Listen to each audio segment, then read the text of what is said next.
Yo yo yo, my sleepy friends. We made it to the end of this crazy day, so why don't we get snuggled up, and let me tell you a story about how Christianity transformed Norse mythology. This is the story of how Christianity gently, and sometimes not so gently, transformed the Norse world, and how both traditions learn to live in the same human heart. If you're new here, joining the community is super quick and easy. Just tap subscribe and like the video and let me know where in the world you're watching from and what time it is for you. It's a small click that makes a huge difference in helping us grow. Now, find your favourite spot and let's begin. Imagine standing on a rocky shore somewhere in 9th century Scandinavia, watching the morning mist roll off the water like breath from some sleeping giant. The air smells of salt and pine resin, smoke from cooking fires, and the earthy scent of sheep wool being carded for spinning. This is a world where every natural phenomenon has a story, every storm a personality, every sunrise a small victory of light over chaos. In this northern realm, the gods were not distant cosmic administrators sitting on clouds passing judgment. They were neighbours with complicated personal lives, prone to making questionable decisions and occasionally needing help from humans to get out of trouble. Thor wasn't just the thunder god. He was that strong friend who'd help you move furniture and accidentally break your door frame while being genuinely apologetic about it. Odin was the mysterious uncle who showed up unexpectedly with cryptic advice that only made sense years later. The Norse cosmos was structured like a great tree, Yggdrasil, and if I mispronounce this or any other words, please grill me down below so I can learn. Now where was I? Oh yes, the world Ash, whose branches and roots connected 9 different realms. It was less a scientific model and more a poetic way of understanding how everything fit together. The gods lived in Asgard, humans in Midgard, giants in Jotunheim, and various other beings occupied the remaining worlds. Death wasn't a single destination but several, depending on how you died, and which deity claimed you. Warriors might feast in Valhalla, others might find themselves in Hell's Hall, which, despite the similar name to the Christian concept, was more like a quiet, somewhat dreary retirement community than a place of torment. Life in the Norse world revolved around practical concerns that made theological disputes seem somewhat academic. You needed your crops to grow, your ships to return safely, your children to survive infancy, and your neighbours not to start feuds that would consume generations. The gods were approached with the same practical mindset. You honoured them not out of abstract devotion, but because maintaining good relationships with powerful beings seemed like sensible risk management. Religious practice happened everywhere and nowhere in particular. There were no grand temples in early Scandinavia, no priestly hierarchy, and no holy books to consult. Instead, religion happened at boundary stones marking property lines, at sacred groves where particular trees had witnessed enough history to become witnesses to oaths, and at natural springs where offerings disappeared into darkness. Your average Norse farmer was simultaneously landowner, priest, judge, and storyteller, performing whatever rituals seemed appropriate for the occasion, without requiring approval from religious authorities. The sacred and the mundane braided together like threads in tablet weaving. You might sacrifice to Thor before a journey, but you also checked your ship for leaks and packed adequate supplies. You honoured the land spirits that inhabited fields and forests, but you also rotated crops and managed woodlots. This wasn't hypocrisy or shallow belief. It was practical wisdom that recognised both supernatural and natural forces shaped outcomes. Stories about the gods served multiple purposes beyond entertainment during long winter nights. They were educational tools teaching moral lessons, legal precedents explaining why certain customs existed, psychological frameworks for processing complex emotions, and social bonding experiences that connected communities across generations. When your grandfather told stories his grandfather had told him, you were participating in something older than memory, connecting to a tradition that stretched back before anyone could remember when it started. The Norse relationship with fate, the concept of weird, was simultaneously fatalistic and empowering. The future was set, woven by the Norns who sat at Yggdrasil's roots spinning destiny like thread. Yet how you met that fate, the courage and honour you displayed facing inevitable outcomes, remained entirely within your control. It was like knowing your flight will eventually land, but still being responsible for how you conduct yourself during the journey. Magic, Seden, existed in this world as a practical craft, though it carried complicated social implications. Women primarily practiced the most powerful forms, which involved going into trances and communicating with spirits to gain knowledge or influence events.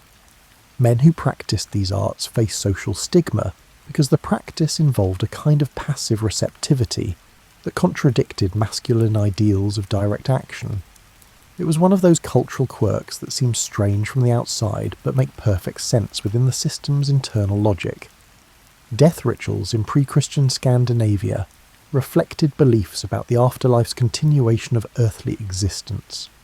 The dead were buried or burned with possessions they'd need in the next world: weapons, jewellery, and sometimes even ships for high-status individuals. But they were also buried with everyday items: combs, gaming pieces, and cooking equipment. The afterlife apparently involved both heroic feasting and quiet evenings playing board games, which honestly sounds more appealing than many alternatives. This was a world where time moved in cycles rather than lines, where the past and future existed simultaneously in the present, and where gods and humans shared the same fundamental nature and faced similar challenges. The universe would eventually end in Ragnarok, a twilight of the gods that would consume everything in fire and flood. But from those ashes, a new world would emerge, and the cycle would begin again.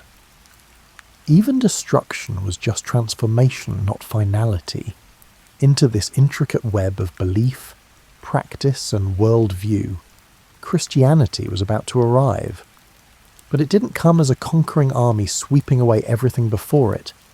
It came as a persistent whisper, a new melody gradually finding harmony with older songs, a slow tide that transformed the landscape so gradually that people barely noticed, until everything had changed.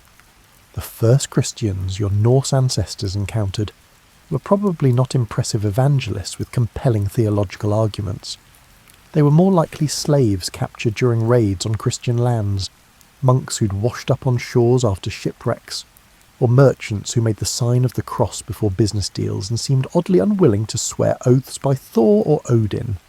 Picture a trading port somewhere in Denmark around 800 CE, where the air smells like tar from ship maintenance, dried fish hanging in warehouses, and exotic spices from Byzantine markets.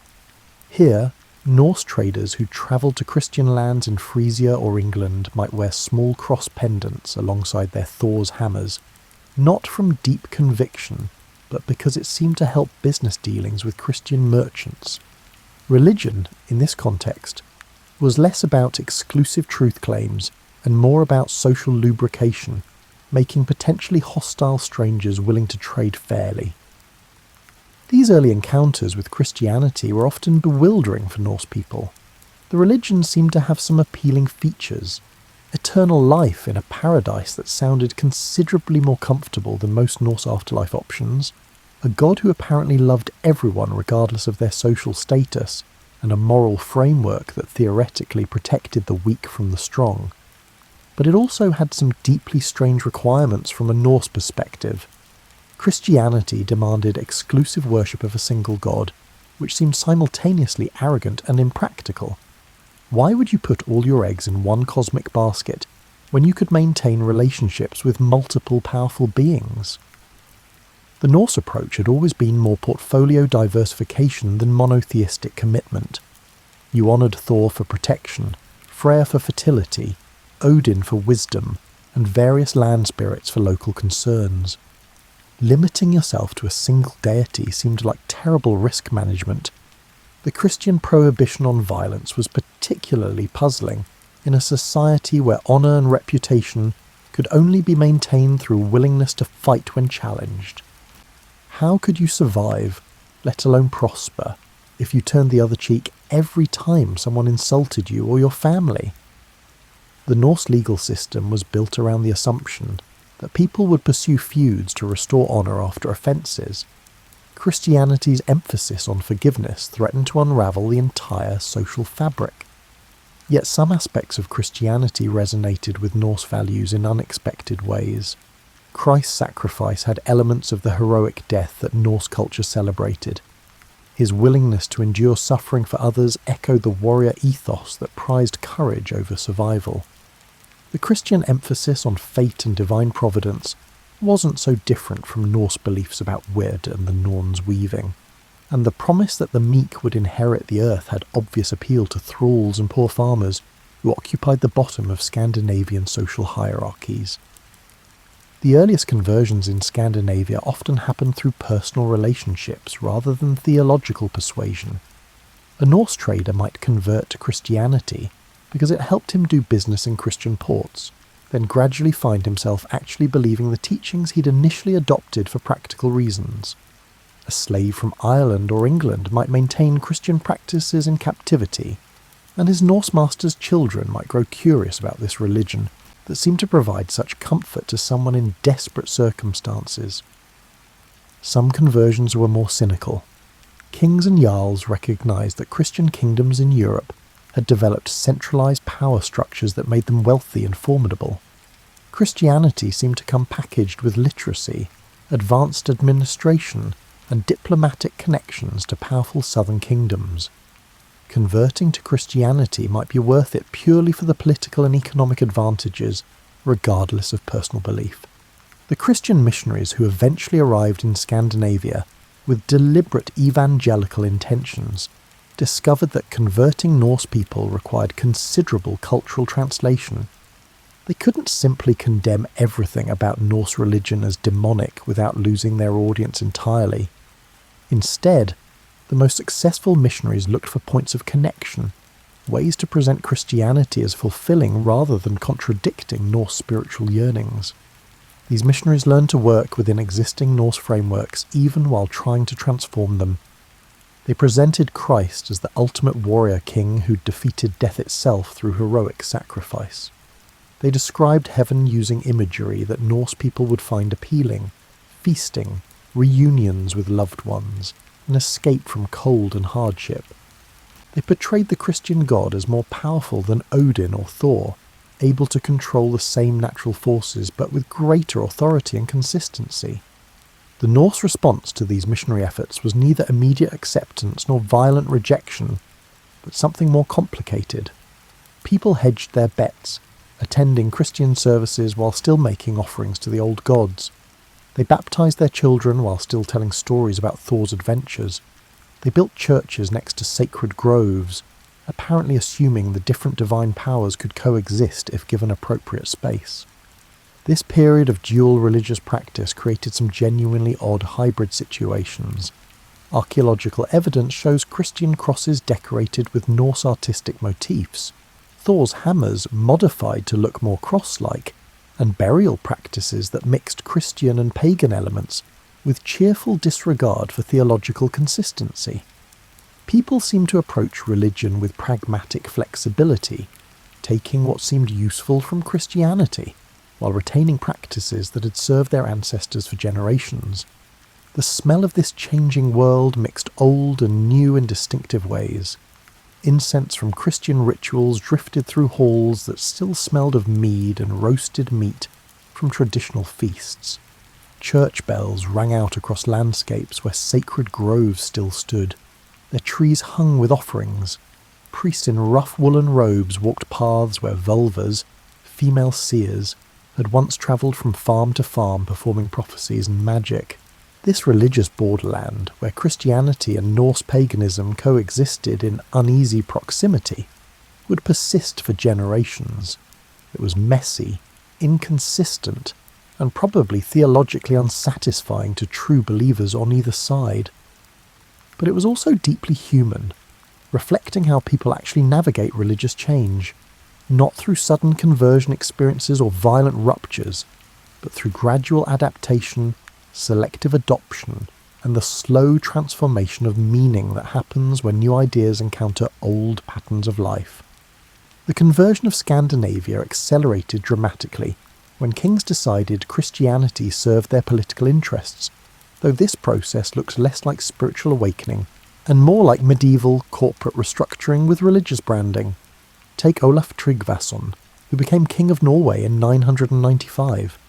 He'd spent years in England and had converted to Christianity there, probably with genuine belief mixed with political calculation.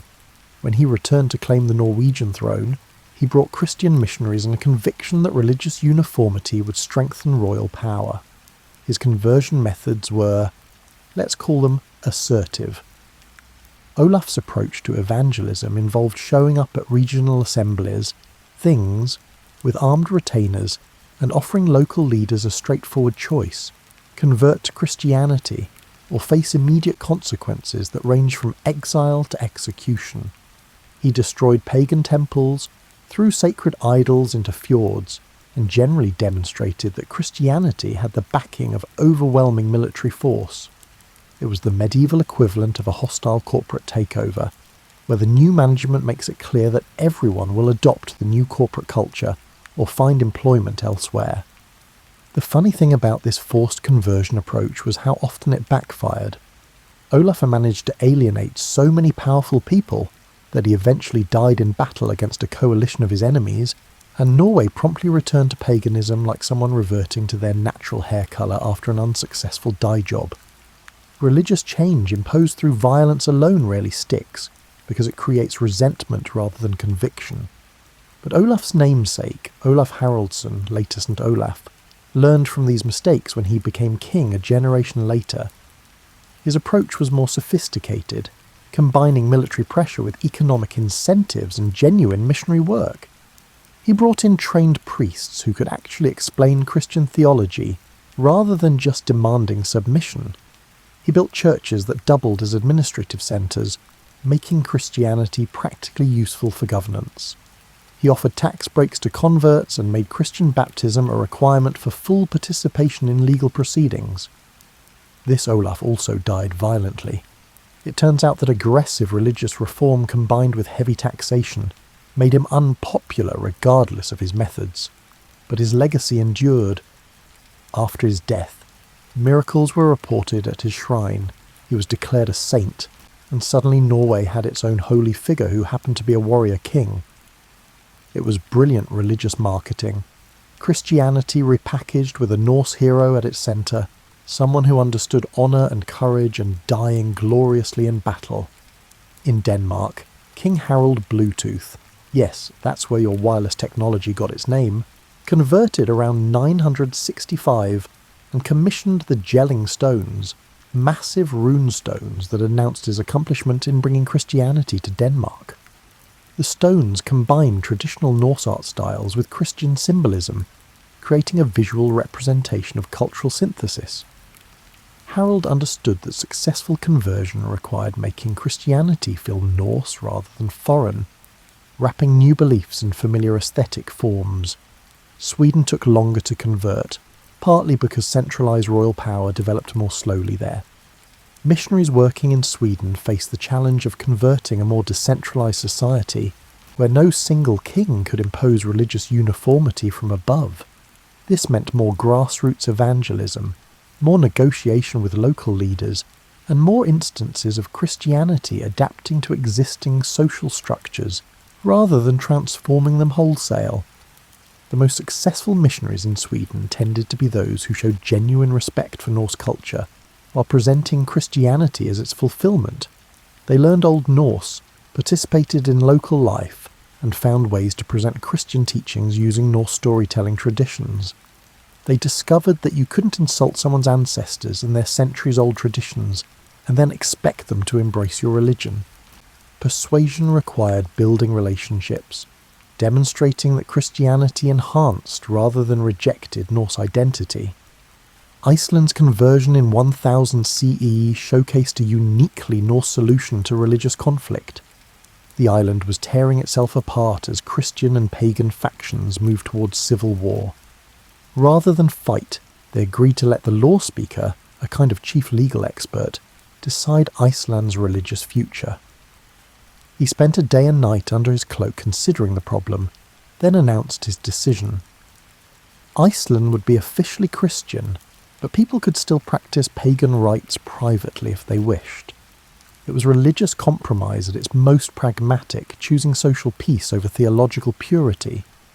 This political decision didn't immediately change Icelandic hearts and minds, but it created the framework for gradual transformation.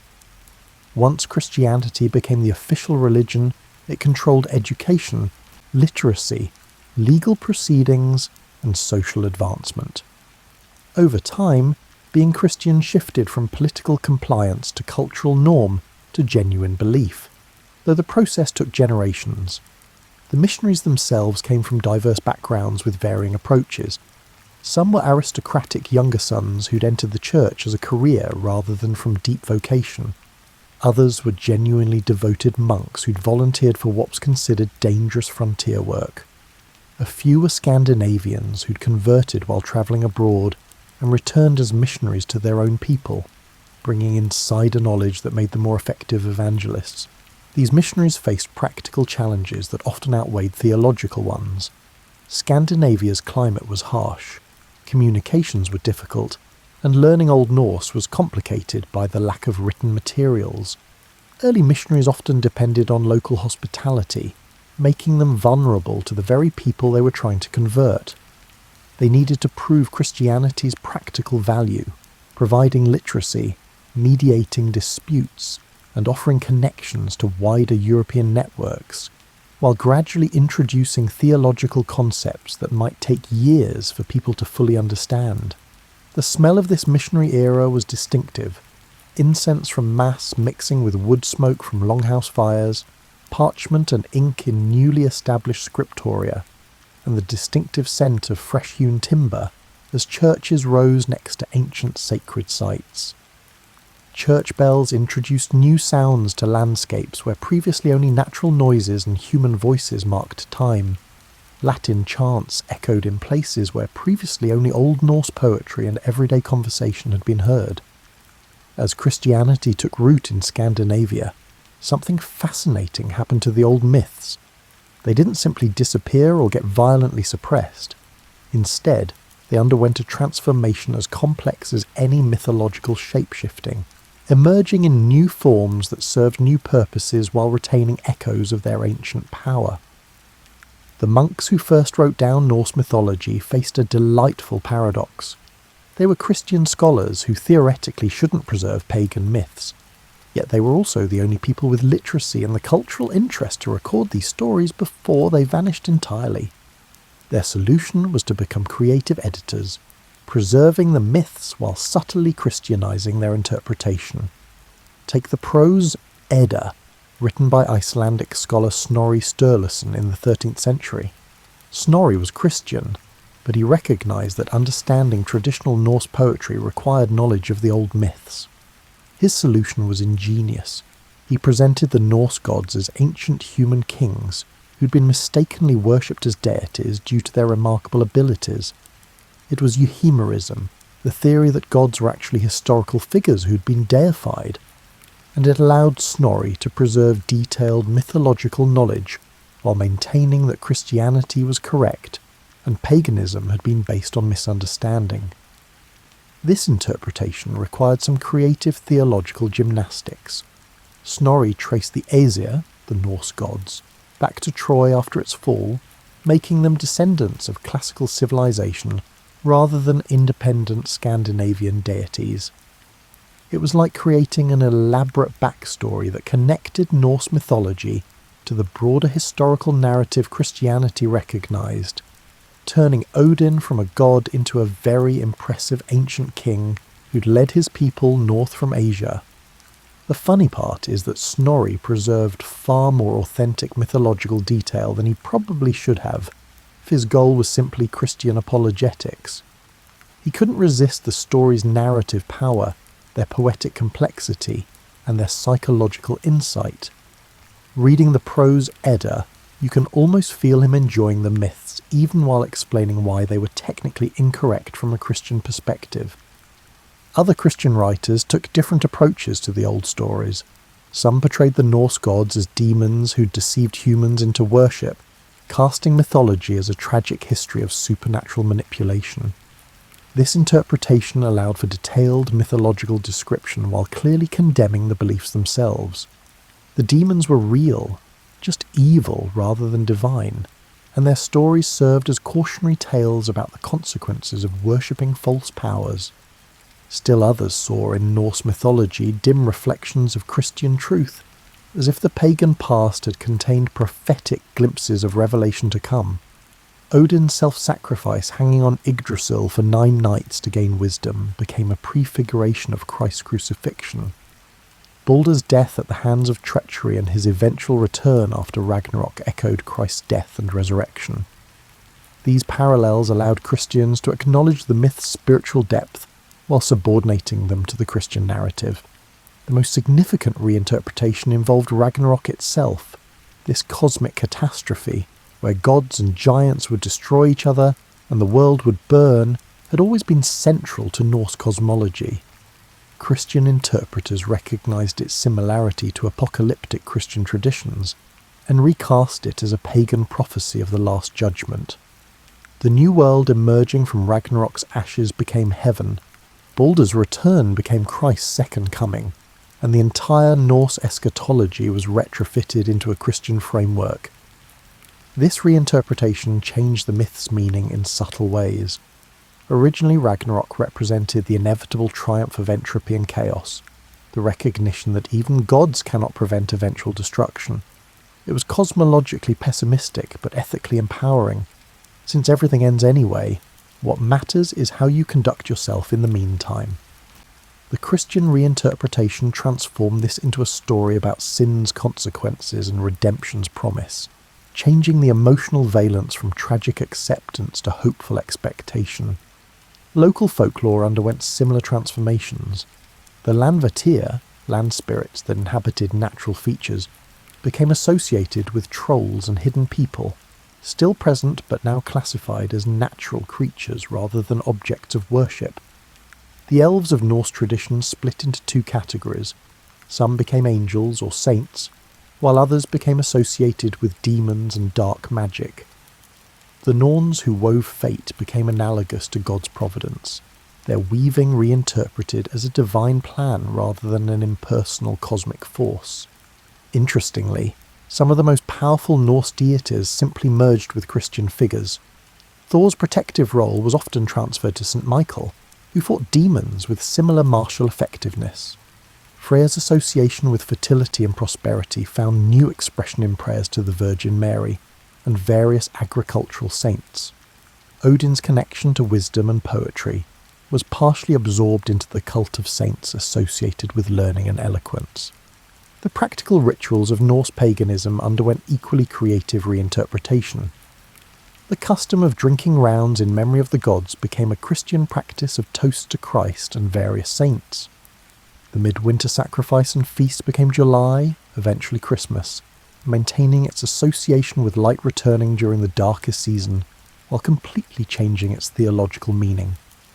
Spring fertility rites were reframed as Easter celebrations, keeping the timing and some customs while attaching them to Christ's resurrection. Even the runic alphabet, which had been imbued with magical significance in pagan times, was partially Christianized. Christians continued using runes for inscriptions, but sometimes included crosses and Christian prayers alongside traditional runic formulas. The Sigurd stones in Sweden provide perfect examples, memorial stones carved with both the legendary dragon slayer Sigurd and Christian prayers for the dead, creating visual syntheses that would have seemed contradictory to theological purists, but made perfect sense to people living through cultural transition. The skalds, professional Norse poets, face particular challenges in this era of reinterpretation. Their traditional verse forms relied heavily on kennings, elaborate metaphorical phrases that often referenced pagan mythology. How do you compose in traditional Norse poetry when half your metaphorical vocabulary refers to gods you're supposedly no longer allowed to mention? The solution was to keep using the old kennings. while adding disclaimers that these were just poetic conventions, not actual beliefs. It was like using Greek mythological references in modern English. Everyone understood the cultural references without thinking Zeus actually existed. What emerged from this period of reinterpretation was a uniquely hybrid tradition that was neither purely Christian nor purely Norse, but something new. The myths survived not in their original context, but in transformed versions that served different purposes for different communities. Scholars preserved them as historical curiosities and poetic resources. Common people remembered them as entertaining stories about the past. Christian theologians used them as examples of human religious instincts groping toward truth before revelation provided clarity. This creative reinterpretation meant that Norse mythology never completely died even as Christianity triumphed. Instead, it was preserved in amber, fossilized in texts, and transformed into folklore, waiting for later generations to rediscover and once again reinterpret for their own purposes. The myth's survival, ironically, depended on their enemies becoming their recorders and translators. The transformation of Norse religious practice was perhaps even more profound than the reinterpretation of myths, because it changed how people moved through the rhythms of daily and seasonal life, how they marked births and deaths, and how they structured time itself. Before Christianity, your Norse ancestors organised their year around agricultural cycles and seasonal festivals that had religious significance but also practical purposes. The midwinter celebration brought communities together during the darkest, coldest time of year, reinforcing social bonds when isolation might otherwise lead to despair. Spring festivals marked the return to agricultural work with rituals ensuring fertility of fields and livestock. Harvest celebrations gave thanks for successful crops while preparing for winter's challenges. Christianity didn't eliminate these seasonal rhythms. That would have been both impractical and unnecessary, but it gradually reframed them within a Christian liturgical calendar. The timing often remained identical, but the meaning and associated practices shifted. Midwinter became Christmas, celebrating Christ's birth rather than honouring various gods and spirits associated with the season. The spring festival became Easter, focusing on resurrection rather than agricultural renewal, though the themes of life returning after death weren't incompatible. This transformation happened gradually, with considerable overlap between old and new practices. For generations, people celebrated Christian holy days, while maintaining customs that had originated in pagan contexts. They might attend Mass at the new wooden church, then go home to traditional feasting that looked suspiciously similar to pre-Christian celebrations.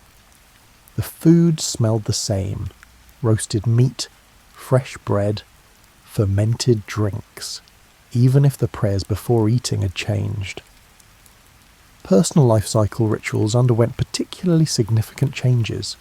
Pre-Christian Norse societies had marked births with naming ceremonies where the father officially recognised the child and sponsors gave gifts, establishing social relationships and inheritance rights.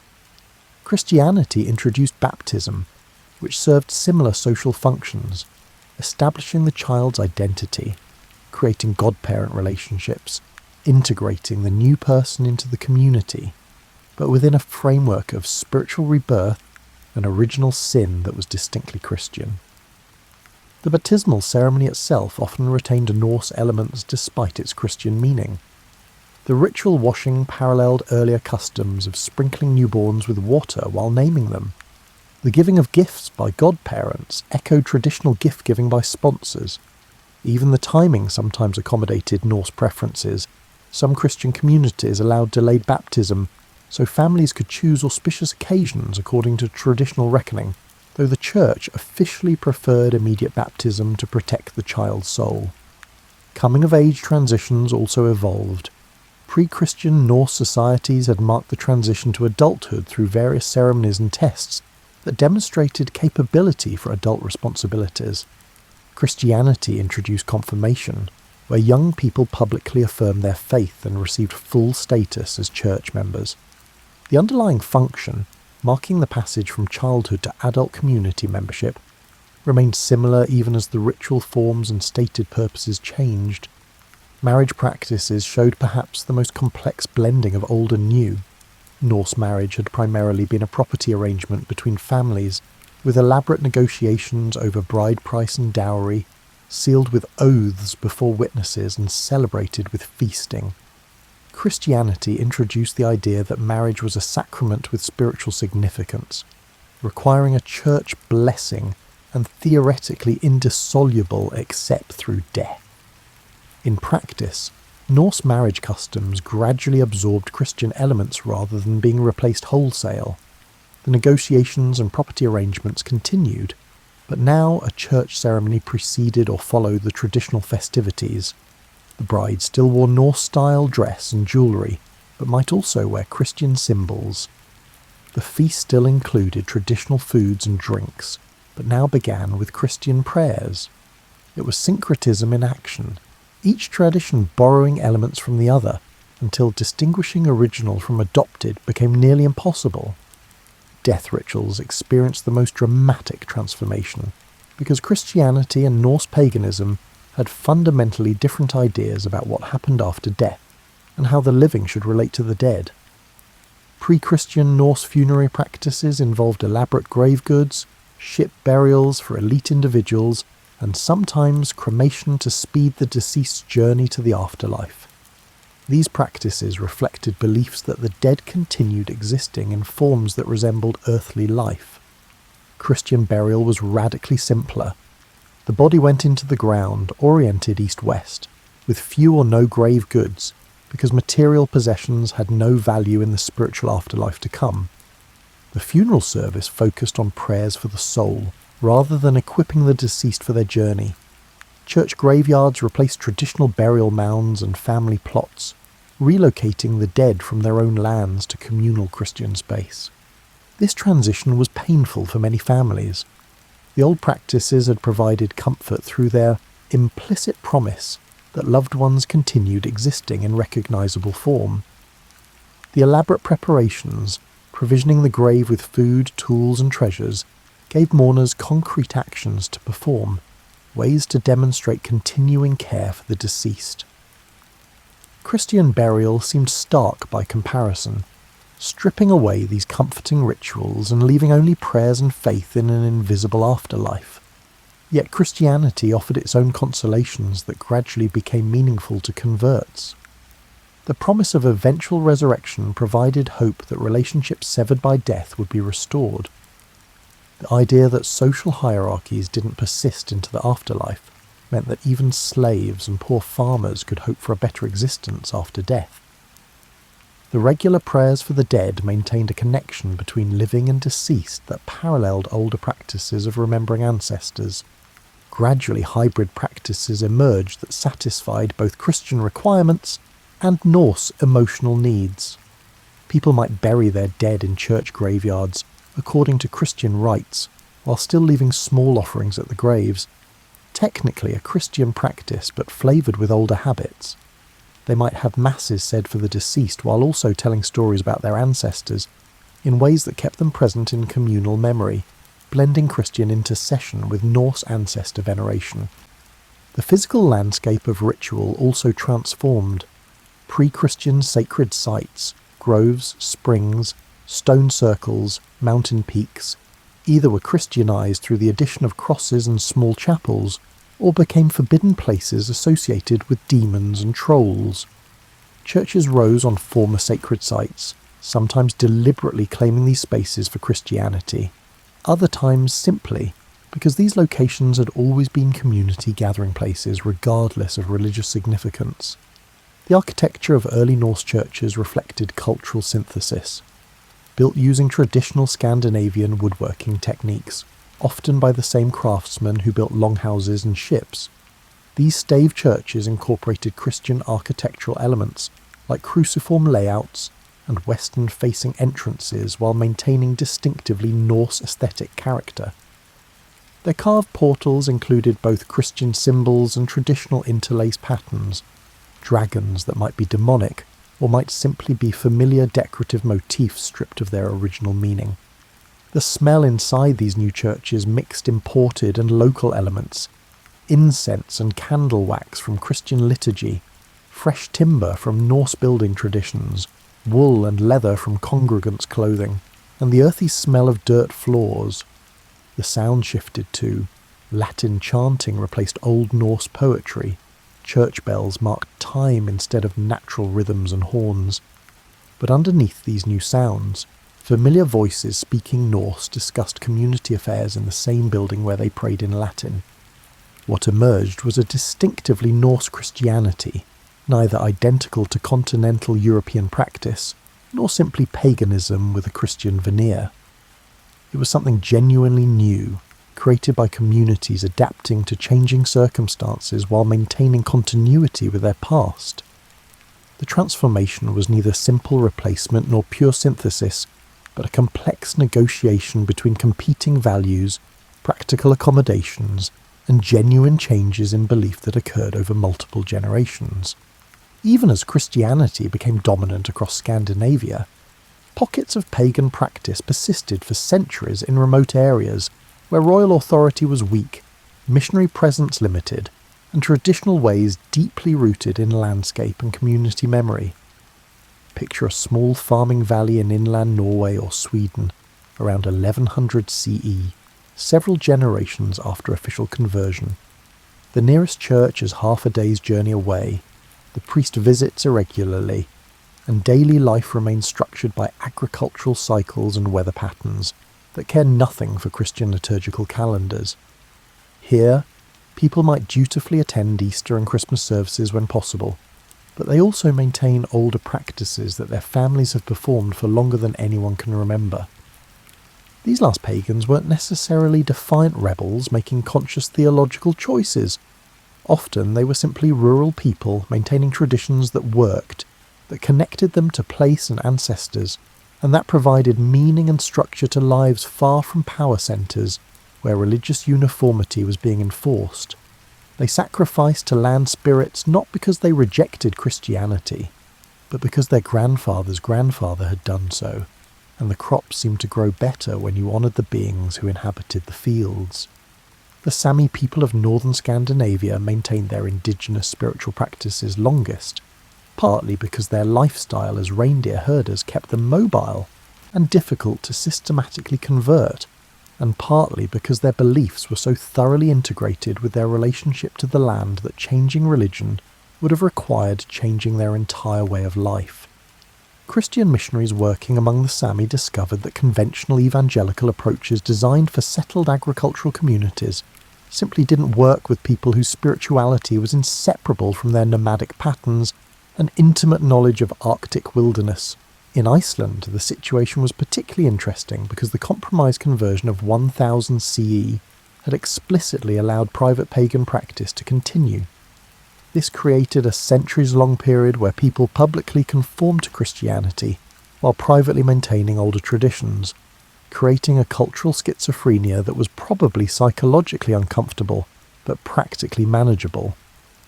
Icelandic sagas written during this period reflect this tension, portraying pre-Christian ancestors with admiration while acknowledging Christianity's truth, trying to honour the past without endorsing its religious framework.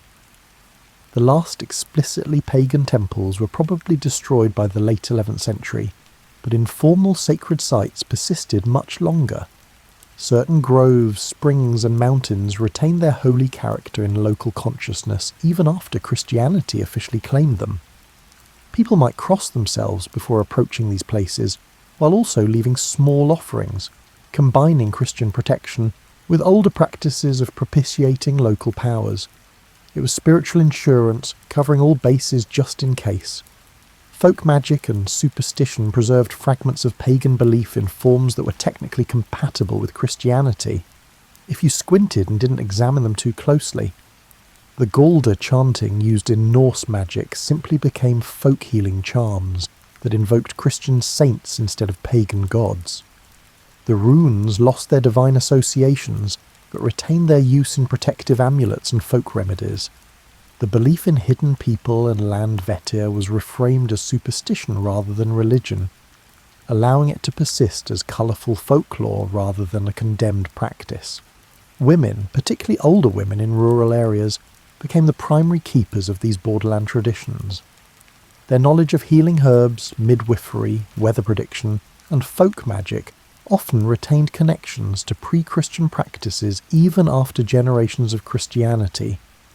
They weren't necessarily consciously preserving paganism, but their practical knowledge came packaged with ritual elements and spiritual understandings that had roots in older worldviews.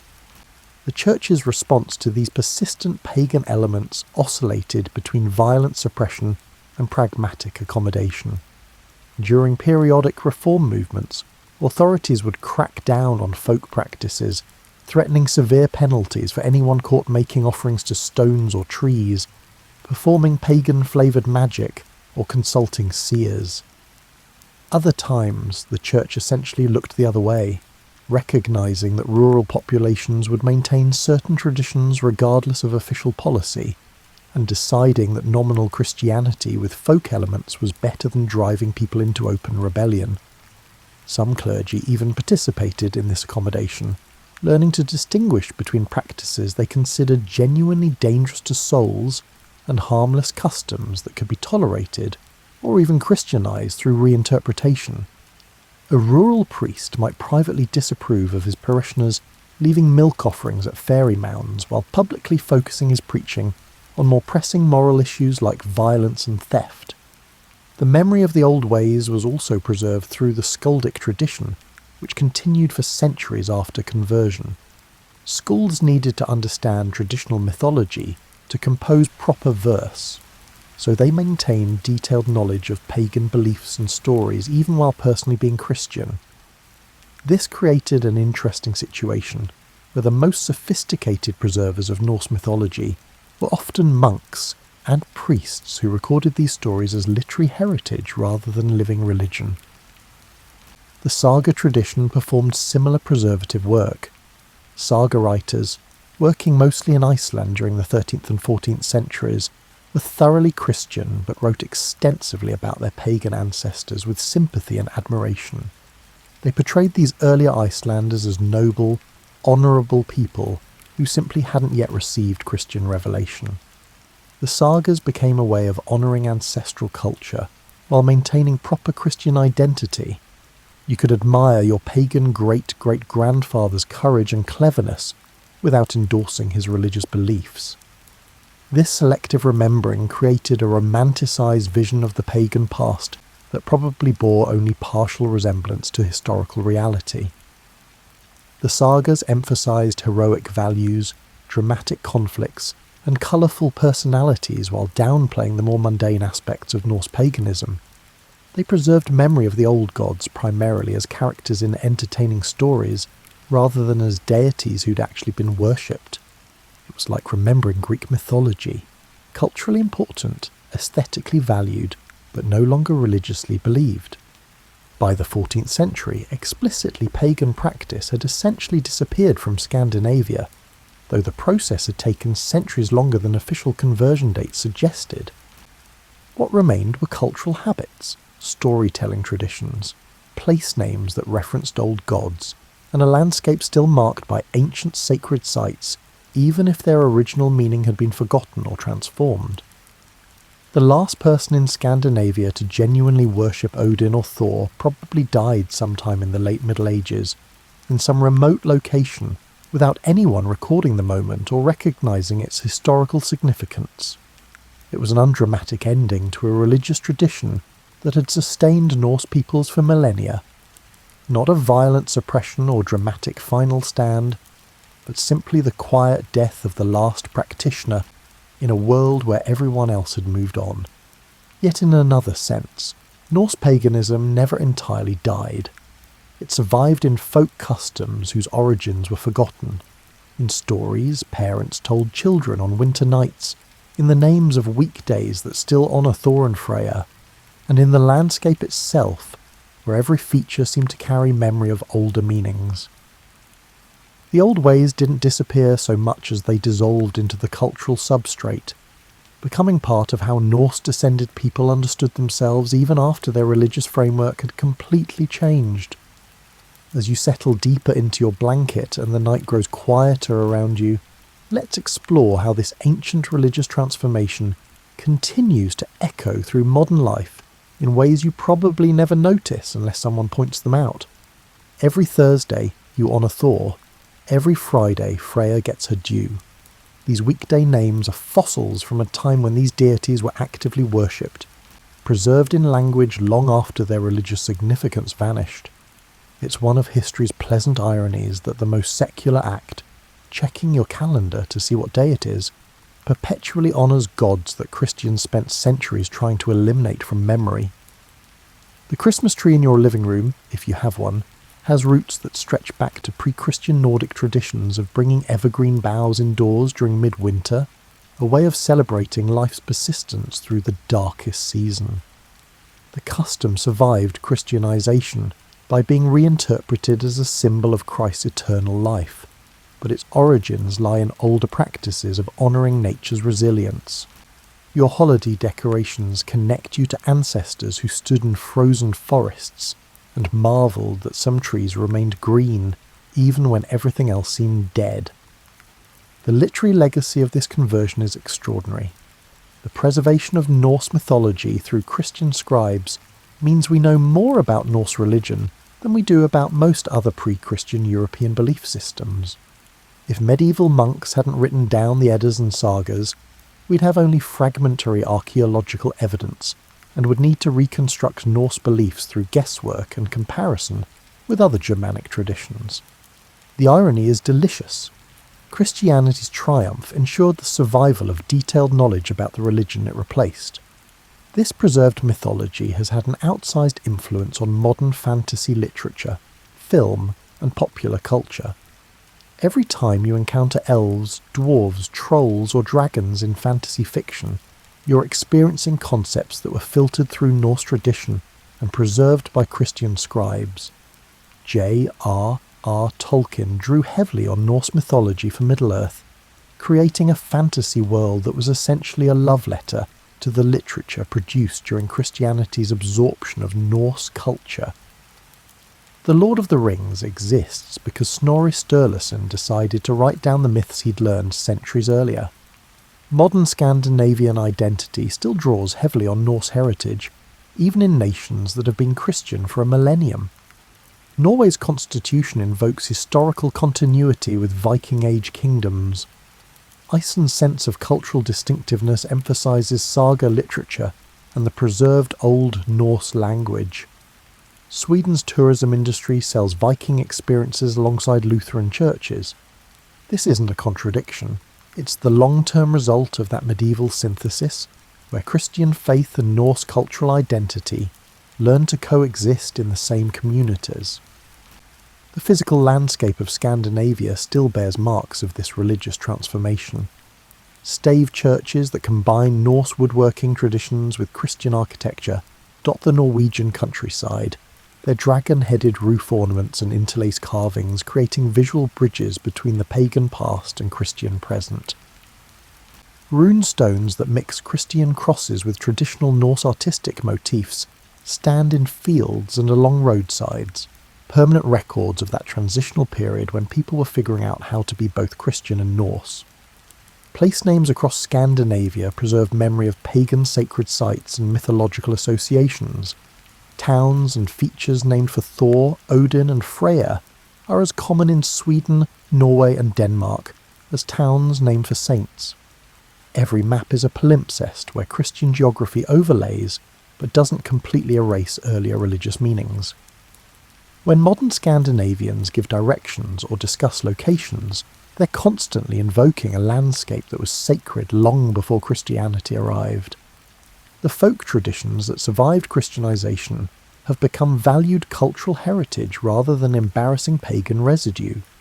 Midsummer celebrations across Scandinavia, ostensibly Christian festivals of St. John's Eve, retain pagan elements in their emphasis on fertility, seasonal transition, and connection to nature's rhythms.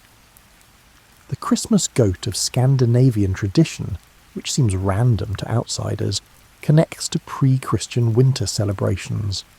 These customs are now treasured as authentic cultural expressions rather than condemned as pagan survivals. The modern revival of Norse paganism, various forms of heathenry or asatru, represents an interesting twist in this story. Contemporary pagans attempt to reconstruct Norse religious practice, but they're working primarily from sources written by Christians, preserved through Christian institutions, and interpreted through centuries of Christian cultural influence. They're trying to recover something that was already transformed by the time it was recorded. It's like trying to restore a painting when all you have are descriptions written by people who disagreed with the original artist's vision. This modern Norse paganism is simultaneously a return to pre-Christian religion and a completely new creation, because you can't actually step into the same river twice. The contemporary people attempting to worship Odin and Thor live in a world shaped by centuries of Christianity, scientific rationalism, and modern values. Their paganism is necessarily different from what their ancestors practiced, filtered through all the intervening history that makes direct reconstruction impossible. The academic study of Norse mythology and Viking Age culture has exploded in recent decades, partly driven by popular interest, partly by improved archaeological techniques, and partly by recognition that Norse contributions to European culture deserve serious attention. Universities offer courses on Old Norse literature, museums mount exhibitions on Viking Age religion, and scholars publish detailed studies of conversion processes.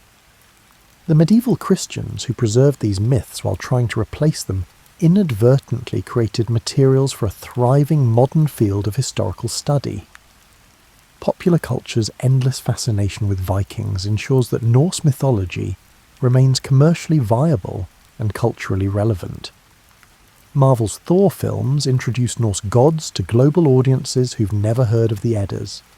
Video games let players explore Viking Age worlds with varying degrees of historical accuracy.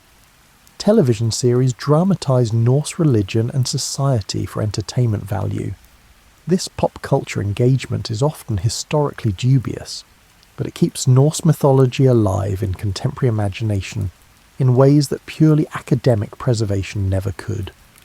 The conversion of Scandinavia also provides historical lessons about how religious change actually happens, which is rarely through the dramatic confrontations or sudden revelations that make good stories. Real conversion is messy and gradual, and involves generations of people maintaining seemingly contradictory beliefs while slowly shifting toward new frameworks.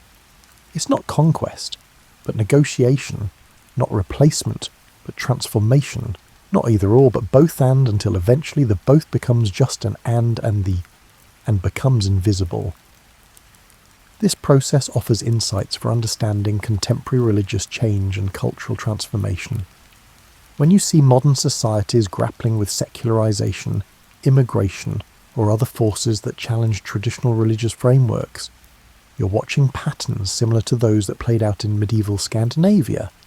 The specifics differ, but the underlying dynamics, how people balance inherited identity with new influences, how institutions adapt to maintain relevance, how meaning-making systems evolve while claiming continuity, these patterns repeat across different contexts. The Norse experience also demonstrates that cultural loss and cultural survival aren't simple opposites. Yes, Norse paganism as a living religious tradition essentially disappeared, but Norse culture, mythology, values and identity survived in transformed versions that remain vital today. The conversion was simultaneously an ending and a continuation, a loss and a gain, a death and a metamorphosis. Trying to classify it as purely positive or negative misses the complexity of how human cultures actually evolve. As our journey through this religious transformation draws to a close, imagine standing once more on that rocky northern shore, but now in our own time. The air still smells of salt and pine, but now church bells mix with those eternal rhythms. The landscape that once held only pagan sacred sites now contains churches, but those churches often stand where the sacred sites once stood, occupying space that was holy long before Christianity arrived. The northern lights flicker overhead, the same aurora that your distant ancestors saw and interpreted through their own religious frameworks. They might have seen Bifrost, the rainbow bridge to Asgard, or the Valkyries riding through the sky gathering the heroic dead. Later generations saw them as natural phenomena, beautiful but devoid of religious meaning, explained by science rather than myth. Yet the lights themselves remain unchanged. It's only human interpretation that shifts. This continuity of landscape combined with transformation of meaning captures something essential about the conversion we've been exploring. The physical world remained the same. The sky, sea, forests and mountains that witnessed pagan rituals also witnessed Christian prayers. What changed was the language people used to describe their relationship with this world, the stories they told to explain their place in it, and the rituals they performed to connect with powers beyond themselves. The conversion of Scandinavia wasn't unique. Christianity spread across most of Europe through similar processes of negotiation, adaptation, and gradual transformation. But the Norse experience is particularly well documented because literacy arrived in Scandinavia roughly simultaneously with Christianity, meaning we have unusually detailed records of the transition from people who lived through it. The Icelanders, in particular, had reasons to preserve detailed accounts of their past, because their society was so thoroughly organised around memory, genealogy, and historical precedent. What makes this story worth pondering as you drift towards sleep is its reminder that all the things we consider permanent and unchangeable were once new and contested. Christianity, which now seems to many Europeans like an eternal part of their cultural heritage, was once foreign and strange. The Norse paganism that seems exotic and distant to us was once ordinary daily practice, as normal and unremarkable as checking your phone is today. This recognition can be simultaneously unsettling and liberating.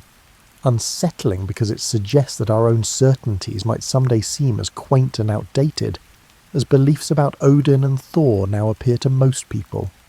Liberating because it demonstrates that humans have always navigated religious and cultural change, have always found ways to honour their past while adapting to their present, and have always created meaning in whatever circumstances they found themselves. The people who lived through Scandinavia's Christianization weren't so different from us. They worried about their children's futures, tried to honour their parents' memories, sought meaning in their daily work and attempted to understand forces beyond their control. They faced change they didn't necessarily want or choose but had to accommodate. They tried to preserve what seemed valuable from their heritage while adopting what seemed useful from new influences. Some of them resisted change stubbornly, clinging to old ways until they died. Others embraced Christianity enthusiastically, perhaps too eager to abandon traditions their ancestors had valued. Most probably fell somewhere in between, hedging their bets, keeping what they could of the old while accepting what seemed inevitable about the new, and creating hybrid practices that satisfied neither pagan purists nor Christian reformers, but worked for people living ordinary lives in extraordinary times. The monks who preserved Norse mythology while simultaneously working to replace it were engaged in an act of profound cultural generosity, whether they recognized it or not. By writing down stories about gods they didn't believe in, they gave future generations the gift of knowing their own past with unusual clarity. They couldn't have known that their careful transcriptions would someday inspire fantasy novels, academic dissertations, and contemporary pagan reconstructions. They were just trying to be thorough scholars in their own time. What survived from pre-Christian Scandinavia survived because someone thought it was worth preserving, even when that preservation happened through institutional structures dedicated to replacing the very beliefs being recorded. This paradox suggests something important about how cultural memory works. We don't preserve the past through isolation and refusal to change. We preserve it through creative transformation, through finding new context for old meanings, and through recording and reinterpreting so that each generation can engage with what came before in ways that make sense for their own circumstances. The northern lights continue their silent dance overhead, caring nothing about human interpretations, changing nothing about their behaviour regardless of whether observers see bifrost or atmospheric electrical phenomena.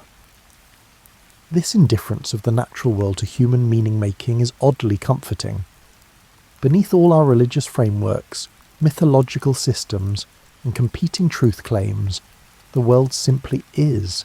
Stars wheeling overhead, tides advancing and retreating, and seasons cycling through their eternal patterns. Yet we are meaning-making creatures who cannot simply experience the world without interpreting it. We need stories to explain why things are as they are, rituals to mark important transitions, and communities bound together by shared beliefs and practices. Religion, in all its forms, emerges from these fundamental human needs. The conversion of Scandinavia didn't change these needs. It changed how people satisfied them. As you drift towards sleep, you might find yourself thinking about your own religious or spiritual framework, whatever form it takes. Where did it come from? What earlier traditions influenced it? What transformations occurred between its origins and its current form? How might it continue evolving? These aren't questions that require answers tonight. They're simply worth pondering, letting them drift through your consciousness like the northern lights drift across the Arctic sky. The story of Christianity transforming Norse mythology reminds us that spiritual certainty is often retrospective. It looks solid and permanent only when we're looking backward at it. To the people living through it, religious change felt uncertain, contested, and incomplete. They couldn't see the neat narrative arc that historians would later impose on their experience.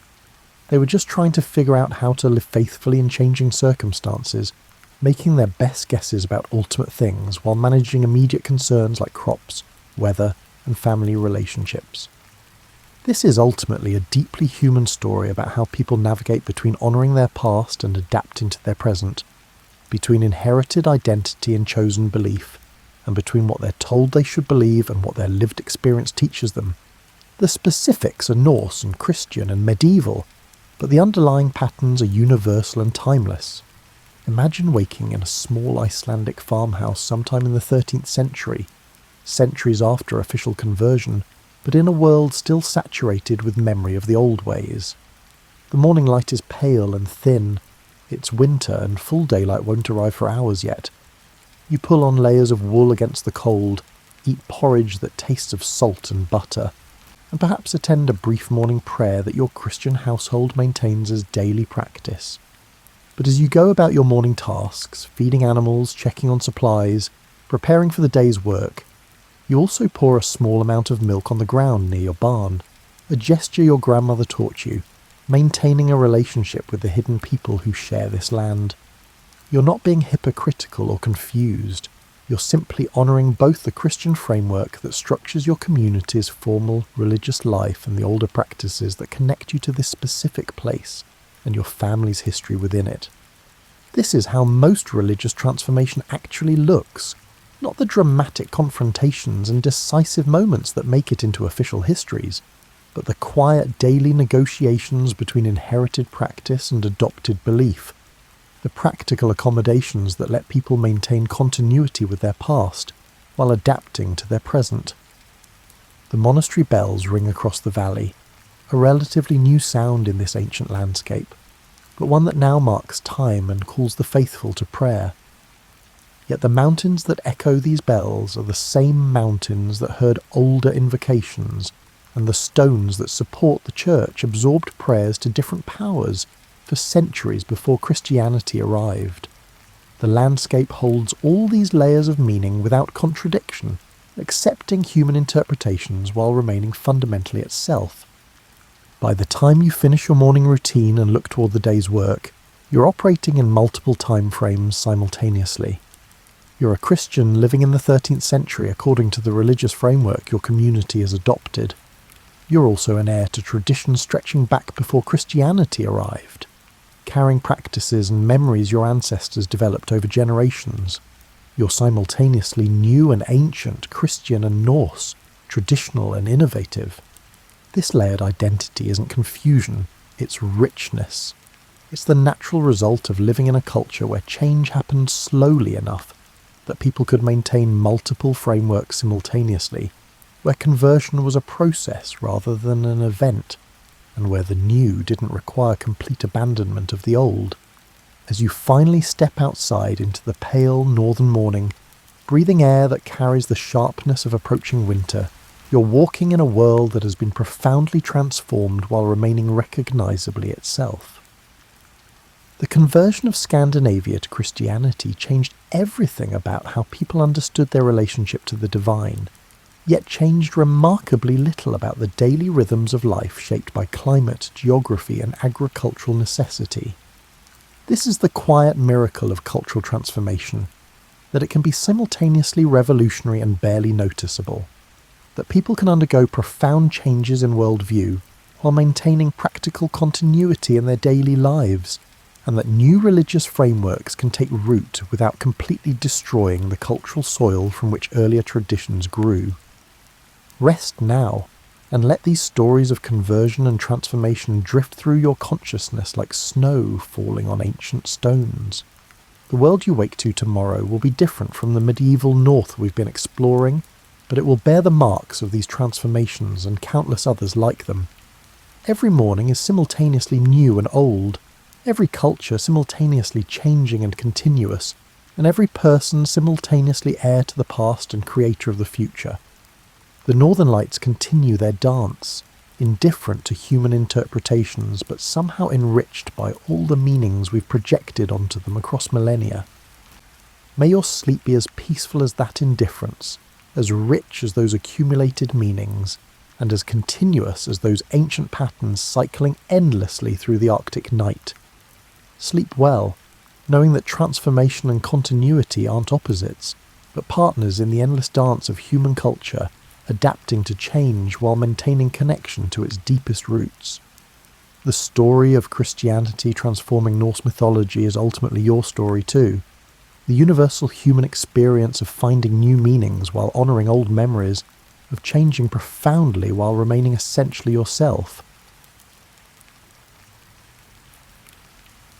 Picture this. You're walking down a city street in 1923, and the world around you is humming with an energy that feels almost electric. The atmosphere isn't quite electric, but it's close enough. Sure, there are more light bulbs than ever before, but the real electricity is in the air itself, crackling with possibility and change. You'd notice it first in the sounds. The clip-clop of horses that dominated just a decade ago has been replaced by the puttering growl of automobiles. The sound is not the smooth purr of modern cars, but rather a sound akin to a coffee grinder arguing with a lawnmower. The Model T Ford, despite its mechanical prowess, was as unassuming as a brass band playing in a library. The smell hits you next, a cocktail of motor oil, cigarette smoke, and something indefinably optimistic. It's the scent of a country that's just discovered it can reinvent itself, like a middle-aged person trying on a completely different haircut and deciding they rather like it. You're dressed in attire that would make your great-grandparents cling to their pearls. If you're a woman, your hemline is scandalously revealing several inches of ankle and calf. Your hair is bobbed shorter than most men's, and you might be smoking a cigarette in public without a single person calling the authorities. If you're a man, your collar is a bit lower, your pants a bit looser, and you've got enough hair pomade to lubricate a small engine. The funny thing about the 1920s is that everyone calls them roaring, but they didn't start out that way. The decade began with people suffering from severe hangovers from World War I. The country was like someone who'd been to a really intense party and was now standing in their kitchen at 2 a.m, eating cold pizza and wondering what on earth had just happened. However, the Americans, with their unwavering optimism, gazed at the chaos and expressed, "That was quite unpleasant. Let's try something completely different." And boy, did they ever. The war had ended in 1918, and by 1920, everyone was ready to forget it had ever happened. It was as if everyone had experienced collective amnesia, accompanied by jazz music and illegal cocktails. People wanted to dance, laugh, make money, and generally behave as if they had discovered the perfect cocktail sauce. You'd see this attitude everywhere. People walked with a spring in their step, suggesting they were late for something fun. They spoke faster, louder, and with more slang than a teenager who had just discovered they could invent their own language. Bees' knees and cat's pyjamas not only served as expressions, but also as declarations of independence from the Victorian era, which had finally, thankfully, left town. The cities were growing like mushrooms after rain. People were flooding in from farms and small towns, drawn by the promise of factory jobs and electric lights, and the chance to reinvent themselves completely. It was like the world's largest costume party, except the costumes were new lives, and nobody was planning to take them off at midnight. Money was flowing like water from a broken pipe, and everyone was convinced they could catch some in a bucket. People were buying stocks with the same casual confidence they'd use to choose a new hat, as the stock market soared to unprecedented heights. What could possibly go wrong? However, we're assuming too much at this point. Right now, in this moment, you're standing on a street corner in 1923, and the future looks as bright as a freshly polished brass button. The air brims with potential. Your pockets may hold some cash, and a jazz band playing a tune in the distance entices your feet to dance independently. Welcome to the Roaring Twenties, where the past was new and the future was whatever you dared to make it. Let's now discuss your daily activities in the exciting world of 1923. If you're fortunate enough to have a job, as most people did, adding to the magic, you'd be engaged in a way that would have left your parents scratching their heads in confusion. For the first time in American history, more people were living in cities than on farms. This transformation wasn't just a demographic shift. It was like the entire country had decided to change its personality. America was transforming from a nation of people who knew every neighbour's cow by name to a place where you might not even know the name of the person living in the apartment next door. If you were a woman, you'd probably be working outside the home in a way that would have scandalised your grandmother. Instead of performing strenuous farm tasks or handling laundry, women found themselves seated at a desk in an office building, using innovative typewriters that resembled a hybrid of a piano and a mechanical spider. You'd be earning your money, which gave you a kind of freedom that previous generations of women could only dream about. The work itself had a rhythm to it that was entirely new. You'd clock in at 8 a.m. sharp, because the whole concept of business hours was becoming sacred. Lunch was exactly 1 hour, usually eaten at a counter lunch spot that served food faster than you could say efficiency. Everything was about speed and productivity, and the wonderful, terrible idea that time was money. But here's the thing that made the 20s special. When that workday ended, the real fun began.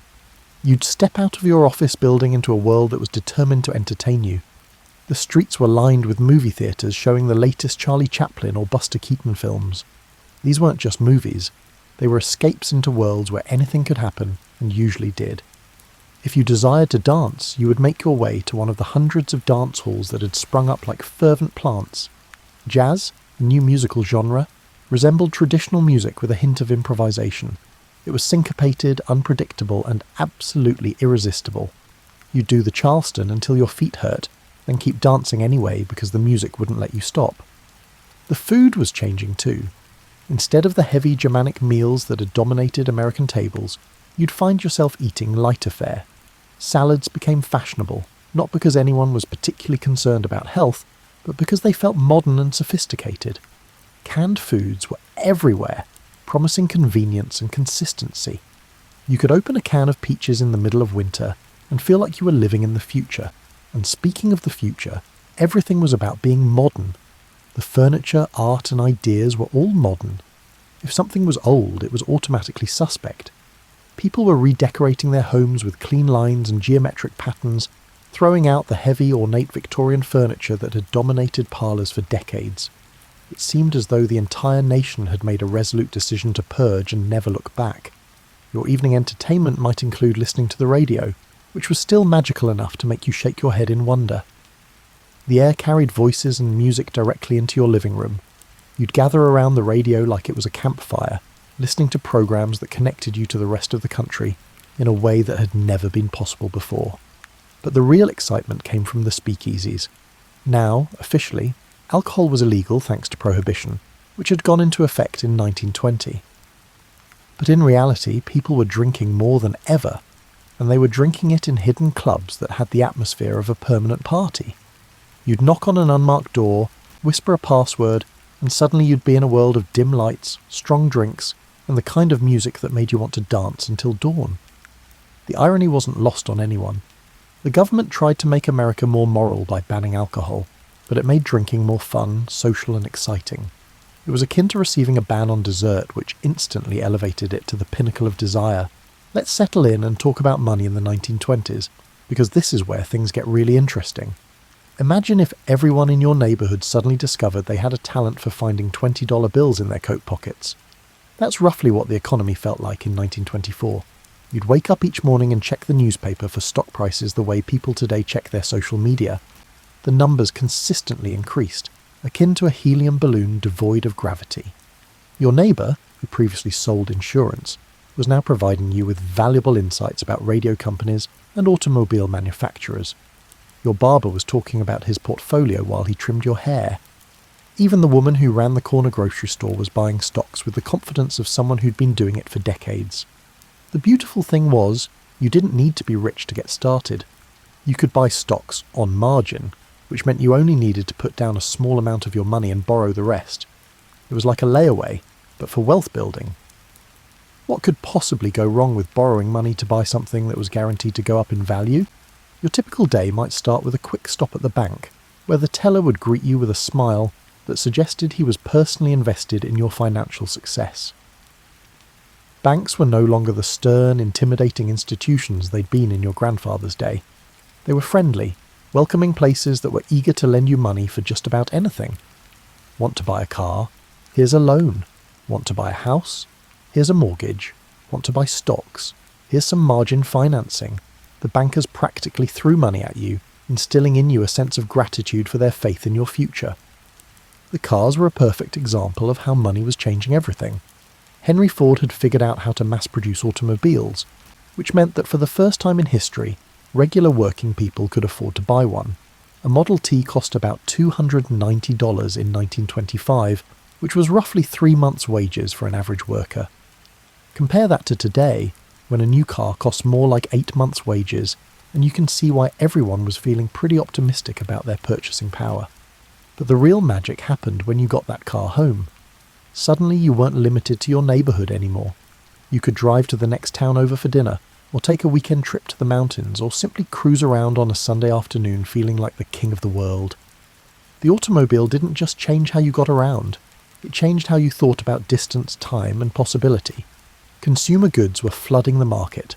Electric refrigerators, vacuum cleaners, washing machines, radios. All of these things that had been luxuries for the wealthy were suddenly within reach of the middle class. You could buy them on instalment plans, paying a little bit each month until they were yours. It was like Christmas morning every time you brought home a new appliance. Department stores became wonderlands of possibility. You'd walk through Macy's or Wanamaker's and feel like you were touring a museum of modern living. Everything was bright, shiny, and available for purchase. The salespeople made you feel entitled to the best, and the credit terms were so generous that you couldn't afford not to buy. The advertising was getting more sophisticated too.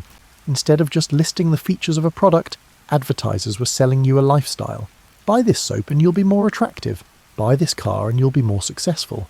Buy this radio and you'll be more connected to the world. They weren't just selling products. They were selling dreams, and business was booming. Your neighbours were all participating in this wonderful dance of prosperity.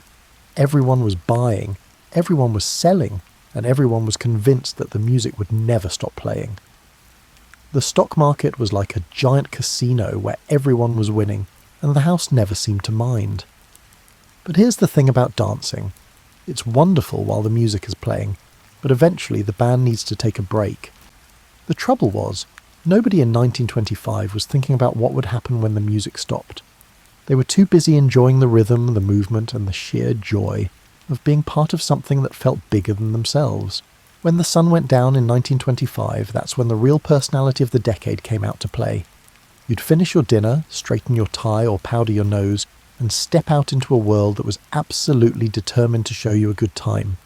The streets after dark were like nothing America had ever seen before. Electric signs blazed from every storefront, turning night into a neon-tinged approximation of the day. The cities had learned to stay awake, and they were absolutely delighted with their insomnia. You'd walk down Broadway or State Street or any main drag in any city, and the lights would be so bright you could read a newspaper without squinting. Your first stop might be a movie theatre, because the pictures were getting more elaborate and entertaining by the month. These weren't just films, they were experiences. The theatres themselves resembled palaces, adorned with elaborate ceilings, luxurious seats, and orchestras that accompanied the silent films. You'd sit in the dark with hundreds of other people, all of you gasping and laughing and collectively forgetting that the real world existed outside those velvet curtains. Charlie Chaplin was making everyone laugh with his little tramp character, a fellow who seemed to find dignity in the most undignified situations. Buster Keaton was performing stunts that defied both gravity and common sense. These comedians weren't just entertainers, they were philosophers of the absurd, showing you that life's problems could be solved with creativity, persistence, and a willingness to look ridiculous. But the real adventure began when you decided to find a speakeasy. By 1925, the country had gotten very creative about working around the 5-year-old prohibition. You'd walk down a perfectly ordinary street, counting doorways until you found the right one. Maybe it was marked with a small symbol, or maybe you just had to know which door to knock on. The password might be something like bee's knees, or Oscar sent me. You'd whisper it to a person whose eyes you could see through a small window, and if you'd gotten it right, the door would swing open to reveal a world that was half party, half conspiracy. Inside, the atmosphere was thick with cigarette smoke and possibility. The air practically vibrated with jazz music played by musicians who seemed to be making it up as they went along. In numerous instances, their interpretations were accurate. Jazz was all about improvisation, about taking a familiar tune and twisting it into something entirely new. It was music that matched the mood of the times, confident, experimental, and slightly dangerous. The drinks were stronger than anything you'd ever tasted, partly because the bootleggers weren't particularly concerned with subtlety. They mixed gin that could strip paint with fruit juices and served it in cocktail glasses reminiscent of fairy tales. The cocktails had names like Gin Ricky, Sidecar, and Bee's Knees, as if someone had decided that drinking should be an adventure in linguistics as well as intoxication. The dancing was unlike anything your parents' generation had ever seen.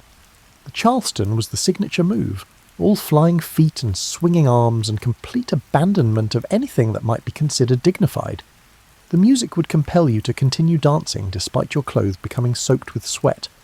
The women smoked cigarettes, wore makeup, and generally behaved in ways that would have horrified their grandmothers. Known as flappers, they appeared to have collectively decided to disregard the traditional norms of feminine behaviour. They wore their hair short, their skirts shorter, and their attitudes shortest of all. The men were trying to keep up, loosening their ties and learning dance steps that would have been considered scandalous just a decade earlier. Everyone was engaged in a collective rebellion against the stuffiness of the previous generation, and they were thoroughly enjoying themselves in the process. But here's the thing that made the speakeasy culture so special. It was democratic in a way that American social life had never been before. Rich and poor, young and old, immigrants and native-born Americans all crowded together around the same small tables, drinking the same illegal liquor and dancing to the same outrageous music. Prohibition had inadvertently created a kind of social mixing that the country had never experienced. The night would end with you stumbling out into the dawn, your ears ringing with jazz and your head spinning with gin, and the sheer exhilaration of being alive at a time when anything seemed possible. Tomorrow was another day, and tomorrow's night would bring new adventures, new music, and new reasons to celebrate the simple fact that you were young and American, and living in the most exciting decade anyone could remember. Now let's talk about how the 1920s changed the way people thought about everything. Not only did the music and clothes change, but the concept of what it meant to be an American underwent a complete transformation. You'd wake up in 1926 and realise that the world your parents had prepared you for no longer existed. A kind of exhilarating uncertainty replaced the old certainties, making every day feel like an adventure. It was like someone had rewritten the rules of life while you were sleeping, and you had to figure out the new version as you went along. The most significant change was in how people thought about themselves. Your great-grandparents had defined themselves by their work, their family, their church, and their community. But you were part of the first generation that could define itself by its entertainment, its style, and its attitude. You weren't just a blacksmith or a farmer or a shopkeeper. You were someone who listened to jazz, drove a car, went to the pictures, and had opinions about everything. The radio was particularly important in this transformation. Every evening you'd gather around that wooden box with its mysterious glowing tubes and listen to voices from New York, Chicago, and Los Angeles. For the first time in American history, the entire country was hearing the same jokes, the same music, and the same advertisements. You were part of a shared national conversation that stretched from coast to coast. These developments created a kind of cultural democracy that was entirely new. A song that was popular in Harlem could be hummed by a farmer in Kansas within a week. Within a month, a dance that originated in Chicago might be performed at an Alabama high school dance. The regional differences that had defined American culture for centuries were beginning to blur into something more unified and simultaneously more diverse. The movies were doing something similar, but even more powerfully. You'd sit in a dark theatre and watch stories that took you places you'd never been, showed you lives you'd never lived, and made you feel emotions you'd never experienced. The stars weren't just actors. They were templates for how to be glamorous, sophisticated, and modern. Mary Pickford, Charlie Chaplin, and Rudolph Valentino weren't just entertainers. They were teachers in the Academy of Style. The magazines were changing too. The previous generation's serious, morally instructive publications gave way to magazines entirely focused on entertainment, fashion, and lifestyle. You'd flip through pages of photographs showing you how to dress, how to decorate your home, and how to conduct yourself at parties. It was like having a personal tutor in the art of being modern. The younger generation were particularly enthusiastic about rejecting everything their parents had taught them. They called themselves the Lost Generation, which sounds melancholy, but was actually a kind of celebration. They were lost from the old certainties, the old restrictions, and the old ways of thinking about life, and they were perfectly content to be lost, because being lost meant being free to find their own way. The slang reflected this new attitude. Everything was swell or keen or the cat's pyjamas. The language was becoming more playful, more inventive, and more fun. People were making up words and phrases with the confidence of poets, and everyone was eager to adopt the latest linguistic fashions. Even the art was changing. Instead of the realistic paintings and sculptures that had dominated American culture, artists were experimenting with abstract forms, bold colours, and ideas that didn't necessarily make logical sense. It was art that matched the mood of the times, experimental, confident, and slightly rebellious. The architecture was transforming too. Buildings were getting taller, sleeker, and more geometric. The Art Deco style was emerging, with its emphasis on clean lines and mechanical elegance. Cities were beginning to look like the future, which was precisely what their inhabitants wanted. But perhaps the most important change was in how people thought about tradition itself. Previous generations had revered the past, seeing it as a source of wisdom and guidance. However, the 1920s generation viewed the past as a challenge to conquer, enhance, or disregard. The future was more interesting than the past, and the present was more fun than either. This perspective created a kind of cultural acceleration that was both exhilarating and exhausting. Everything was changing so fast that you could barely keep up. But that was part of the excitement. You lived in a time of global reinvention and were part of it. By 1927, it was evident that something was beginning to go awry. The party was still going strong, the music was still playing, and everyone was still dancing. But if you looked carefully, you might have noticed that some of the dancers were starting to look a little worn out, and some of the music was starting to sound a little forced. The stock market was still climbing, but it was climbing in a way that was starting to make thoughtful people nervous. The numbers were getting so high that they seemed to have lost any connection to reality. Companies that had never made a profit were worth millions on paper. Stocks were doubling and tripling in value, based on nothing more than the assumption that they would continue to double and triple. You'd overhear conversations that would have been impossible just a few years earlier. Your barber would be talking about his stock portfolio while he cut your hair. The woman who sold newspapers on the corner would be discussing market trends with her customers. Everyone claimed to be an expert, and while many appeared to be getting rich, nobody was asking the obvious question: where was all this money actually coming from? The answer, it turned out, was that it was coming from the future. People were borrowing against tomorrow's prosperity to pay for today's lifestyle. They were buying stocks on margin, which meant they were borrowing money to buy investments that they hoped would be worth more money later. It was a pyramid scheme that worked perfectly, as long as everyone kept believing it would work forever. The agriculture sector was already showing signs of strain. Farmers had expanded their operations during World War I to meet the demand for food. But when the war ended, that need disappeared. Crop prices were falling, and farmers were struggling to pay off the loans they'd taken to buy more land and equipment. No one in the cities was paying much attention to the fact that rural banks were beginning to fail.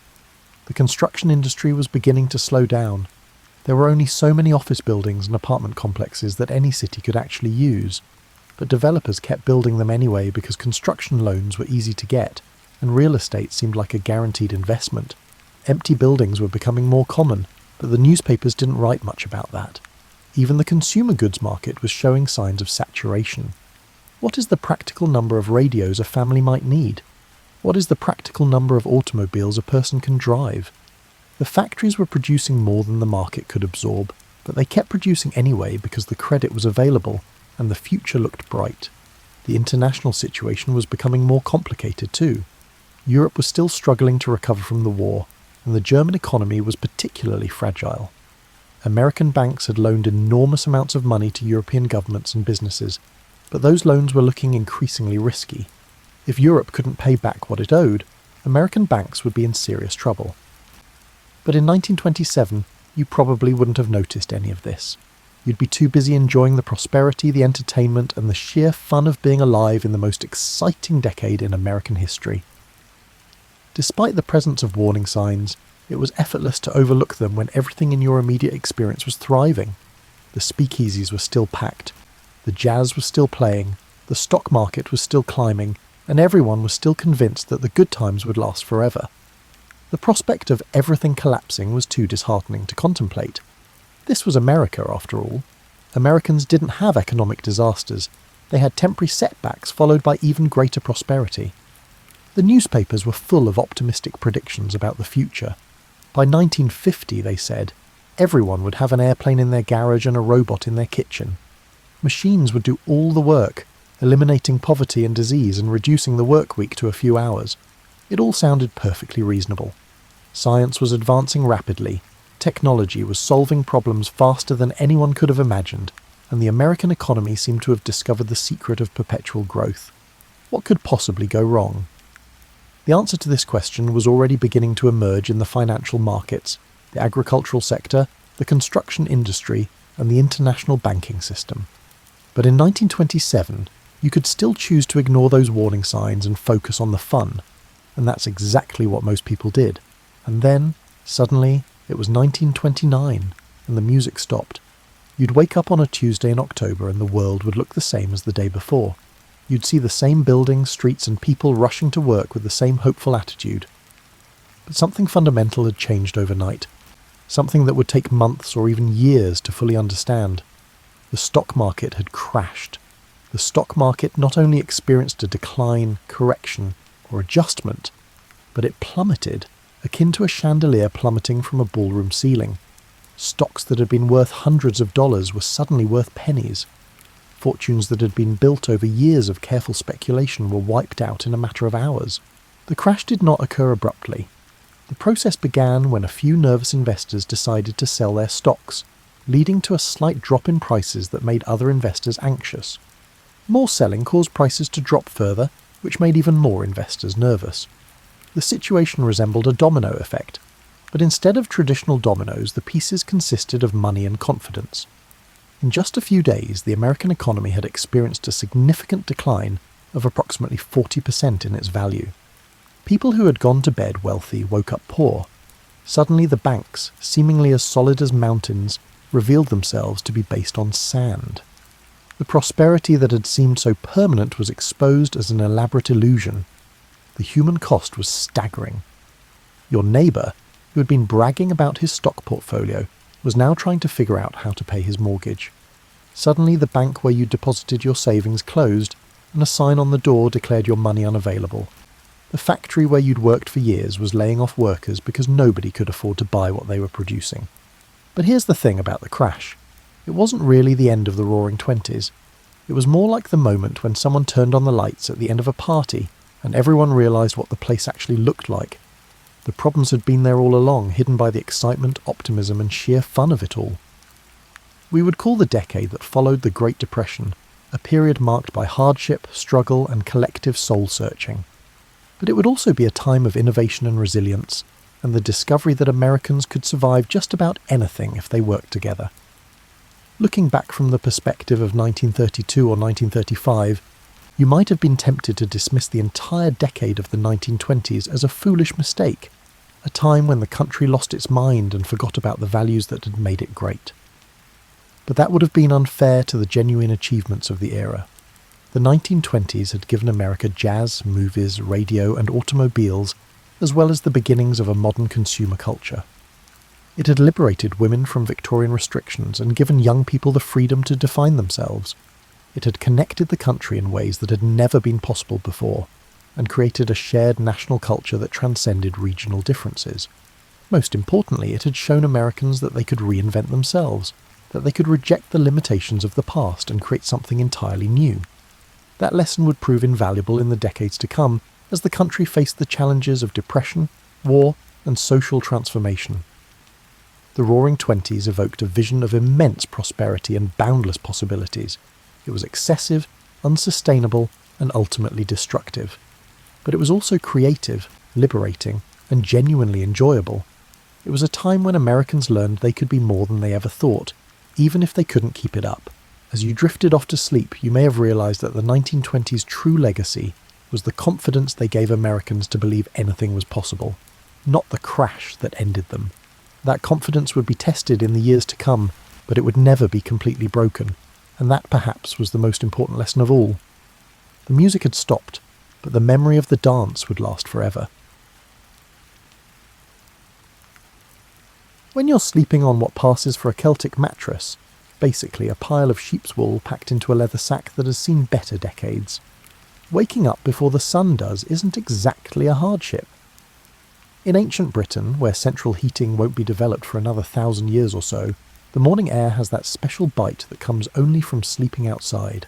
You roll out of your makeshift shelter and walk barefoot across grass that has been soaked with dew in the direction of the Holy Grove. After years of this routine, your feet have long since hardened to leather, but you still flinch when you step on a sharp stone. Like a curious cat, the mist clings to everything, encircling the old oaks and giving the impression that the world is smaller and more personal. As a Druid, your day starts with what you could call meditation, but it's more about standing among trees that were old when your great-grandfather was young and listening than it is about sitting cross-legged and humming Om. Paying attention, you're drawn to your own breathing in the silence, to the distant call of a curlew, and to the rustle of leaves that resembles whispered secrets. The Oak Grove house is your outdoor office, library and temple. There are no walls, no roof apart from the canopy above, and no expensive furnishings, just you, the trees, and whatever knowledge you can extract from them. Feeling the deep grooves and recalling the innumerable dawns you have welcomed here, you run your hand along the bark of your favourite oak. Over the years, this tree has taken on the role of a kind of co-worker, a silent observer of your thoughts and prayers, checking on the different plants and herbs you've been growing nearby as part of your morning routine. Although it may not resemble a modern garden, there are carefully arranged plantings in small clearings and among the roots. You must be patient, sometimes waiting years for mistletoe to appear, because it doesn't grow on every oak. When it happens, it's similar to discovering a £20 note in your coat pocket, but this note has the power to heal the sick and establish a connection with the divine. Even the most pragmatic person gets a little mystical from the golden way. The early morning light filters through the leaves. You collect a few special herbs, such as meadowsweet for its sweet aroma and therapeutic qualities, vervain for purification, and some hawthorn bark for later use. These treasures are stored in your leather pouch, which has been softened by years of use and resembles an ancient pharmacy. You hear the sounds of the settlement starting to awaken as the sun rises higher. The familiar sounds of everyday life, such as children laughing, cattle lowing, and someone presumably arguing over who gets to milk the goats, drift through the trees as smoke rises from cooking fires. But for now, you are caught between the eternal and the earthly in these final moments of dawn silence. When you close your eyes, you can feel the earth's slow, steady heartbeat, the pulse of the land beneath your feet. The ability to perceive the deeper rhythms of the natural world is a sensation that developed over years. You know better than to call it fanciful. You've discovered that the world speaks to those who can listen after 20 years of training, memorizing thousands of lines of poetry and lore, and researching the motions of stars and the characteristics of plants. A simple acknowledgement, which is in between a prayer and a greeting, marks the end of the morning ritual. One last time, you press your palm against the oak's trunk and mutter something in the ancient tongue that your teacher taught you when you were just a young child. Naturally, the tree never responds, but you always feel heard. It's time to confront the day and all of its human-related issues and complications. You must eat something first, though. When their blood sugar falls, even Druids become irritable. You practice what may be the most spectacular party trick in all of ancient Europe as you make your way back toward the settlement, but it's deadly serious, and there are no parties. Genealogies, court rulings, and religious tales that need to be memorized verbatim are being recited. There were no crib notes, no written books, and no let me Google that choices. Just your brain, which has been conditioned to function as a living library since childhood. The intricate inheritance laws governing cattle disputes are the subject of this morning's mental exercise. The content is truly exciting. You silently discuss the appropriate course of action in the event that a neighbour's grain field is damaged by someone's prize bull, going over different scenarios and the solutions that are suggested. It's similar to being a walking Wikipedia, except that you can't use Ctrl F to find what you're looking for, and real people suffer real consequences if you forget something crucial. A growl from your stomach, likely audible in the valley beyond, interrupts this legal recitation. In Iron Age Britain, breakfast is defined as anything that didn't go bad overnight and won't kill you right away. You walk over to the communal kitchen, where a number of big pots bubble over well-maintained fires.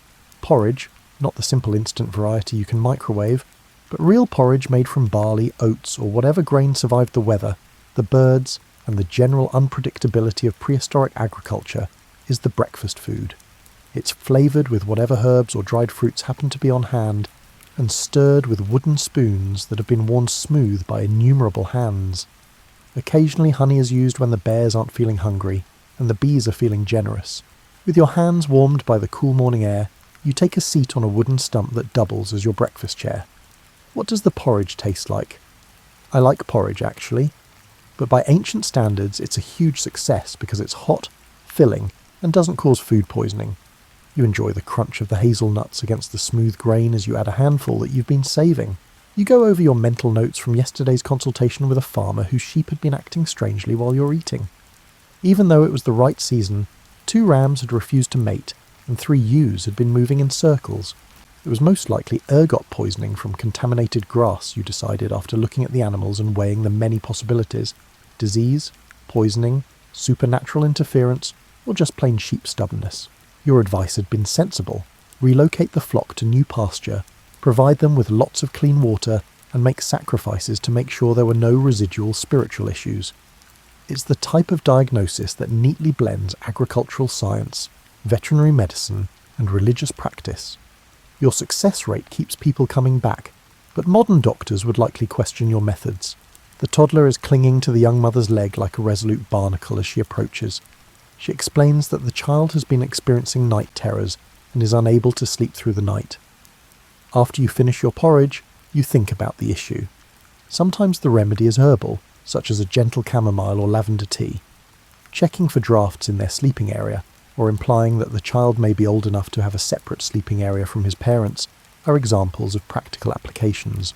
Sometimes, though, you suspect it's simply the fact that 2-year-olds are inherently scary beings who don't receive enough sleep until they're around 30. Naturally, you don't say this to the mother. Instead, you propose creating a mild herbal remedy and suggest a simple bedtime routine that may help the child feel more secure. Your work revolves around these consultations, which are the everyday reality that differs greatly from the enigmatic, unearthly perception that people frequently hold of Druids. You have elements of a lawyer, a doctor, a therapist, and an agricultural consultant. The mystical elements, though woven through pragmatic concerns like a golden thread through rough wool, are sufficiently real. Your day has officially begun when you finish your breakfast and notice that the sun has risen well above the tree line. It's time to review your many ongoing projects and determine who else might benefit from your unique combination of common sense and age-old wisdom. It's a 3-walled building with a thatched roof that only leaks when it rains a lot, which is usually the case. Your makeshift dispensary is located in a corner of what could be kindly referred to as a workshop. To receive any sunlight that Britain's consistently overcast skies may provide, the open side faces south. Clay pots line wooden shelves that have been smoothed by years of use, and bundles of dried herbs hang from the rafters like an aromatic chandelier. Checking on a batch of willow bark tea that has been steeping overnight is the first task for today's pharmaceutical work. Kind words and gentle stretching are insufficient for the middle-aged blacksmith patient, whose joints are so stiff that he can hardly lift his hammer. You test the strength of the dark liquid with a cautious sip after straining it through a piece of linen. It's probably about right, because I'm as bitter as a disgruntled tax collector. Your medicine cabinet would confuse a modern pharmacist, but any respectable herbalist would be impressed. For headaches, feverfew is collected at dawn, when its potency is at its highest. The country people refer to comfrey as knitbone for good reason. It helps with wounds and broken bones. St. John's wort is used to treat depression, but you may also think of it as a way to drive out evil spirits that descend on the heart like mist in a valley. A woman shows up looking ashamed, accompanied by her teenage son. The boy's face resembles a battlefield of red pimples and angry spots, commonly referred to as acne, but you recognise it as the unfortunate consequence of maturing into manhood in a world lacking face wash or dermatologists. It's not incorrect for his mother to worry that the condition could hinder his ability to locate a wife, but you don't bring up the possibility that his personality could be a greater barrier. Herbal remedies and practical advice are part of your treatment. Applications of honey and crushed mint leaves on the outside for their antibacterial qualities. This tea blend, which contains burdock root, nettle, and a little yellow dock, is meant to balance what you think of as internal heat. Above all, there are strong warnings not to pick at the spots, but you know that teens will disregard these warnings with the same tenacity that has been displayed throughout history. Mental and emotional disorders present the true obstacle. After losing her baby daughter 6 months ago, a merchant's wife has been describing what she calls melancholy of the spirit, likely what we would recognise as depression. You have plants that can help with the physical pain and insomnia that come with deep sadness, but no herb can cure it. You make a mild concoction: passion flower to promote relaxation, lemon balm for its energising qualities, and a tiny bit of lavender for its soothing aroma. More significantly, though, you allow her space to talk about her daughter and acknowledge the truth of her loss without downplaying it or pressuring her to accept it. A significant portion of your practice consists of this emotional labour. People seek you out not only for physical cures, but also for someone who will listen to them without passing judgment, and who could help them understand why they are suffering. You're a priest, a counsellor, and a friend all at once, but you've learned to keep your distance so that you don't get caught up in other people's suffering. A more unusual case arrives in your afternoon. A farmer who believes a rival has cursed his prize bull. The animal no longer serves the cows and has turned violent and erratic, charging at shadows. Examining the beast from a safe distance, you observe its irregular behaviour and dilated pupils. After careful interrogation, you learn that the bull has been grazing in a field where ergot-infected grain grows wild. The curse treatment includes moving the bull to a clean pasture, providing him with plenty of fresh water, and performing a ceremonial cleansing to help him feel that the spiritual threat has been removed, all due to the farmer's strong and genuine belief in curses. As you think about your evening meal, you mutter impressive-sounding incantations, burn some purifying herbs, and sprinkle blessed water around the bull's pen. This is not exactly a deception. Instead of making the farmer feel helpless and afraid, the ritual actually helps them feel empowered and hopeful. The bull's recuperation will be impacted by his mental state, which will also affect how he treats the animal. Medicine that treats both the patient and their human caregivers can sometimes be the best. You tidy up your equipment and arrange your supplies for the next day as night falls. The work for the day has been successful, a number of people are feeling better, and your treatments haven't killed anyone, which is always a win in prehistoric medicine. Approximately 2 miles from the settlement, the stone circle is situated on a rise where, generations before your grandfather's grandfather was born, your ancestors dragged enormous blocks of local granite into a perfect ring. You follow a path that has been smoothed by innumerable feet, Druids, petitioners, and inquisitive kids who have been told not to play among the sacred stones but still do so, as you stroll there in the late afternoon light. Each stone, roughly twice your height, is a weathered grey monument that has endured for centuries. They aren't the enormous trilithons you might picture from Stonehenge. Those megaliths are from a more ambitious, earlier era. Despite being smaller and more personal, these stones are just as potent. Small offerings left by guests clump together around their bases like vibrant prayers made tangible, and Lycan paints them in patches of green and silver. In your world, spirituality and astronomy are never completely distinct, but today's purpose is more astronomical. For months, you've been monitoring the moon's movement and its position in relation to the background stars in anticipation of a specific alignment that happens once every 19 years. If your calculations are accurate, the moon will rise through the space between two particular stones tonight, signalling a significant event in the astronomical calendar. Years of stargazing were part of your training, which taught you to read the sky like a huge, slowly turning book. Understanding celestial cycles helps you time everything from plantings to religious festivals to court cases, not because you think the stars dictate human fate. That's more of a Roman notion. The phases of the moon dictate when it is best to gather specific herbs, when rituals are most effective, and when it is fortunate to start significant projects. You set up a basic meal consisting of bread, cheese, and dried apples as your observation point. Patience is necessary for astronomical work, and patience necessitates nourishment. The grain used to make the dense, dark bread was ground between two stones that morning. Because it was aged in clay pots buried in cool earth, the cheese has a sharp tang. Simple food tastes better when enjoyed in the company of old stones and under the open sky. You start the evening's actual task as dusk falls, teaching your apprentice the intricate craft of memory. As you recite the family tree of the local chieftain, young Calum sits cross-legged next to you, his expression solemn and focused. The meticulously structured verse chronicles 15 generations worth of marriages, feuds, births, and deaths, which helps readers retain the information. The genealogy serves as legal documentation in addition to family history. Who is entitled to inherit property? Due to long-standing blood feuds, which families are prohibited from getting married to one another? In tribal councils, who is empowered to speak? Your mind contains all of this knowledge, which you need to impart flawlessly to the following generation. A single error could render a property claim void or unintentionally approve a union that would spark a new conflict. Calum repeats the verses back to you, occasionally stumbling over the more complex relationships. Although he is intelligent enough, memory work necessitates constant practice and perfect accuracy. You recall the frustration of knowing that a single incorrect word could have major repercussions for actual people in the real world, as well as your struggles with the same material at his age. You point out constellations rising in the darkening sky in between genealogical lessons. The Great Bear is circling the North Star indefinitely. With his belt of 3 brilliant stars, Orion the Hunter strode across the winter sky. There are tales associated with each constellation, not merely lovely myths, but useful knowledge contained in enduring tales. For example, the Seven Sisters story tells you when to plant barley. The story of the swan's flight across the summer sky marks the time to gather some medicinal plants. These aren't just tales your people share over fire on chilly evenings. They're an intricate system of oral tradition that preserves and passes along important seasonal knowledge. You see the moon, fat and almost full, rising precisely where your calculations indicated it would as complete darkness descends.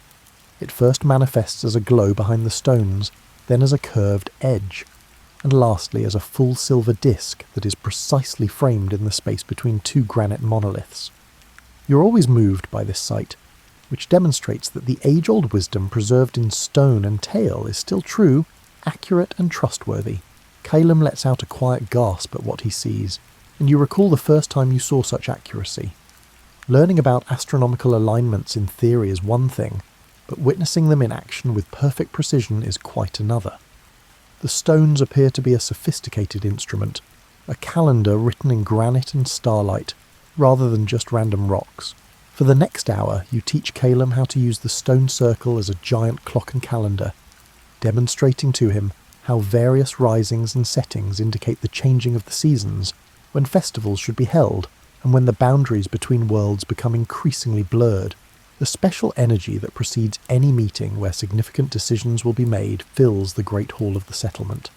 A boundary dispute between nearby farms, the conditions for throwing a wedding feast that will bring together 2 powerful families, and the delicate case of a young man accused of stealing cattle from his cousin are just a few of the urgent issues that will be discussed at tonight's council meeting. As the sun rises, you arrive wearing formal robes that symbolise your position as an arbiter and upholder of traditional law. Nobody is impressed by the hall itself. It's just a big wooden barn with more smoke holes and better decorations. The air is filled with the mixed smells of leather, wet wool, wood smoke, and too many people in one location, while rushlights flicker in the background. Your seat is in a prominent location close to the main fire, close enough to the clan chief to offer advice, but far enough away to speak to the group as a whole. The arrangement takes into account your dual responsibilities as an independent authority and counsellor. Since that would require a formal court system that does not yet exist, you are not quite a judge in the contemporary sense. Rather, you are a sort of legal scholar, mediator, and precedent repository. In the first instance, two brothers quarrel about where their property line is. Although they both inherited parts of their father's land, spring ploughing and winter floods have shifted the original boundary markers, which were a line of standing stones. Every brother maintains that his version of events is accurate, and each has witnesses to back up his claims, asking thoughtful questions concerning the original positioning of the stones, the intentions stated in their father's will, and the testimonies of neighbours who recall the land prior to the boundary being disturbed. You listen to both sides. In order to piece together physical evidence and human memory and reconstruct the truth, the solution calls for more detective work than legal scholarship. Following much deliberation, you suggest a compromise that gives each brother approximately equal acreage, while drawing a new border that traces natural features, a line of oak trees and a stream bed, that will be more difficult to contest later. The fact that neither brother is completely satisfied with the solution suggests that it is likely fair. The charge of cattle theft turns out to be more complicated. Dara, a cousin, accuses young Brannock of stealing 2 priceless heifers. The evidence is circumstantial but concerning. Dara recently purchased cattle that look strikingly similar to Brannock, who was spotted close to his herd the night before the animals vanished. Although he is unable to provide the merchant or any witnesses to the transaction, Brannock asserts that he bought the animals from a travelling merchant. Claims of theft must be supported by either unambiguous evidence or an ordeal trial under your legal system. Since no one witnessed Brannock actually taking the cattle, the first option is not feasible. The second option entails making unpleasant decisions, such as fighting a duel, submerging an arm in boiling water, or holding a red-hot iron bar. Although you've noticed that divine justice occasionally has a peculiar sense of humour, the theory holds that it will protect the innocent and punish the guilty. You suggest a third option. A formal oath-taking ceremony in which Brannock is required to publicly declare his innocence, while touching a holy object and pleading with the gods to hear him. The oath will ultimately result in divine retribution if he is lying. His public statement should clear his name and put an end to the accusation if he is speaking the truth. Although it's not perfect justice, it avoids the possibility of injuring an innocent person while still formally resolving the conflict. Brannock readily agrees, indicating either his innocence or his extraordinary faith in his ability to deceive the gods. Even though you've been mistaken before, you suspect the former. The last issue, planning the wedding feast, calls for completely different abilities. You have to make sure that the seating arrangements don't unintentionally offend anyone, that the appropriate customs are followed, and that the two families' contractual duties are understood and observed. It's similar to juggling the roles of lawyer, diplomat, and wedding planner. The groom's family must provide certain items, such as a certain number of cattle, multiple bronze ornaments, and enough grain to brew ale for the celebration, while the bride's family will provide the main feast. Using your understanding of comparable arrangements and what each family can afford, you assist in negotiating these specifics. As the evening goes on and the different issues are settled, you experience the well-known joy of witnessing your training in action. In these situations, the laws you've learned by heart, the precedents you've researched, and the diplomatic abilities you've honed all come together to make your community run more smoothly. However, you're also worn out. Even when things go well, navigating complex social dynamics, mediating conflicts, and speaking authoritatively for hours on end is exhausting work. You look forward to the quieter parts of your evening routine, but your back hurts from sitting up straight and attentive, and your throat is dry from talking.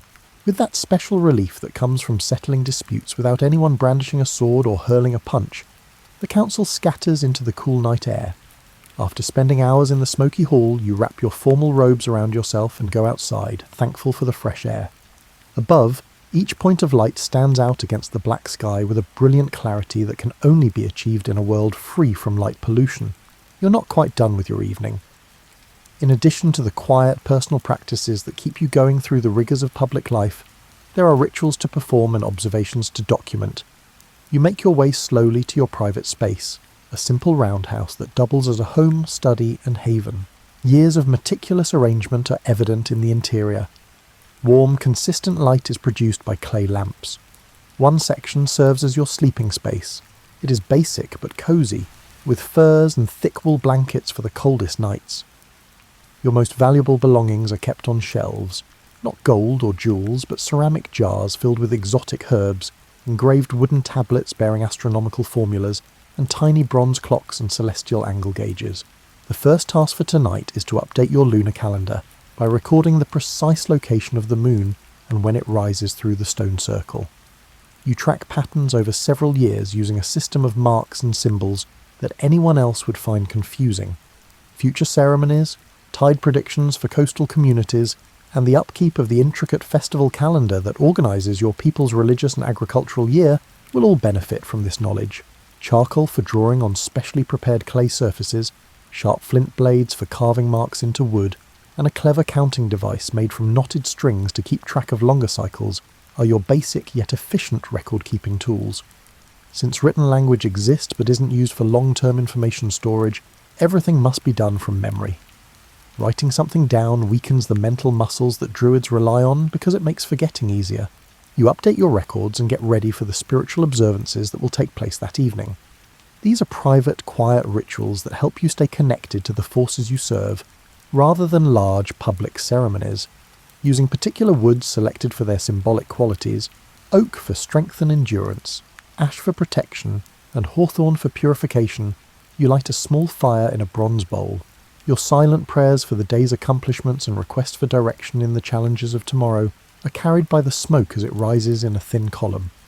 After the day's events, you sit quietly and allow your thoughts to calm down. You feel the tension leave your shoulders and the stress that has built up from mediating conflicts evaporate like water. The structured mindfulness practice that modern people may be familiar with is not what this meditation is. Rather, it's a slow awakening to the subtle currents that run beneath the surface of ordinary reality. You hear the sounds of the night, the whisper of the wind through thatch, the distant lowing of cattle settling for sleep, and the owl's call from the oak grove. You gradually start to notice less evident sensations. The earth itself seems to be pulsing slowly with energy. The subtle grain of the landscape like wood that makes some directions feel different from others. The feeling that every prayer that has been said and every fire that has burned there are preserved in the stones of your hearth. To a modern ear, these perceptions may seem mystical, but to you, they are as natural as checking the weather or listening for approaching footsteps. Your senses have been trained for decades to pick up on rhythms and patterns that most people miss. The fact that these perceptions enable you to better serve your community is more important than whether they are the result of true supernatural awareness or simply highly developed intuition. Reviewing the day's events and thinking about what they reveal about broader patterns and trends is your final ritual as the fire burns down to glowing coals. The boundary dispute implies that the amount of available land is being strained by population growth. The charge of cattle theft may be a reflection of larger economic tensions, as young men find it difficult to make a name for themselves. The intricate network of alliances that binds your society together is exposed during the wedding negotiations. These observations will help you foresee future issues before they become crises, and will guide your advice to the clan leadership. It is a type of strategic thinking that uses both logical analysis and the deeper wisdom that comes from years of reading human nature's currents. It also blends practical analysis with intuitive insights. You finally bank the fire and get ready for sleep as genuine exhaustion descends upon you. There will likely be at least one emergency that calls for all of your abilities and knowledge tomorrow, along with new difficulties and conflicts to resolve. But that's a problem for tomorrow. You can sleep easy tonight knowing that you have done a good job of serving your people and upholding the long-standing customs that give their lives purpose and order. After such a long day, you can easily fall asleep as your body settles into the wool-stuffed mattress, and you feel the satisfaction of a job well done. However, your mind is still partially awake while you sleep because it has been trained over decades to pick up on odd sounds or shifts in the subtle energies that surround sacred locations, but only dreams of peace tonight. The trees are bigger and older than any that grow in the real world, and you find yourself strolling through a forest that appears familiar but is incredibly large. Beside you are ancient Druids. Teachers from earlier generations whose knowledge has been transmitted orally. They communicate without using words, exchanging information that moves straight from one mind to another like water levelling out. Secrets that are hidden from everyday view are revealed by the dream forest. You can see how all of the trees are connected by a network of roots that exchange information and nutrients over great distances. You see how the forest functions as a single, enormous organism thanks to the mycorrhizal fungi's underground network of chemical signals. In the dream state, these connections appear as clear as sunlight, but it will take centuries for modern science to uncover them. The events of the day are processed by your sleeping mind and woven into the broader patterns that guide your work. Humanity's never-ending quest to impose order on the natural world is reflected in the boundary dispute. The charge of cattle theft highlights the conflicts that emerge when traditional communities start to expand past the point at which everyone is well acquainted with one another. The negotiations surrounding the wedding show how societies change and grow while retaining their fundamental characteristics. These realizations feel more like truths that have always been there, just waiting for the right time to come to light, than they do like conclusions you've drawn. Druidical wisdom frequently operates in this way. It reorganizes everything you believe to be true rather than using linear reasoning. Your dreams become more intimate as the night grows darker. As a young apprentice, you find it difficult to commit the extensive body of legal, historical and religious knowledge to memory. You recall the aggravation of forgetting crucial information, the anxiety of failing your teachers, and the slow delight of realizing that the disparate facts were, in fact, pieces of a cohesive whole. Through decades of sometimes unappreciated service, the memory dreams serve as a reminder of why you chose this path and why you have stayed dedicated to it. Your people are able to preserve their identity and values for generations to come because of the living wisdom you possess, which goes beyond merely academic knowledge. Communities would lose their ties to the past and their direction for the future if Druids weren't there to maintain and pass along this cultural heritage. You dream about the vast cycles that control everything as the first grey light peeks through the smoke hole in your roof, just before dawn. The daily cycle of dawn and dusk, the moon's monthly cycle of phases, the changing of the seasons every year, each with unique challenges and gifts. The longer, multi-generational cycles that signify the emergence and decline of dynasties, the movement of peoples, and the gradual advancement of human knowledge. You see yourself in the dream as a component of these enormous cycles, no more or less significant than any other component of the pattern. Even though your life is short in comparison to the stone circle's age or the great oak's lifespan, your contribution to preserving wisdom's continuity makes you a part of something greater and more durable than any one person's life. Despite the complicated dreams, you awaken organically as the first bird starts singing in the morning, feeling refreshed and composed. Without the startling confusion that frequently accompanies contemporary alarm clocks, the shift from sleep to wakefulness feels seamless and natural. Instead of waking when the time is right, your body has learned to synchronize itself with its own natural rhythms. You get out of bed and do the easy stretching exercises that maintain the strength and flexibility of your aging body. Given that a healthy body is necessary to support a healthy mind, Druidical training places a strong emphasis on the relationship between mental and physical health. The mild yet effective exercises are made to keep your circulation, flexibility, and the kind of focused awareness that your job requires. The world is waking up to a new day outside. As families prepare their morning meals, smoke rises from cooking fires. The cool air is filled with the sounds of children starting their daily tasks. You hear the steady sound of grain being ground between stones in the distance, and you hear cattle sighing softly as they are led to new pasture. Even though your daily robes aren't as fancy as the ones you wore to the council last night, you still make a statement about your position and status in the community. Wool from local plants is used to dye the fabric. Rich greens from nettle, soft browns from walnut hulls, and a hint of blue from woad, which was expensive and time-consuming to obtain. As you step outside into the morning air, you experience the same sense of excitement that comes with the possibilities of every new day.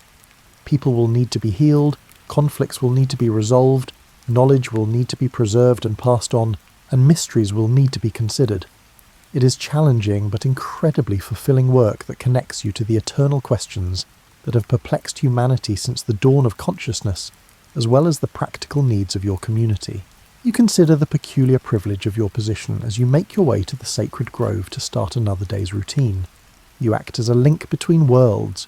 between the gathering wisdom of the past and the emerging possibilities of the future, between the practical demands of everyday life and the spiritual aspects that give life purpose, and between the human community and the natural forces that support it. The morning mist is burned away as the sun rises higher, showcasing the beauty of the familiar landscape. With the calm assurance of someone who understands their role in the vast scheme of things, you face the new day as it dawns in the never-ending cycle of days. In the year 742 CE, the prosperous city-state of Khorasan glittered under the noonday sun. A nexus for caravan routes feeding distant empires, Khorasan thrived on the exchange of saffron, silk, star charts, and rumours whispered behind curtained alcoves. At its centre loomed a grand marketplace whose vaulted roof trapped the daily bustle in a ceaseless echo. Traders from Byzantium, Tang China, the Abbasid Caliphate, and beyond mingled among stalls stacked high with lapis lazuli, dried fruit, and perfumed sandalwood. Some hailed it as a marvel of cosmopolitan life, where fortunes might pivot in a single conversation. Among the people navigating the throng was Karia bint Yazd, a travelling scholar whose lineage traced back to the once-renowned Zoroastrian priests of Persia. Her face betrayed concentration as she studied hieroglyphic notations in a weathered scroll. Unmarried and unconcerned with the expectations placed upon a woman of her station, she had roamed from one end of the Silk Road to the other, piecing together knowledge that seldom found its way into the official annals. The swirl of Khorasan's commerce did not distract her. She focused on a lead suggesting that rare manuscripts had surfaced in a private collection near the city's eastern quarter. This rumour, if proven true, could illuminate corners of history barely glimpsed by modern scholars. Korea pressed deeper into a labyrinth of narrow lanes behind the main bazaar, guided by a coded map etched into her memory. Eager boys offered to carry her satchels for a coin, and watchful guards in brass-trimmed uniforms eyed each passer-by. She brushed off all offers of help. Too many watchers, too many ears. At last, she arrived at a courtyard hidden behind a plain wooden door. Its walls were plastered in cream white, while vines spiralled up lattices under a hazy afternoon sky. Within that secluded enclave stood an elderly bibliophile named Kazem al-Talibi, his hands trembling under the burden of a slender volume bound in jade-green leather. Their meeting was brief. Korea offered him carefully wrapped objects, fragments of ancient mathematics tablets uncovered near Samarkand, and, in exchange, Kazem relinquished the jade-bound text. He warned her that certain circles would stop at nothing to keep these pages hidden, for they revealed knowledge rumoured to disrupt any empire reliant on controlling scholarship. She nodded gravely, accustomed to the shadows that dogged rare manuscripts. Across the years, she had learned that truth took many forms, each requiring a subtle approach to keep it from vanishing under official censure. Emerging once again into the main bazaar, Korea carefully hid the new acquisition beneath her travelling cloak. She knew better than to linger. Khorasan's seeming tolerance of foreign ideas could transform abruptly if power shifted. Memories of burned scrolls and harassed scribes in other dominions haunted her, fueling her determination to preserve the text at any cost. She arranged with a local caravan heading eastward, its leader a woman named Afsoon, who had a reputation for outmanoeuvring desert bandits. Without illusions, Karia recognised that partnering with such a skilled merchant would cost her, yet safety for the jade-bound book was paramount. Before the caravan departed, Korea paid her respects at a small shrine dedicated to wise men of antiquity. A single candle flickered by the altar, illuminating offerings left by travellers praying for clear roads and fair weather. She exhaled a silent oath that she would not let ignorance devour the precious knowledge in her care. Beyond the city's gates lay an expanse of desert and studded with dunes and hammered by fierce winds, but her route led even farther, along mountain trails rumoured to house hidden monasteries and ephemeral oasis towns. The unstoppable pulse of curiosity drove her to press forward, regardless of perils that might lurk in the next bend of the road. Dawn arrived, painting the sky with ochre and salmon hues. Carrier joined Afsoon and the other travellers at the designated meeting point, where camels brayed and donkey drivers prepared loads of barley and dried fruit. The caravan's synergy was immediately evident. Each person had a distinct task, ensuring that by the time the sun fully breached the horizon, they were on the move. Korea walked near Afsoon, who shared glimpses of the terrain ahead and introduced Karia to the caravan's unspoken rules: trust the signals, ration water meticulously, and never question the necessity of midnight halts. In these borderless regions, vigilance was currency. With the sun mounting, the caravan snaked through a parched plain dotted by twisted shrubs. A hush fell over them, broken only by the soft shuffling of hooves and the gentle clink of metal fastenings. Karia's thoughts drifted to the codex inside her bag. She had only glimpsed a few pages thus far. Intricate diagrams of planetary movement, cryptic references to an ancient empire that preceded the Achaemenids, and footnotes scrawled in an unfamiliar script. If accurate, these writings expanded the known timeline of advanced astronomy by centuries. She resolved to study every page once the caravan reached a safe haven. Afsoon signalled a halt near a cluster of sun-scorched boulders, granting the group respite from the crushing midday heat. While some dozed in makeshift shade, Karia took cautious sips from her water skin, feeling the dryness cling to her throat. A restlessness stirred within her, equal parts excitement and anxiety. She replayed Kazim al-Talibi's warning. Powerful figures had an interest in ensuring no one deciphered the text. For them, knowledge was a finite resource, best kept under strict watch. As a swirl of wind kicked sand across her path, Karia gripped her satchel, silently vowing she would not be silenced. By twilight, the caravan approached a modest oasis, lined with date palms that cast long shadows across still water. Afsoon guided her camels into a semicircle, forming a protective barrier against stray wanderers. Several travellers set about erecting tents, while others gathered wood for small fires that would ward off the chill of desert night. Karia found herself drawn to the water's edge, where subdued conversation rose among weary merchants. Some speculated about the political tensions brewing in distant courts, others lamented the rising cost of salt. As darkness settled, the oasis took on an otherworldly hush. A crescent moon glimmered overhead, illuminating faint outlines of crumbling stone pillars, suggesting an abandoned settlement from a forgotten era.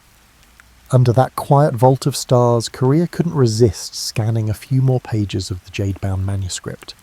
Its text merged empirical observations with philosophical notes referencing the grand wheel of time. She recognized oblique references to astronomical systems older than the widely recognized Ptolemaic model. If deciphered fully, such knowledge might challenge many assumptions cherished by esteemed academies. Meanwhile, Afsoon stepped away from the main group, beckoning Karia to join her near a withered acacia. "You stand out among our company," the merchant remarked in a measured tone. "Your eyes never rest, and you guard that bag as if it carries the soul of a king." Karia, wary of revealing too much, offered that she was merely a scholar entrusted with a rare item. Afsoon nodded, but warned Karia that roving spies seeking advantage for rival factions often infiltrated caravans.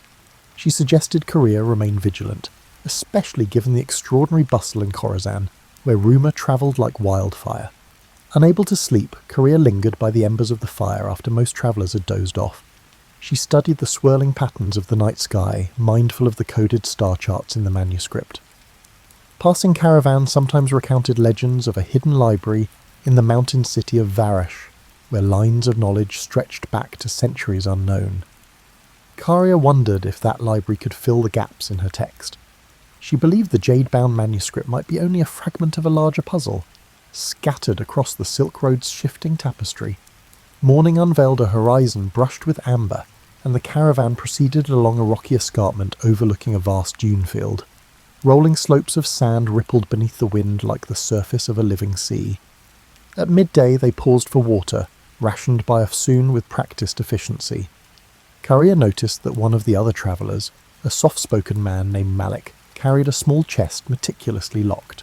He travelled with perpetual worry etched into his features, eyes darting whenever talk turned to rumours of desert raiders. Secrets seemed to coil around each member of this assemblage, as though no one ventured these roads without hidden motives. Late in the afternoon, the caravan encountered a party of horsemen flying the banner of a minor warlord rumoured to be in league with the region's most feared bandit clans. Tension crackled through the group as Afsoon halted the caravan, waiting for the riders to approach. After a terse greeting, the horsemen rode on, apparently uninterested in conflict, but the encounter rattled everyone. Karia noticed Afsoon's posture remained rigid with caution long after the riders vanished in a plume of dust. The merchant murmured about changing their route, seeking narrower trails less patrolled by predatory chieftains. That evening brought them to a narrow gorge, its walls towering on either side in jagged ridges. Afsoon insisted they make camp in a sheltered alcove half hidden behind weathered boulders. By the flicker of firelight, Korea finally delved into the central chapter of the manuscript. Strange symbols, part cuneiform, part unknown script, decorated the margins, each sign accompanied by cryptic commentary. The text recounted a civilization that mapped constellations in ways contrasting with every known chart. Diagrammatic lines implied an advanced geometry, far exceeding the standard calculations of her time. Just as Korea's pulse quickened at the revelation, a cry rang out near the edge of camp. She rushed toward the commotion, heart pounding. Malik stood trembling by his small chest, which now lay open, its contents missing.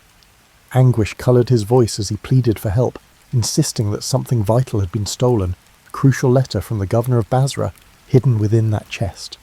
Afsoon assembled the caravan members, demanding an explanation. Tempers flared, suspicion circled, and whispered accusations rippled through this group.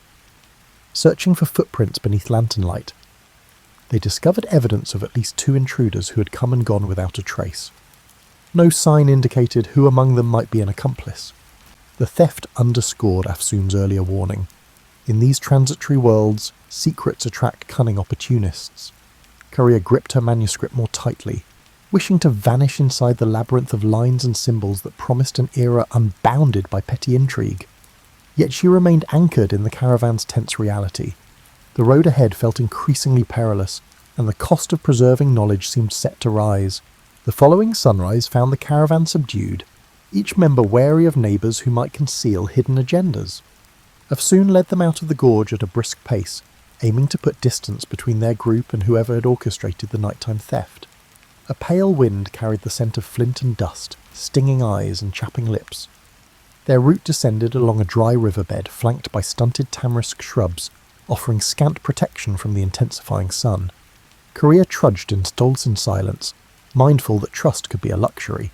As midday drew near, they spotted the remnants of a caravanserai built against the side of a bluff.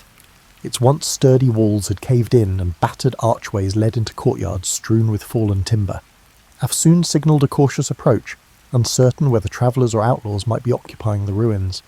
The group explored in pairs, stepping over cracked tiles littered with scorpion husks. No living presence emerged, though evidence of a hasty departure. Scattered coals, torn blankets, suggested someone had sheltered there not long before. Since water was available from a half-collapsed cistern, Afsoon decided they would rest under what remained of the caravanserai's roof. Malik hovered by his broken chest, sifting through remnants of cloth as though searching for any clue. Korea drifted away from the group, drawn to an overgrown courtyard where a dried fountain stood. Vines draped its cracked basin, trailing over carved motifs of intertwined serpents. Time and neglect had worn away the finer details, yet a mysterious energy lingered, as though the place once echoed with conversation about cosmic truths beyond mortal comprehension. She pulled out the jade-bound book to scrutinize a passage describing the 4 points beyond the boundary of earthly measure. The text postulated that certain alignment patterns, stars in specific conjunctions, allowed glimpses into knowledge unattainable through ordinary means. This notion was not entirely foreign, given that many mystical traditions in Persia and India spoke of cosmic gates. Still, the clarity of these instructions startled her. The manuscript seemed less a mere curiosity, and more a carefully constructed key. She wondered if others who sought it might comprehend its significance.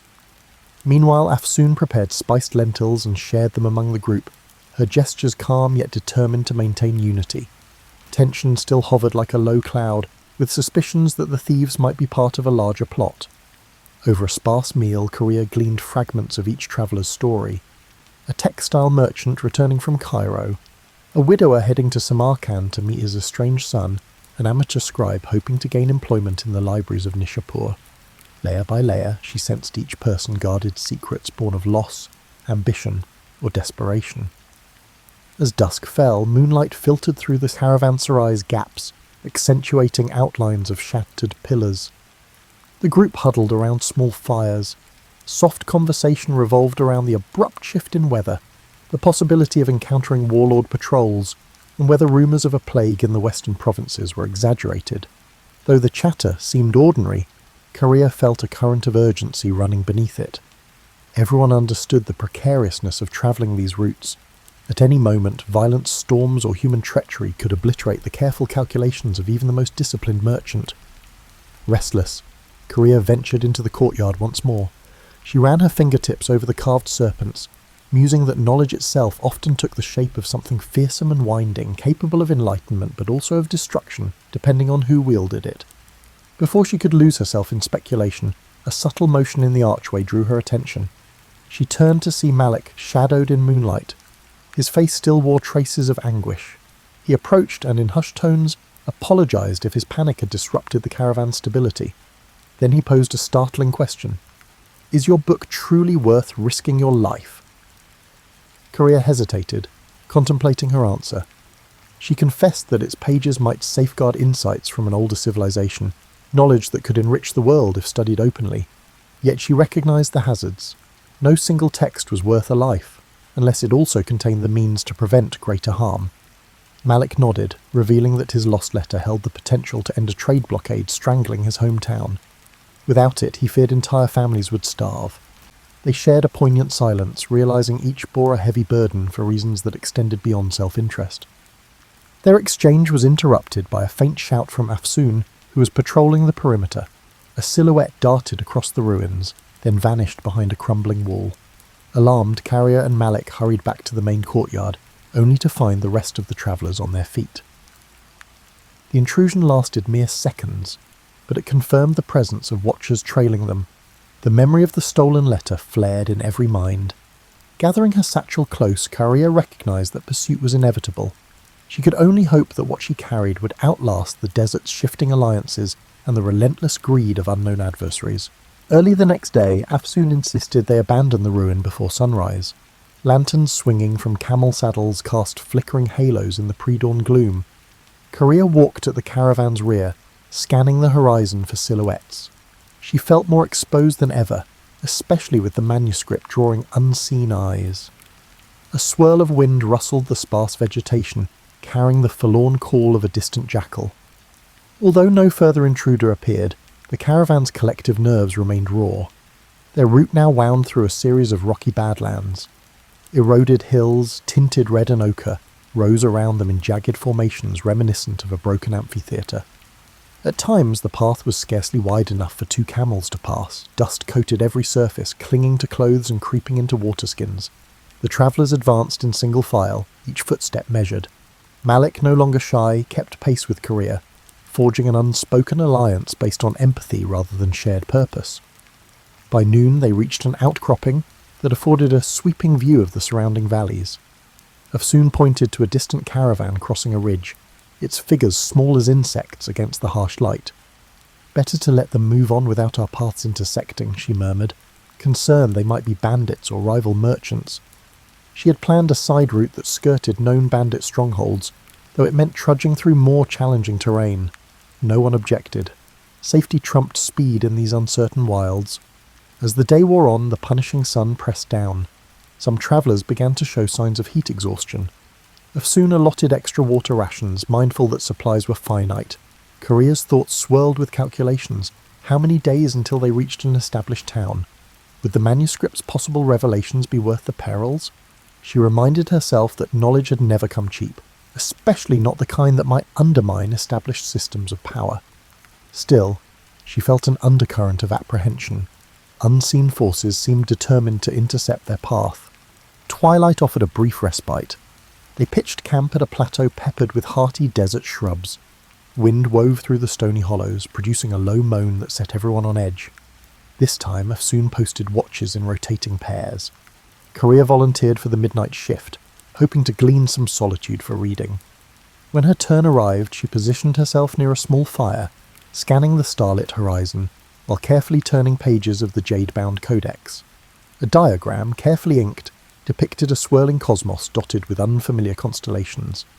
The accompanying text mentioned a geometry bridging mind and universe, though the specifics remained cloaked in archaic jargon. She sensed movement at the edge of the firelight and gripped the book protectively, but it was only an elderly trader from their group, awakened by coughing. He approached, nodding politely. "I see that you carry more than curiosity," he said, glancing at the manuscript's glowing pages. He spoke of his younger days when he'd travelled to a mountaintop sanctuary, rumoured to house writings older than any empire. The priests there, he claimed, hinted that scattered relics across the Silk Road formed pieces of a grand puzzle. He stopped short of elaborating, perhaps wary of scaring her with improbable myths, or simply reluctant to resurrect memories best left buried. Carrier nodded, intrigued yet cautious. She had heard variations of the mountaintop library tale in her journeys. One version placed it in Tibet, another in the highlands of Persia, and yet another in the Himalayas near the Indus. Regardless of location, the consistent theme was that a hidden repository of ancient texts might hold radical knowledge of mathematics, medicine, and astronomy. Could her manuscript be part of that lost legacy? She recalled hearing rumours that certain references connected the library's existence to the taboo notion of cyclical time, where civilizations rose and fell repeatedly, each leaving faint echoes for the next. The elderly trader coughed again and excused himself to rest. Alone, Korea gazed at the codex, a swirl of questions filling her mind. Just then, a sharp whistle pierced the night air. She sprang to her feet. Hafsun came running, sword in hand. A scout on the perimeter shouted news of footsteps on the far side of the plateau. Everyone scrambled for weapons. Adrenaline surged. Within moments, the intruders fled, vanishing as swiftly as they'd arrived, leaving only footprints. Hafsun suspected they were testing the caravan's defences. Tension soared. Though no battle ensued, the message was clear: someone to track them with precision.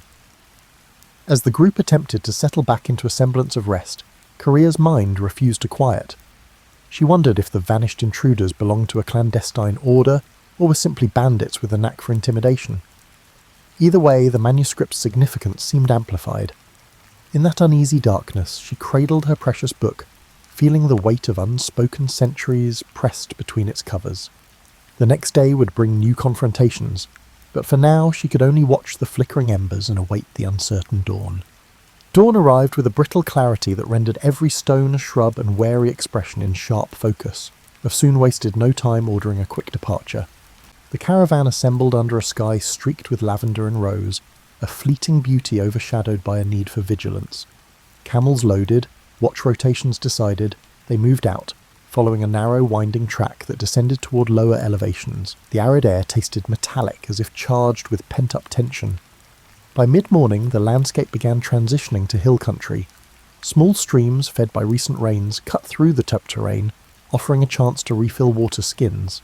The travellers approached a shallow creek where reeds rustled in the wind. Carrier noticed footprints in the soggy earth. A separate group had passed here recently, heading in the same direction. Hafsun scowled, muttering about the possibility that within mile they might be trailing those who had invaded their camps. Concern rippled through the caravan. Eager to stay ahead, Hafsun pushed the group onward at a grueling pace. Korea's calves ached as the trail zigzagged between rocky slopes and patches of thorny vegetation. In the distance, the outlines of a fortified town occasionally emerged, only to disappear behind ridgelines. She guessed it to be Garesh, a mid-sized trading post rumoured to host pilgrims from the Indus region. If they could reach Garesh by nightfall, the caravan would have a solid perimeter wall to shield them, at least temporarily. Eventually they spotted walls of pale stone crowned by watchtowers. Hafsun signalled for calm, reminding everyone that unknown dangers could lurk within a walled town as readily as outside. Approaching the gates, they encountered a row of guards wearing mismatched armour. After examining Hafsun's travel permits, the guards allowed them entry in exchange for a modest toll. Inside, the streets were cramped with stalls selling earthenware, dyed cloth and hammered bronze jewellery. The aromas of grilled meat and fresh bread teased weary travellers, but an undercurrent of wariness ran through the crowd. Hafsun found a secure compound where the caravan could rest. Stone walls enclosed a courtyard that provided storage for the camels and a small stable for donkeys. Carrier, anxious to glean any insight into who might be pursuing them, ventured into the town's winding lanes. She discovered a public square where men played strategy games on carved wooden boards. Nearby, a cluster of pilgrims chanted verses in a language unfamiliar to her. Amid these scenes, rumours floated. A band of masked riders had passed through a day earlier, asking about a certain travelling scholar. The mention chilled her. She hurried back to the compound, only to find Malik pacing by the gate, fidgeting with a leather pouch. He had overheard similar chatter. strangers seeking news of a woman carrying forbidden documents. Korea realised the net was tightening. They still had a window to slip away, but not much of one.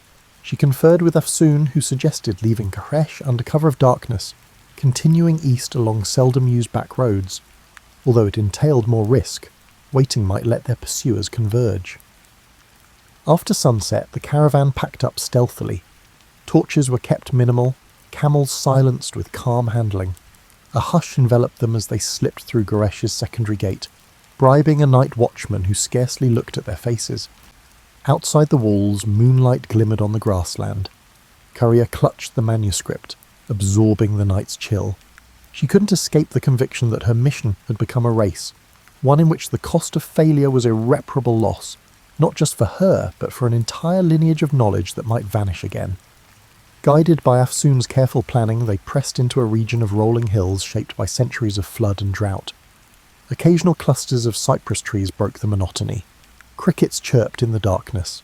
The group maintained strict silence, halting often to listen for sounds of pursuit. Each time the night breeze whispered through the brush, Courier braced for a distant hoofbeat or a flash of torchlight. Yet hours passed with no sign of the ambush. As the moon descended, they reached a shallow ravine dotted with smooth, ancient boulders. Afsoon called for a halt to rest the animals. Courier found a flat rock and sank onto it, physically spent but mentally alert. She glanced at Malik, whose eyes reflected the same exhaustion mixed with defiance. The sky above them showed the faint glow of approaching dawn. Tomorrow, or perhaps the next day, they would come upon the mountain routes leading to Varash, the rumoured city of hidden monasteries. If the caravan made it that far, the Jade manuscript might finally find a place where its arcane revelations could be deciphered without fear. But that hope remained fragile, like a candle flame in a gusty corridor. The first rays of morning lit the ravine, revealing dusty grass and scrub that offered little camouflage.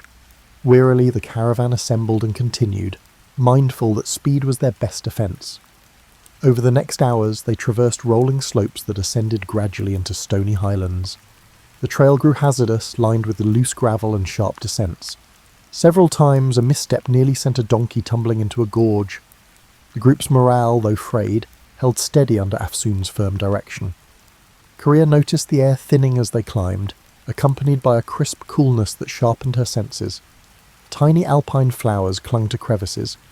Their vivid petals a welcome contrast to weeks of unrelenting dust. From a vantage point overlooking a sprawling valley, she glimpsed distant peaks wrapped in mysterious haze. Locals called these the 1,000-Year Mountains, rumoured to shelter monastic retreats older than recorded dynasties. The prospect of reaching them bolstered her spirit, even as her body complained of fatigue. Near midday, the caravan stopped by a rivulet trickling through a rocky defile. While watering the animals, Afsoon and Korea consulted a hand-sketched map that indicated Varash lay 2 more days beyond the far ridges. The path ahead would be even more treacherous, cutting across unpredictable passes sometimes blocked by landslides. Korea felt her heartbeat quicken, recalling rumours that entire caravans had been buried by sudden rockfalls in these mountains, yet the urgency to evade pursuers overshadowed every other fear. They pressed on, the route turning into a steep climb dotted with ancient stone markers. At each switchback, Carrier saw inscriptions worn by centuries of weather. She paused to trace her fingers over a faint symbol, a stylized sun encompassed by the intersecting circles. Something about it resonated with the diagrams in her jade-bound codex. She made a mental note to compare them later, suspecting these markers might be vestiges of the same civilization described in the manuscript's cryptic pages. Whenever she glimpsed fresh inscriptions, her curiosity ignited anew. Late in the afternoon, the skies darkened ominously. Thunder rumbled among the peaks, and a biting wind heralded an approaching storm. Soon urged everyone to hurry. They located a natural overhang near a rocky ledge, providing partial shelter from the elements.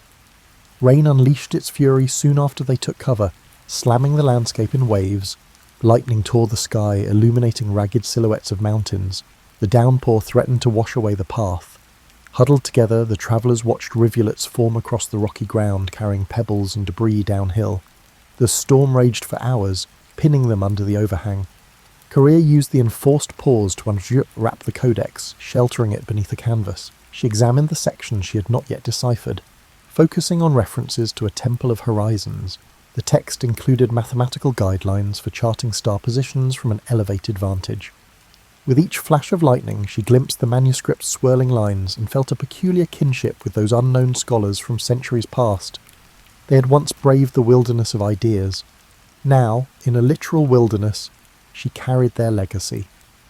Eventually, the worst of the storm passed, leaving dripping rocks and a deep chill in its wake. The group decided to remain under the overhang for the night, wary of slick trails and potential landslides. By flickering lamplight, Afsoon distributed dried figs and salted lamb. Conversation drifted from the challenges of the climb to more philosophical musings, the futility of borders in a land shaped by millennia, the intangible line between faith and science. Malik spoke quietly of his father, who had died under a tyrant's regime while trying to protect valuable manuscripts. Listening to him, Korea sensed that each traveller had been guided here by a longing for redemption or renewal. Sometime after midnight, Korea woke to the faint crackle of footsteps. She inched toward the edge of their makeshift shelter, heart pounding. Two figures, hunched low, hovered near the pack animals. She recognized them as strangers, not members of the caravan. Before she could raise an alarm, Afsoon emerged from the darkness like a phantom, sword drawn. A terse standoff ensued, broken by frantic whispers. The intruders fled once they saw they were outnumbered. The caravan's travellers, now fully awakened, spent the rest of the night in guarded watch, cold and uneasy. With dawn they surveyed the sodden landscape. Landslides had ripped through parts of the trail, but it appeared passable with caution. Though the intruders had not returned, the sense of pursuit remained acute. Karya conferred with Afsoon, both concluding that time was running short. If Varash was within reach, they needed to seize the chance before more enemies closed in. Hoisting packs onto weary camels, the group set forth again. The distant peaks beckoned like salient witnesses, and Korea whispered a fervent hope that the city's rumoured monasteries could offer refuge, and perhaps reveal how to unlock the manuscript's deeper secrets. The final stretch to Varash proved gruelling. Narrow trails clung to mountain ridges overlooking mist-shrouded abysses. Each step required vigilance. At times, they paused to listen for rockfalls in the distance, markers of an unstable terrain. The air grew thinner, and breath came in short gasps, yet beyond every precarious turn a new vista opened. Crisp lakes reflecting the sky, hidden valleys studded with wildflowers, the occasional stone ruin perched on a ledge like an ancient sentinel. The extremes of this landscape both awed and unsettled the travellers. By late afternoon, the slopes relaxed into a wide plateau. Rising from the plateau's edge stood Varash, enclosed by a high stone rampart. At first glance, the city appeared carved from the mountain itself, its walls blending with the surrounding cliffs. Mist swirled around parapets, creating a dreamlike vision. According to legend, Varash was older than any recorded dynasty, built upon a site revered for its celestial alignments. A hush fell over the caravan as they approached the massive gates. Inside, the city's winding streets ascended in tiers. Houses with slate roofs leaned against sturdy ramparts, while cobblestone lanes converged on a central square. Steam rose from communal baths that tapped into natural hot springs. Monks in dark robes shuffled along the corridors, carrying scrolls tucked beneath their arms. Carrier's senses ignited at the first glimpse of this environment. She could feel an undercurrent of scholarship humming through the city like a subterranean river, a potent contrast to the chaotic markets of Khorasan. Afsoon guided the caravan to a spacious courtyard inn used by trade emissaries. Soon after settling, Korea excused herself and ventured into the city's upper levels, following directions gleaned from a scribe at the inn. She was searching for a specific monastery library, rumoured to house ancient manuscripts paralleling her jade-bound text. Crossing a series of stone bridges that arched over narrow gulches, she noticed the architecture displayed recurring motifs, spiral carvings, geometric borders reminiscent of the codex's marginal designs. At last, she arrived at a massive carved door flanked by statues of robed figures. A discreet sign identified it as the Library of High Windows. Inside, the atmosphere was reverential. Golden light filtered through stained glass windows, illuminating shelves stacked from floor to ceiling with scrolls, codices, and tablets. Monks, novices, and a few learned travellers from distant lands moved quietly between reading alcoves. Carrier approached a tall, bearded monk who introduced himself as Brother Callan. With measured politeness, he asked her purpose. Carrier revealed her codex, explaining in hushed tones that she believed it referenced an advanced astronomy predating recognised schools of thought. Intrigued, Brother Caelan led her to a private study chamber lit by oil lamps. There he produced a set of meticulously preserved star charts inscribed on leather. To Korea's amazement, certain passages aligned closely with the diagrams in her manuscript. Upon closer inspection, they found near-identical glyphs representing cardinal points beyond normal mapping. Brother Callan's eyes glimmered with excitement. These references appear in only our oldest records, believed to have been copied from texts salvaged millennia ago.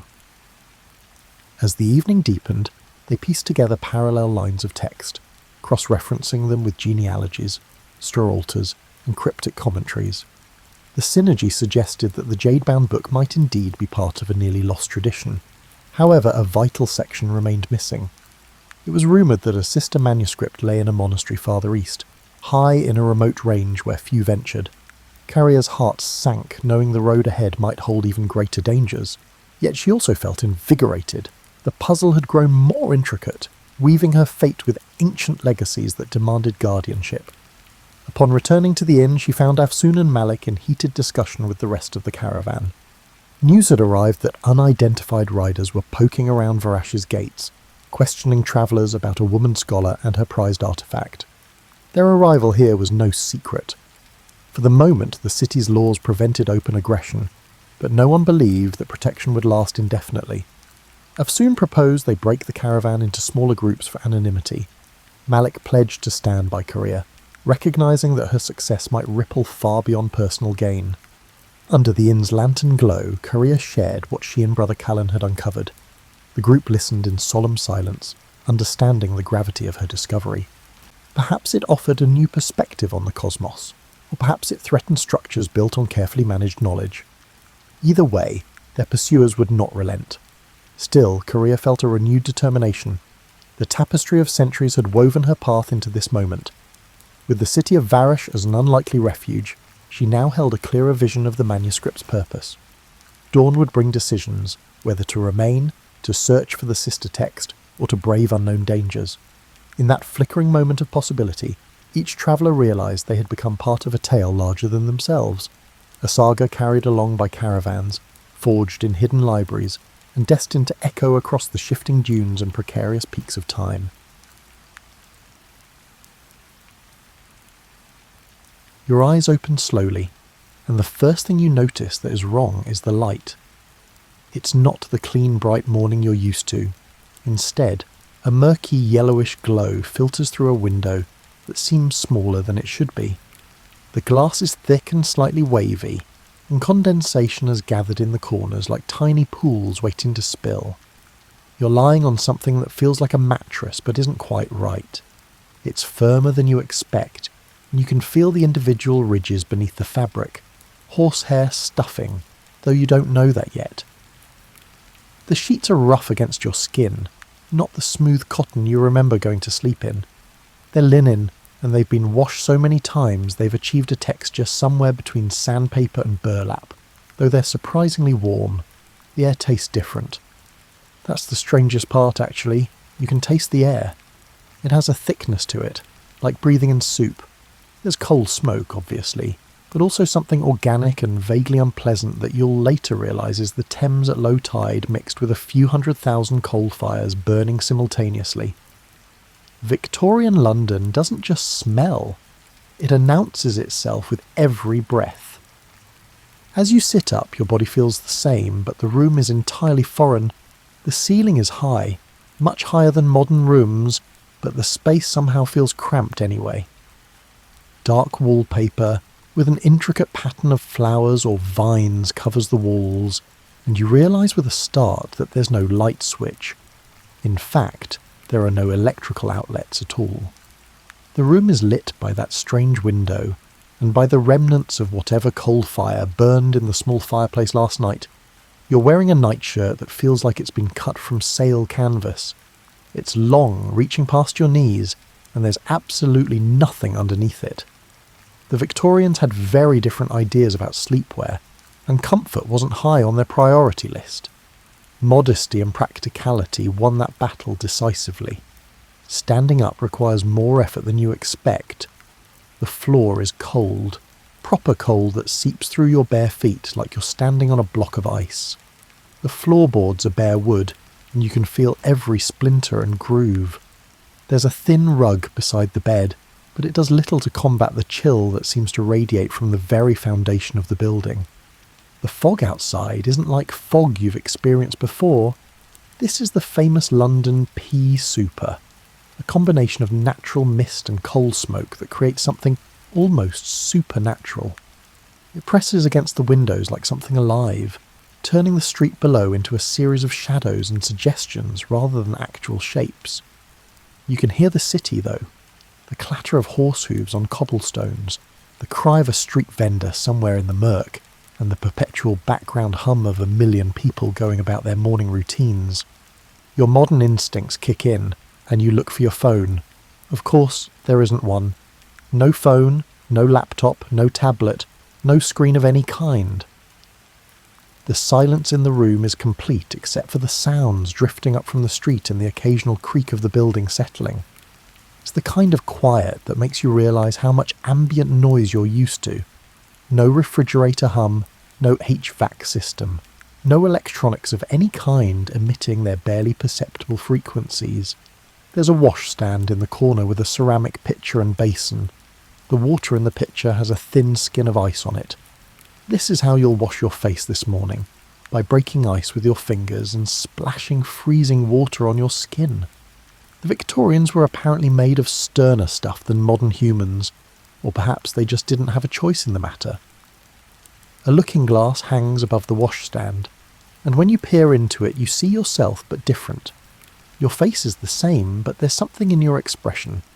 Perhaps it's the early morning confusion, or maybe it's the dawning realisation that you're about to spend an entire day without any of the conveniences you've taken for granted your whole life. The room tells stories if you know how to read them. There's a chamber pot tucked discreetly under the bed, because bathrooms in the modern sense don't exist in most Victorian homes. There's a small coal scuttle by the fireplace with a few lumps of coal still in it.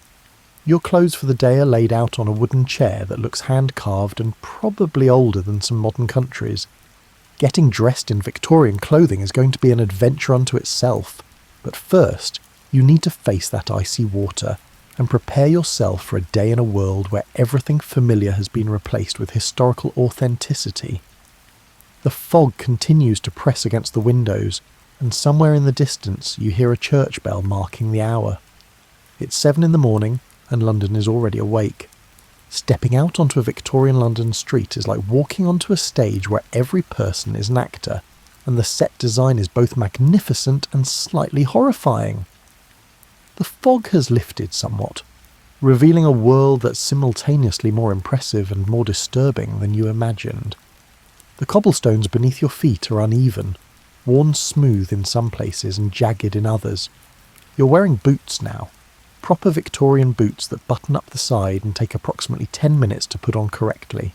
They're stiff, uncomfortable, and will probably give you blisters by noon, but they're better than the alternative. The streets here collect things you don't want touching your bare feet. The buildings loom above you in a way that modern architecture rarely manages. Victorian London was built upward out of necessity, and the result is streets that feel like canyons with ornate facades. Every building is different, each one competing to be more elaborate than its neighbours. There's carved stonework, decorative brickwork, and architectural flourishes that serve no practical purpose except to demonstrate that the owner had money to spend on looking prosperous. But the real star of the show is the sensory overload that hits you from every direction. Let's start with the horses, because Victorian London ran on horsepower in the most literal sense possible. Everywhere you look, there are horses, pulling hansom cabs, hauling delivery wagons, carrying individual riders, and standing patiently while their owners conduct business. And horses, as you're rapidly discovering, produce waste at an impressive rate. The streets are covered in it. Not completely, because there's an entire economy built around collecting horse manure, but enough that watching your step becomes second nature within minutes. Crossing sweepers, usually children, wait at intersections with their brooms, ready to clear a path through the muck for a penny. It's clever, entrepreneurial, and deeply depressing all at once. The smell is democratic. It affects everyone equally, from the finest gentleman in his tailcoat to the poorest street vendor. Coal smoke, horse manure, unwashed humanity, rotting vegetables from the markets, and the peculiar tang of industrial chemicals all combine into a scent that you'll eventually stop noticing simply because your nose will give up in self-defense. The noise is extraordinary. Without modern sound insulation or noise pollution laws, Victorian London operates at a volume that would violate every noise ordinance in a contemporary city. Iron-shod wheels on cobblestones create a constant rumble like perpetual thunder. Street vendors call out their wares in practiced rhythms that cut through the other noise. Horses whinny, dogs bark, children shout, and everywhere there's the background percussion of a city made of metal and stone banging against itself. The people are the most fascinating part. Everyone is wearing layers upon layers of clothing because central heating doesn't exist, and Victorian morality demands that every inch of skin be covered. The men are in suits or work clothes, all of them wearing hats of some description. Top hats for the wealthy, cloth caps for workers, and bowlers for the middle class. Removing your hat indoors or when greeting a lady is mandatory. Social signalling was practically an Olympic sport in Victorian times. The women are engineering marvels, those dresses you've seen in movies. They're actually understating the complexity. Under those beautiful fabrics is a construction project involving corsets, petticoats, bustles, and enough fabric to upholster a small sofa. Women's fashion in the 1880s was designed to create a specific silhouette that required substantial architecture to achieve. The result is that women move differently, smaller steps, careful postures, and an awareness of their clothing that modern fashion rarely demands. Social class is visible at a glance. The wealthy glide by in private carriages, their clothing pristine and elaborate. The middle class walks or takes omnibuses, their clothes respectable but practical. The working poor wear whatever holds together, often visibly patched and worn thin from years of use. Children from poor families often go barefoot even in cold weather, their faces smudged with the ever-present coal dust that settles on everything. The street vendors add a carnival atmosphere to the urban landscape. Pie sellers carry their wares in wooden trays hung from their necks, calling out, "Hot pies," "meat pies," in voices trained to carry half a block. Flower girls offer posies from baskets that look bigger than they are. Men sell everything from matches to bootlaces to mysterious items you can't quite identify. Each one has their own pitch, their own territory, and their own regular customers who they know by sight. The omnibuses, horse-drawn precursors to public buses, lumber through the streets like mobile chaos. They're painted in bright colours, advertising their routes, and they're always full. The driver sits up top, exposed to the weather, while passengers cram inside or climb the stairs to the open-air upper deck. It costs a few pence to ride, and the conductor moves through the crowd collecting fares with practised efficiency. Hansom cabs zip through the traffic with the agility of sports cars, their drivers shouting warnings to pedestrians who don't move fast enough. These are the taxis of Victorian London, and their drivers are legendary for knowing every street and shortcut in the city. They're also legendary for their colourful language when other traffic gets in their way, though you're not supposed to acknowledge hearing it. The architecture tells you where you are in London's complex social geography. The grand buildings of Westminster and the West End advertise imperial power and wealth. The commercial chaos of the city, London's financial district, bustles with clerks and businessmen. The residential squares of Bloomsbury and Belgravia hide elegant homes behind iron railings and private gardens. And everywhere else is the vast middle and working class London that houses the millions who make the city function. You notice the air quality improving as you walk. Well, improving is relative. It's still terrible by modern standards, but you've moved away from a particularly smoky area. The fog has reduced to a light haze, and you can actually see the sky, though it's a grey that suggests the sun is more theoretical than actual today. Public buildings provide punctuation in the urban landscape. Churches tower above surrounding structures, their spires reaching toward heaven in defiance of the earthly muck below. The new post offices, Victorian Britain was modernising its communications infrastructure, stand proud with their official architecture and busy traffic of people sending letters and telegrams. Banks look like temples, which is probably intentional, given that money was its own kind of religion in Victorian society. The parks are sanctuaries from the urban intensity. Even small squares of green space offer relief from the stone and brick that dominates everywhere else. The grass is real, the trees are mature, and for a few moments you can breathe air that hasn't been processed through coal fires and horse lungs. By mid-morning, Victorian London has fully awakened, and the city operates with a complexity that rivals any modern metropolis. The difference is that everything requires doing by hand, with animals, or through mechanical contraptions that would look steampunk if they weren't completely authentic. The shops are opening, and shopping in Victorian London is nothing like pushing a cart through a supermarket. Most shops are small, specialised affairs where the shopkeeper knows their inventory personally and keeps it behind the counter. You don't browse, you ask for what you want, and they fetch it. The relationship between customer and shopkeeper is formal and ritualised, with proper greetings and polite inquiries about health and weather before anyone mentions what you're actually there to purchase. The baker's shop smells of yeast and coal smoke. The bread is baked in coal-fired ovens, and the result is delicious but distinctly flavoured by its cooking method. The loaves are crusty, dense, and absolutely nothing like modern sliced bread. They're sold by weight, and the baker's apprentice wraps your purchase in paper that will disintegrate if it gets damp. The butcher's shop is an experience that requires a strong stomach. Whole animals hang in the window, and the butcher prepares your order while you wait, cutting and wrapping with practiced efficiency. Refrigeration doesn't exist, so meat is sold fresh and meant to be cooked soon.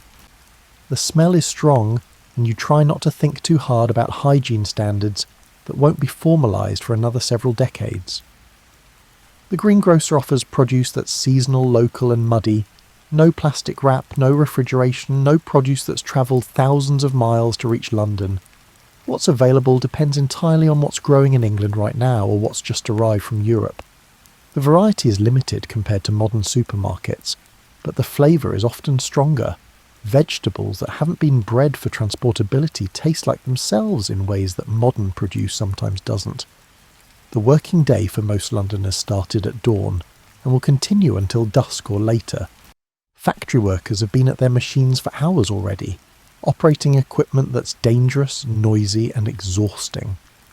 Office workers, a growing class in Victorian London, are bent over desks, copying documents by hand or operating the new typewriters that are revolutionising paperwork. Shop assistants stand behind their counters for 12 or 14-hour stretches because sitting down while working is considered lazy. The pace of life is simultaneously slower and more exhausting than modern work. Everything takes longer.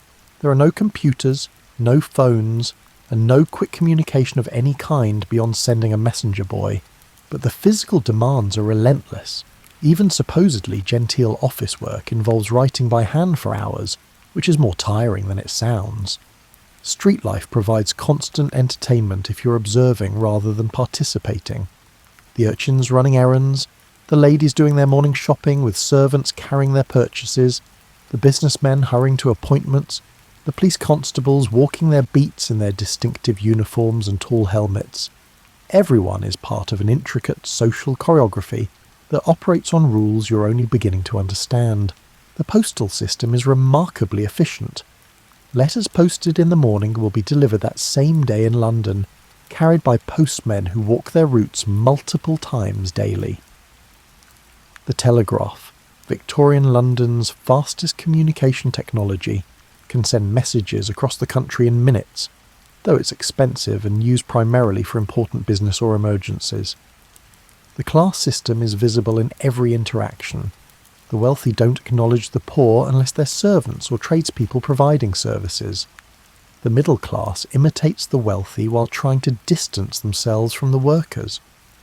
The poor navigate a world where their existence is often treated as a necessary evil or an unfortunate reality to be ignored. It's uncomfortable to watch, even more uncomfortable to participate in, and completely normal to everyone around you. The afternoon in Victorian London operates on different rhythms than the morning. By 2 o'clock, the city has shifted gears. The frantic morning energy has settled into something more sustained and purposeful, though no less busy. Lunch is a concept that varies wildly by class. The wealthy are sitting down to elaborate multi-course affairs in their dining rooms, served by staff who appear and disappear silently. The middle class might have a simple meal at home or in one of the new restaurants that are becoming fashionable. Workers grab whatever they can afford from street vendors: a pie, some bread and cheese, perhaps a cup of tea from a vendor with a portable urn. The tea itself deserves attention, because Victorian Britain ran on tea the way modern society runs on coffee. Strong, black and sweetened with sugar that's still enough of a luxury that people measure it carefully. Milk is added if you can afford it, and the result is a drink that's more fortification than refreshment. Tea breaks punctuate the working day like markers on a timeline. Brief respites from labour that's often monotonous and always demanding. The streets have changed character since morning. The commercial deliveries that dominated early hours have given way to personal traffic. Ladies visiting for afternoon calls, gentlemen conducting business, and servants running errands for their employers. The traffic is still intense, but it's more varied, more social, and less about getting goods from one place to another. The public houses, pubs, are open, and they serve as social centres for working-class London. These aren't the charming establishments you might imagine from period dramas. They're often crowded, smoky, and filled with people seeking temporary escape from lives that are physically exhausting and financially precarious. The beer is warm, flat by modern standards, and considerably stronger than contemporary brews. For the middle and upper classes, afternoon visiting is serious business. Ladies call on each other's homes according to elaborate social protocols. You leave cards, and you sit in parlours drinking tea and engaging in conversation that's simultaneously gossip and intelligence gathering. Who's engaged, who's in financial trouble, who's been seen with whom. Information flows through these afternoon calls like data through modern social networks. The Victorian parlour is a stage set designed to display wealth and good taste. Every surface is covered with something: doilies, decorative objects, photographs in elaborate frames, and books carefully chosen to suggest intellectual interests. The furniture is heavy, dark and arranged to encourage formal conversation rather than relaxation. Comfort is less important than propriety.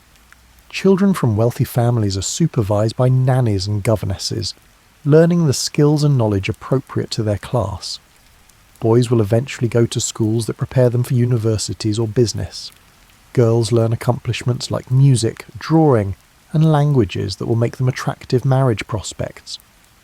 Working-class children are often working themselves, in factories, as servants, or helping their families with piecework done at home. The afternoon also brings educational and cultural opportunities for those with time and money. Museums are open, though many charge admission fees that limit access to the middle and upper classes. Libraries exist, but are primarily subscription services. You pay an annual fee for borrowing privileges.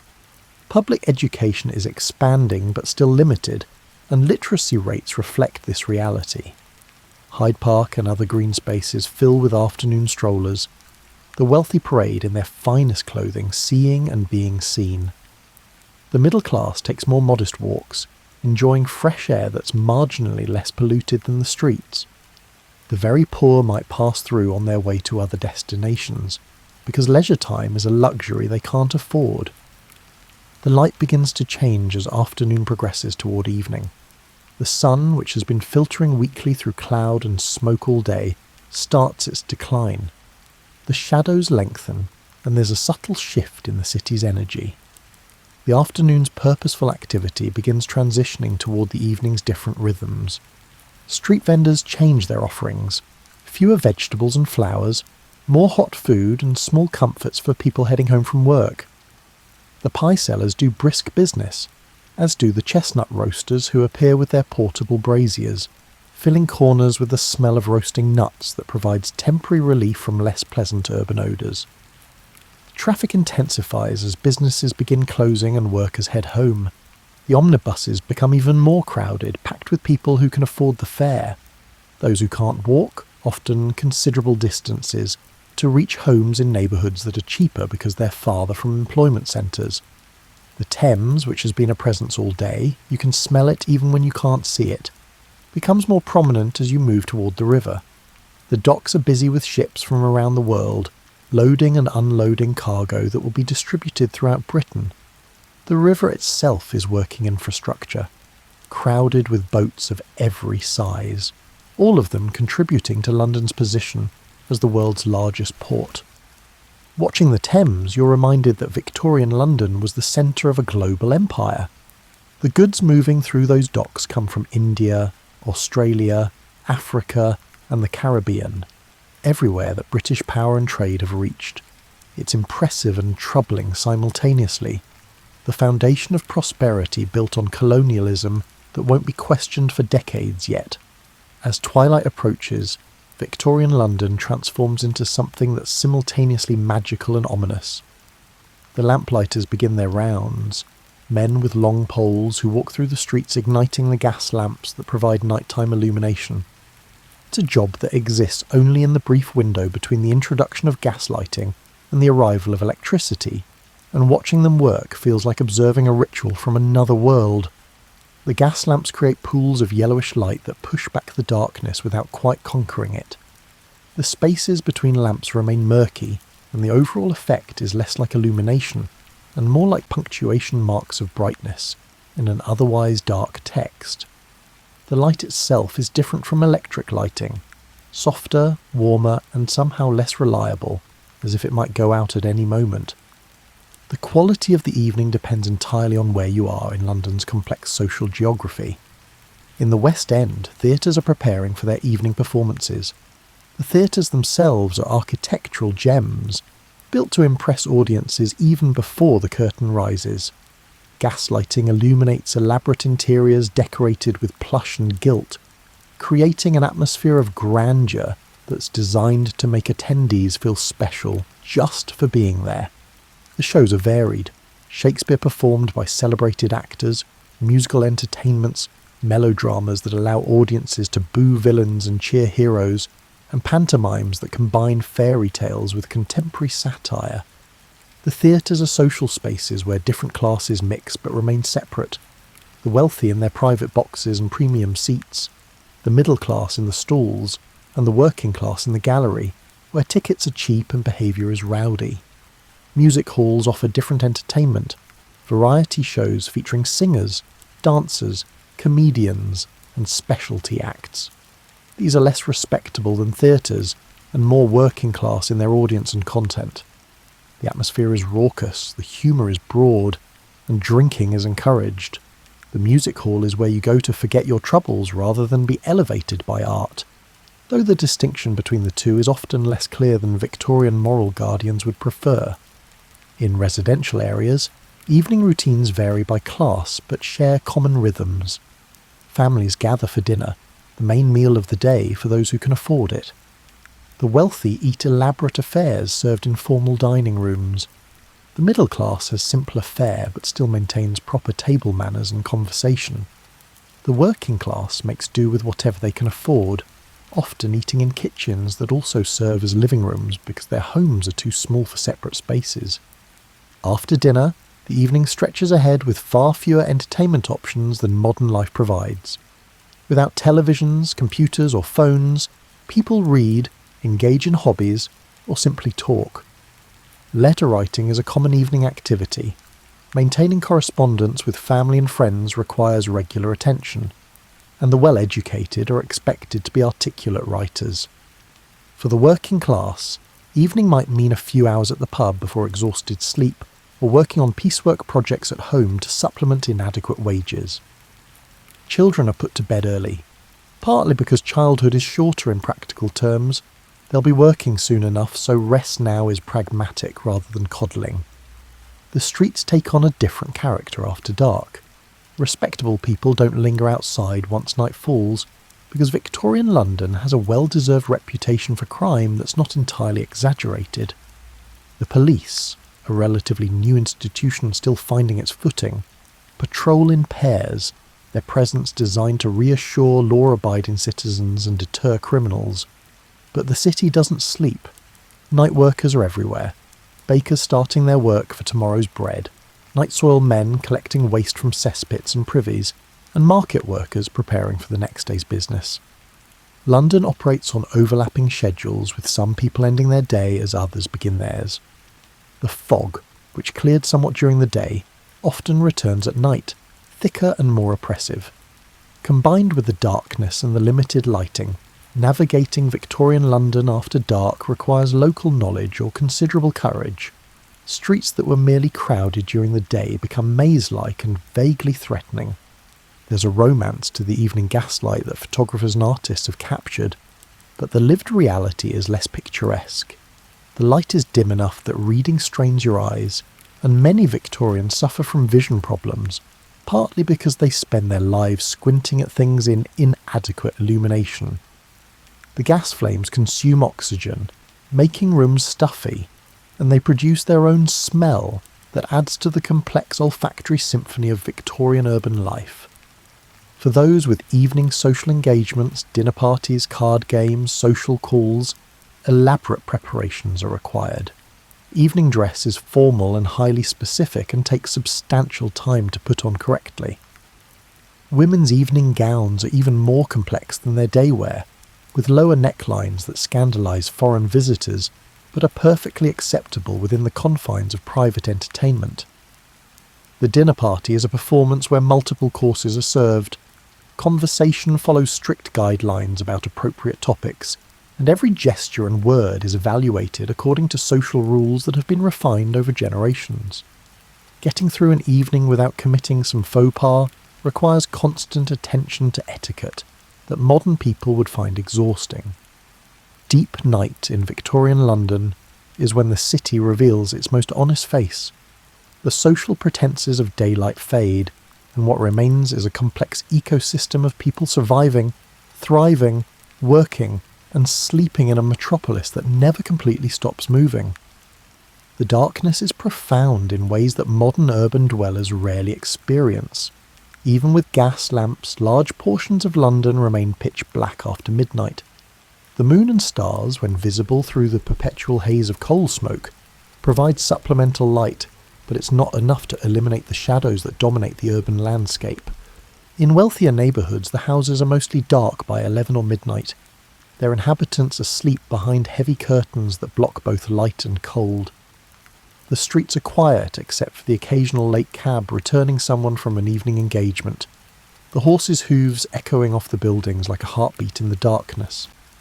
But in working-class areas, night is when the city shows its desperation. Homeless people, and Victorian London has thousands of them, seek shelter in doorways, under bridges, and anywhere that provides minimal protection from the elements. The workhouses offer beds for those desperate enough to accept them, but they're so grim that many prefer the streets. The night soil men make their rounds, collecting human waste from cesspits and outdoor privies. It's disgusting work, but it pays relatively well because few people will do it. They work in the dark hours, partly for practical reasons. Waste is easier to transport when the streets are empty, and partly to spare Victorian sensibilities from confronting too directly where all that waste goes. The Thames at night is busy with different traffic. Coal barges move under cover of darkness, docking at industrial sites along the river. Passenger ferries continue operating until late, carrying people across and along the river because bridges are still limited and often congested. The water itself is largely invisible in the darkness, marked more by sound and smell than sight. Criminal activity, which exists at all hours, becomes more brazen after dark.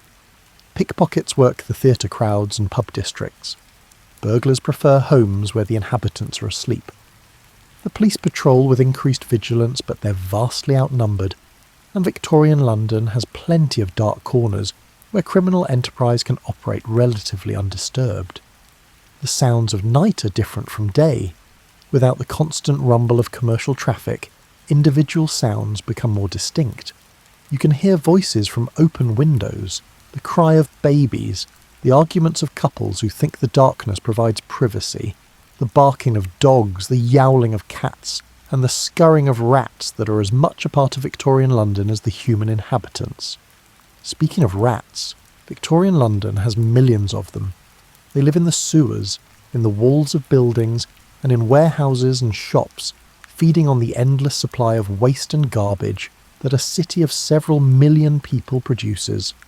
At night, when humans are less active, rats become bold, venturing into streets and alleys in numbers that would horrify modern city dwellers. The night markets operate in certain areas, selling goods that might not stand up to daylight scrutiny. Used clothing, questionable food, items that might have fallen off the back of a cart. The informal economy thrives in the hours when official commerce has closed. These markets serve people who work odd hours, or who can only afford the cheapest possible goods regardless of their origin. Factory workers on night shifts experience a different London entirely. They enter their workplaces in darkness and emerge in darkness, seeing their homes and families primarily on their one day off per week. The factories themselves are lit by gas lamps that create their own hazards. The combination of open flames and industrial machinery has predictable results, and factory fires are a regular occurrence. The bakers start their work around 3 a.m, firing up ovens and beginning the process of producing the bread that will be sold throughout the coming day. Walking past a bakery in the early morning darkness, the smell of baking bread provides a moment of pure sensory pleasure that cuts through the usual urban odours. The new technology of the telegraph operates 24 hours, with operators sitting in offices sending and receiving messages through the night. It's the beginning of the modern expectation that information should be available instantly rather than waiting for the next day's mail delivery. Some public houses stay open late, operating in a grey area of legal and illegal depending on their location and their relationship with local police. These late-night establishments serve people who work odd hours, people with nowhere else to go, and people who prefer the company of the pub to their own lodgings. The atmosphere is different from daytime drinking, quieter, more desperate, less social, and more about numbing whatever makes sleep difficult. Hospital wards operate through the night, staffed by overworked nurses who care for patients in conditions that are gradually improving but still shockingly inadequate by modern standards. Medical understanding is advancing rapidly in Victorian England, but practical application lags behind theoretical knowledge, and hospitals remain places where the poor go because they have no other option. The churches stand dark and locked, except for the very largest, which maintains small chapels open for prayer. Victorian religion is both intensely private and intensely public, and the after-hours availability of religious spaces reflects this complexity. Around 4 a.m, London begins its transition back toward day.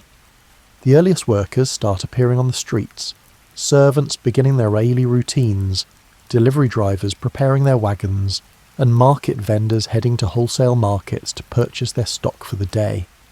The darkness starts to feel temporary rather than permanent, and the city prepares for another cycle of its endless routine.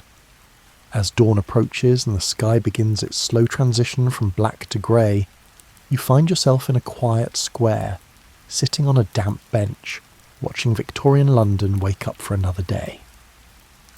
The experience of the past 24 hours has been overwhelming, exhausting, fascinating, and occasionally disturbing. Everything that reality should be when you strip away the comfortable filtering that historical distance provides. The fog is returning, or perhaps it never really left. The coal fires are being lit in thousands of homes, and the smoke is already beginning to accumulate in the morning air. Soon the streets will fill again with horses, people, and the complex machinery of urban life that somehow functions despite operating on principles that seem impossibly antiquated from a modern perspective. You've learned things that no book or documentary could have taught you.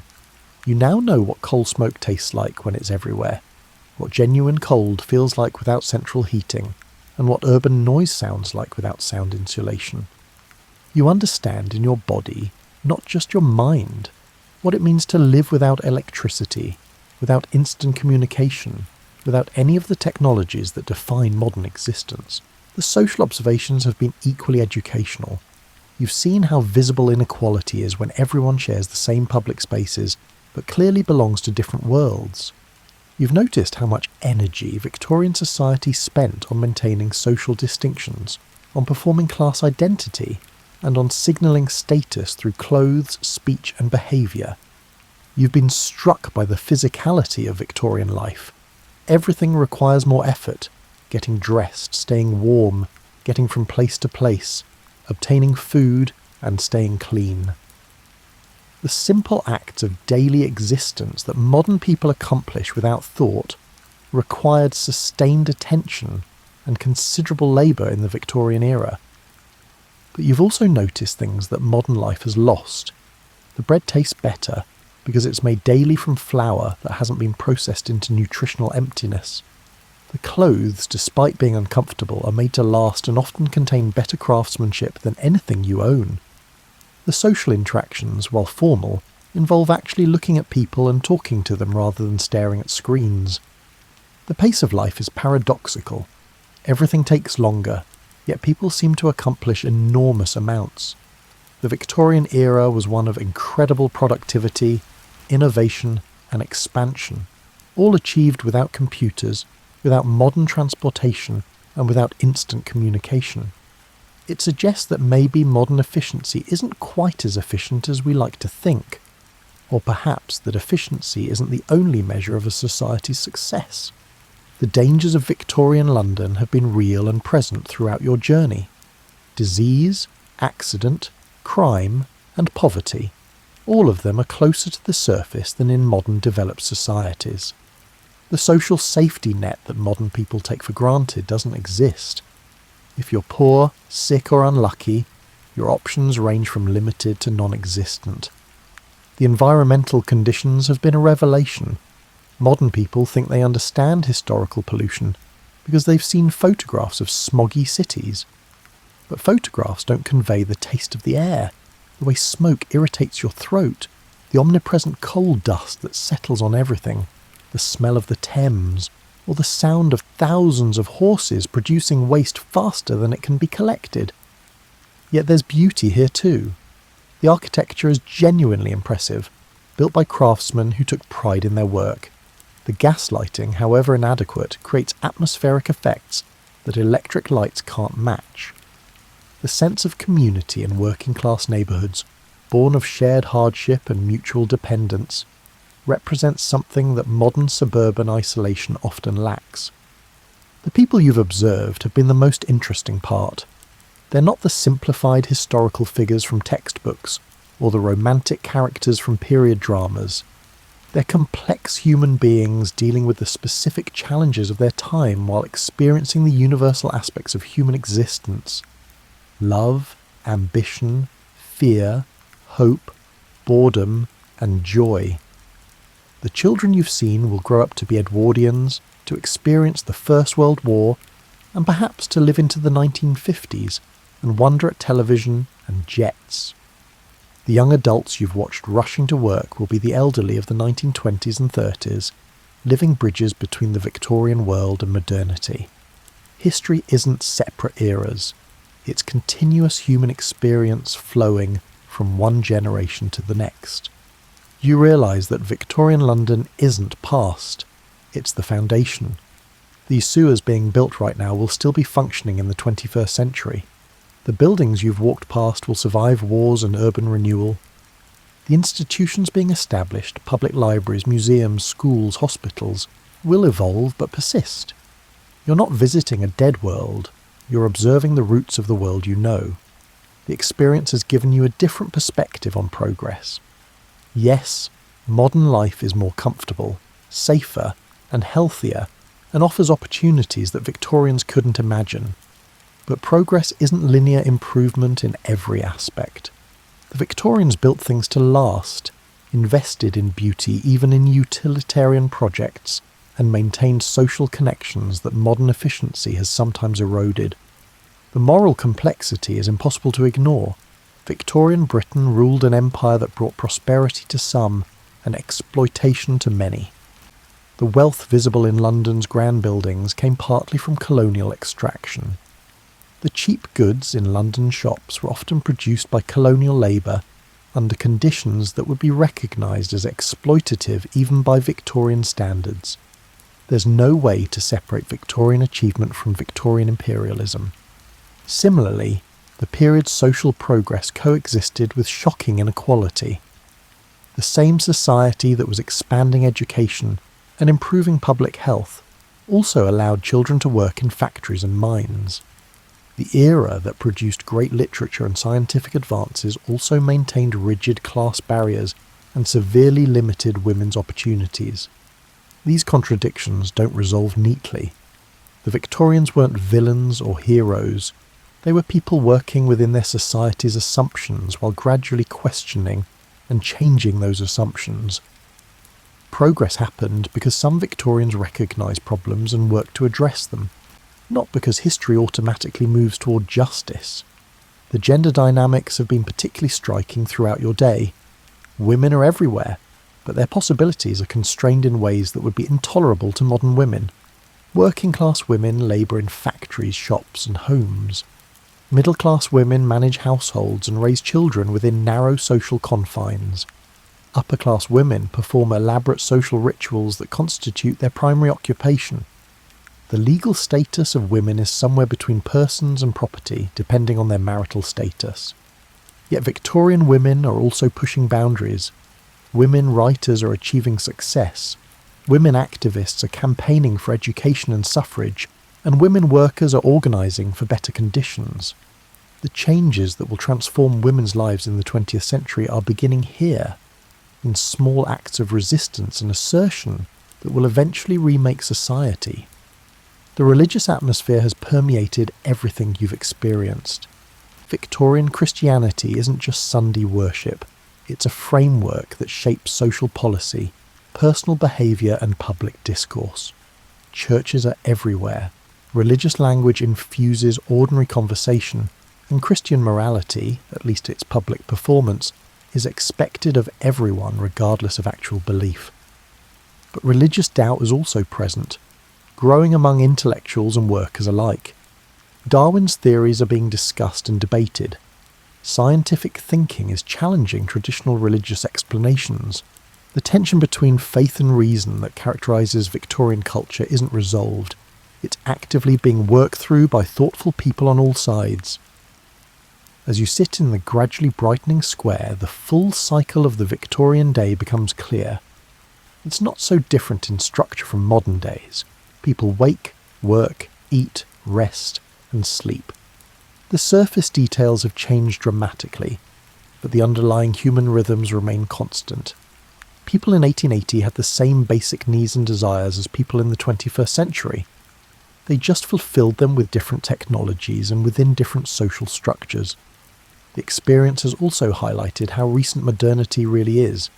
Electric lights, automobiles, phones, computers, the internet. All of these arrived within roughly a century, a tiny sliver of human history. The Victorian world of gas lamps and horse transport is separated from the digital age by just 3 or 4 generations. Your own grandparents or great-grandparents might have been born into a world that more closely resembled Victorian London than contemporary life. This proximity is both comforting and unsettling. Comforting because it suggests humans are remarkably adaptable. Victorians coped with their challenges as effectively as moderns cope with theirs. Unsettling because it raises questions about what aspects of modern life will seem as antiquated to future generations as gaslighting seems to you. The technological changes are the most visible differences, but the social changes might be more profound. The rigid Victorian class system has softened in developed countries, though it has not disappeared. Gender roles have been dramatically reimagined. Racial attitudes have evolved, though imperfectly. Democratic participation has expanded. Individual freedom has increased in most areas, though surveillance capabilities have also grown. The Victorian world believed in hierarchy and tradition. The modern world celebrates equality and innovation, though both eras often fail to live up to their stated values. As the morning strengthens and the city fully awakens around you, you find yourself thinking about what this imaginary journey has offered beyond mere historical curiosity. What gifts does Victorian London give to a modern person willing to spend a day in its crowded, smoky, uncomfortable reality? First, there's the gift of proportion. Your own daily complaints. The Wi-Fi is slow, the coffee isn't quite right, the commute took an extra 10 minutes. Shrink when compared to Victorian challenges. This isn't to say modern problems aren't real, but perspective is valuable. The Victorians dealt with genuine hardship and found reasons to laugh, love, create, and persevere. Your own resilience is probably greater than you think. Second, there's appreciation for invisible infrastructure. You'll never take clean water, effective sewage, reliable electricity or modern medicine for granted again after experiencing their absence. The complex systems that support modern life are easy to ignore until you imagine life without them. Thousands of people work to build these systems, often in difficult conditions, and their legacy is the comfort you experience daily. Third, there's understanding of historical change. Victorian London seemed permanent to its inhabitants. The way things were seemed like the way things would always be. Yet within decades, much of that world had transformed. This suggests that your own world, which seems stable and permanent, is actually in constant flux. The changes might be gradual enough that you don't notice them day to day, but the cumulative effect over time can be revolutionary. Fourth, there's recognition of human constants. Despite all the differences, Victorians worried about their children's futures, worked to improve their circumstances, fell in love, experienced loss, found joy in small things, and struggled with meaning and purpose. The external circumstances change, but the internal human experience remains remarkably consistent across time and place. The Victorian emphasis on craftsmanship offers another lesson. In a world of mass-produced disposable goods, there's something appealing about objects made by skilled hands to last generations. The Victorian building you've been observing, with its careful stonework and decorative details, represents an investment of time and skill that modern construction often skips. Perhaps there's value in slowing down and doing some things well rather than doing everything quickly. The social interactions you've observed, while often rigid and formal, involve genuine attention to the people physically present. No one is checking their phone during conversations because phones don't exist. People look at each other, listen to each other, and engage directly. The Victorian social world, for all its flaws, required presence in ways that modern life sometimes doesn't. The experience has also highlighted the value of struggle in ways that comfortable modern life sometimes obscures. The Victorians who improved their circumstances, learned new skills, or contributed to social progress often did so against significant obstacles. Their achievements meant something, partly because they were difficult. Modern life's convenience is wonderful, but perhaps something is lost when everything becomes easy. There's also a lesson in Victorian London's combination of grandeur and squalor. The same society that built magnificent public buildings and expanded museums and libraries also tolerated horrific slums and child labour. This suggests that material progress doesn't automatically produce moral progress. Societies must consciously choose to extend opportunities and protections broadly, not just to privileged groups. The Victorian relationship with nature, which you've observed in the carefully maintained parks and the disregard for air and water quality, reveals a society still figuring out how to balance industrial progress with environmental health. They hadn't yet recognised that natural systems have limits. Modern society knows this, but struggles to act on that knowledge. The Victorian mistakes offer warnings, but modern people can't claim moral superiority while making similar mistakes with greater knowledge. The diversity of Victorian London, immigrants from across the empire, visitors from around the world, and people from every British region, reminds you that cities have always been meeting places of different cultures. The Victorian response was often to maintain strict social hierarchies. but the mere presence of diversity was slowly undermining those hierarchies. Cities change people by exposing them to difference, and Victorian London was doing this work even when Victorian ideology resisted it. The evening entertainment options you observed, theatres, music halls, pubs, social visits, suggest that humans need more than work and survival. Even in difficult circumstances, people sought beauty, laughter, connection and meaning. The Victorian investment in public culture, museums, libraries, parks, performance spaces, reflected a belief that culture matters, that people deserve access to beauty and knowledge regardless of their economic status. Victorian earnestness, which modern people often mock, actually reflects an admirable quality. The belief that individual actions matter, that moral behaviour makes a difference, and that trying to be better is worthwhile.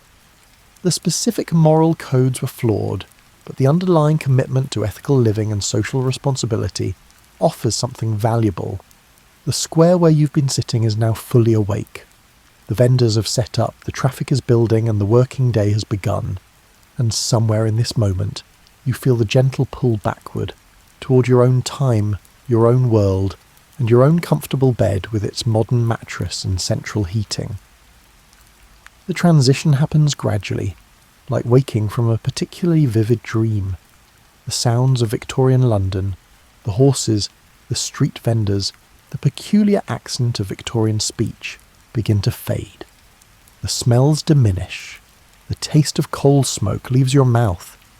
The physical sensations of Victorian clothing, Victorian cold, and diminish, and Victorian stone beneath your feet all gently recede.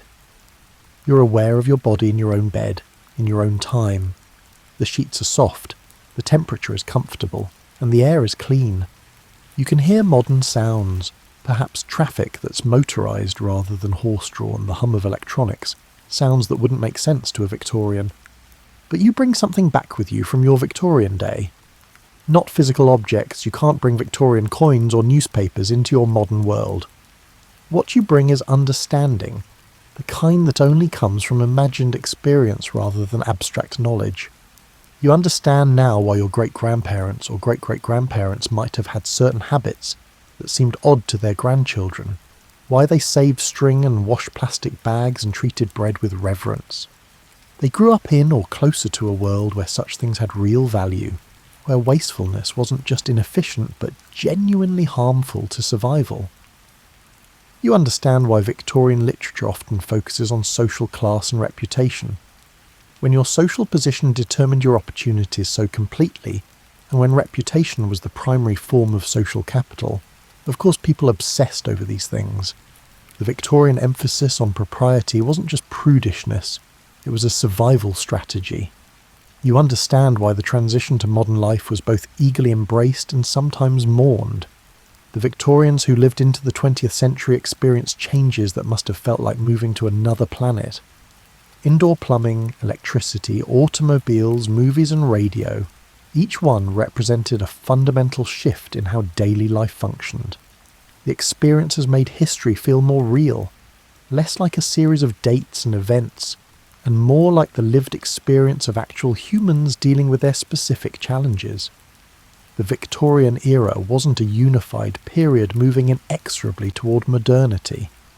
It was thousands of days like the one you just experienced, filled with ordinary people making ordinary decisions that cumulatively created change. You also understand better why certain problems persist. Inequality, environmental damage, exploitation, and discrimination. These existed in Victorian London and exist now. The specific manifestations change, but the underlying human tendencies towards selfishness, short-sightedness, and tribalism remain constant. Progress requires conscious effort, not just the passage of time. The technological optimism you might have felt before this journey is now tempered by recognition that technology solves some problems while creating others. The Victorians thought railways and telegraphs would revolutionise society and bring universal peace. They were partly right about the revolution, but completely wrong about the peace. Modern faith in technological solutions might be similarly naive, yet there's also hope in the Victorian example. they made genuine progress on many fronts: public health, education, scientific understanding, and social reform. The changes were often gradual and incomplete, but they were real. If Victorians could improve their society despite greater obstacles, perhaps modern people can address their challenges too. As you lie in your comfortable bed, fully returned to your own time, the contrast between Victorian London and modern life feels almost absurd. You can reach over and turn on a light without leaving bed. You can adjust the temperature with a thermostat. You can check the weather, the news, and messages from friends using a device that would have seemed like magic to Victorians. The bathroom attached to your bedroom would have been a luxury beyond imagining for most Victorians. Hot water from a tap, a flush toilet, a shower, towels that you don't have to wash by hand. Each element represents decades of engineering innovation and infrastructure investment. The simple act of taking a morning shower involves systems that Victorians would have considered science fiction. Your breakfast options would amaze a Victorian. Fresh fruit from other hemispheres, coffee from distant continents, bread that stays fresh for days, refrigerated dairy products, and cereals invented after the Victorian era ended.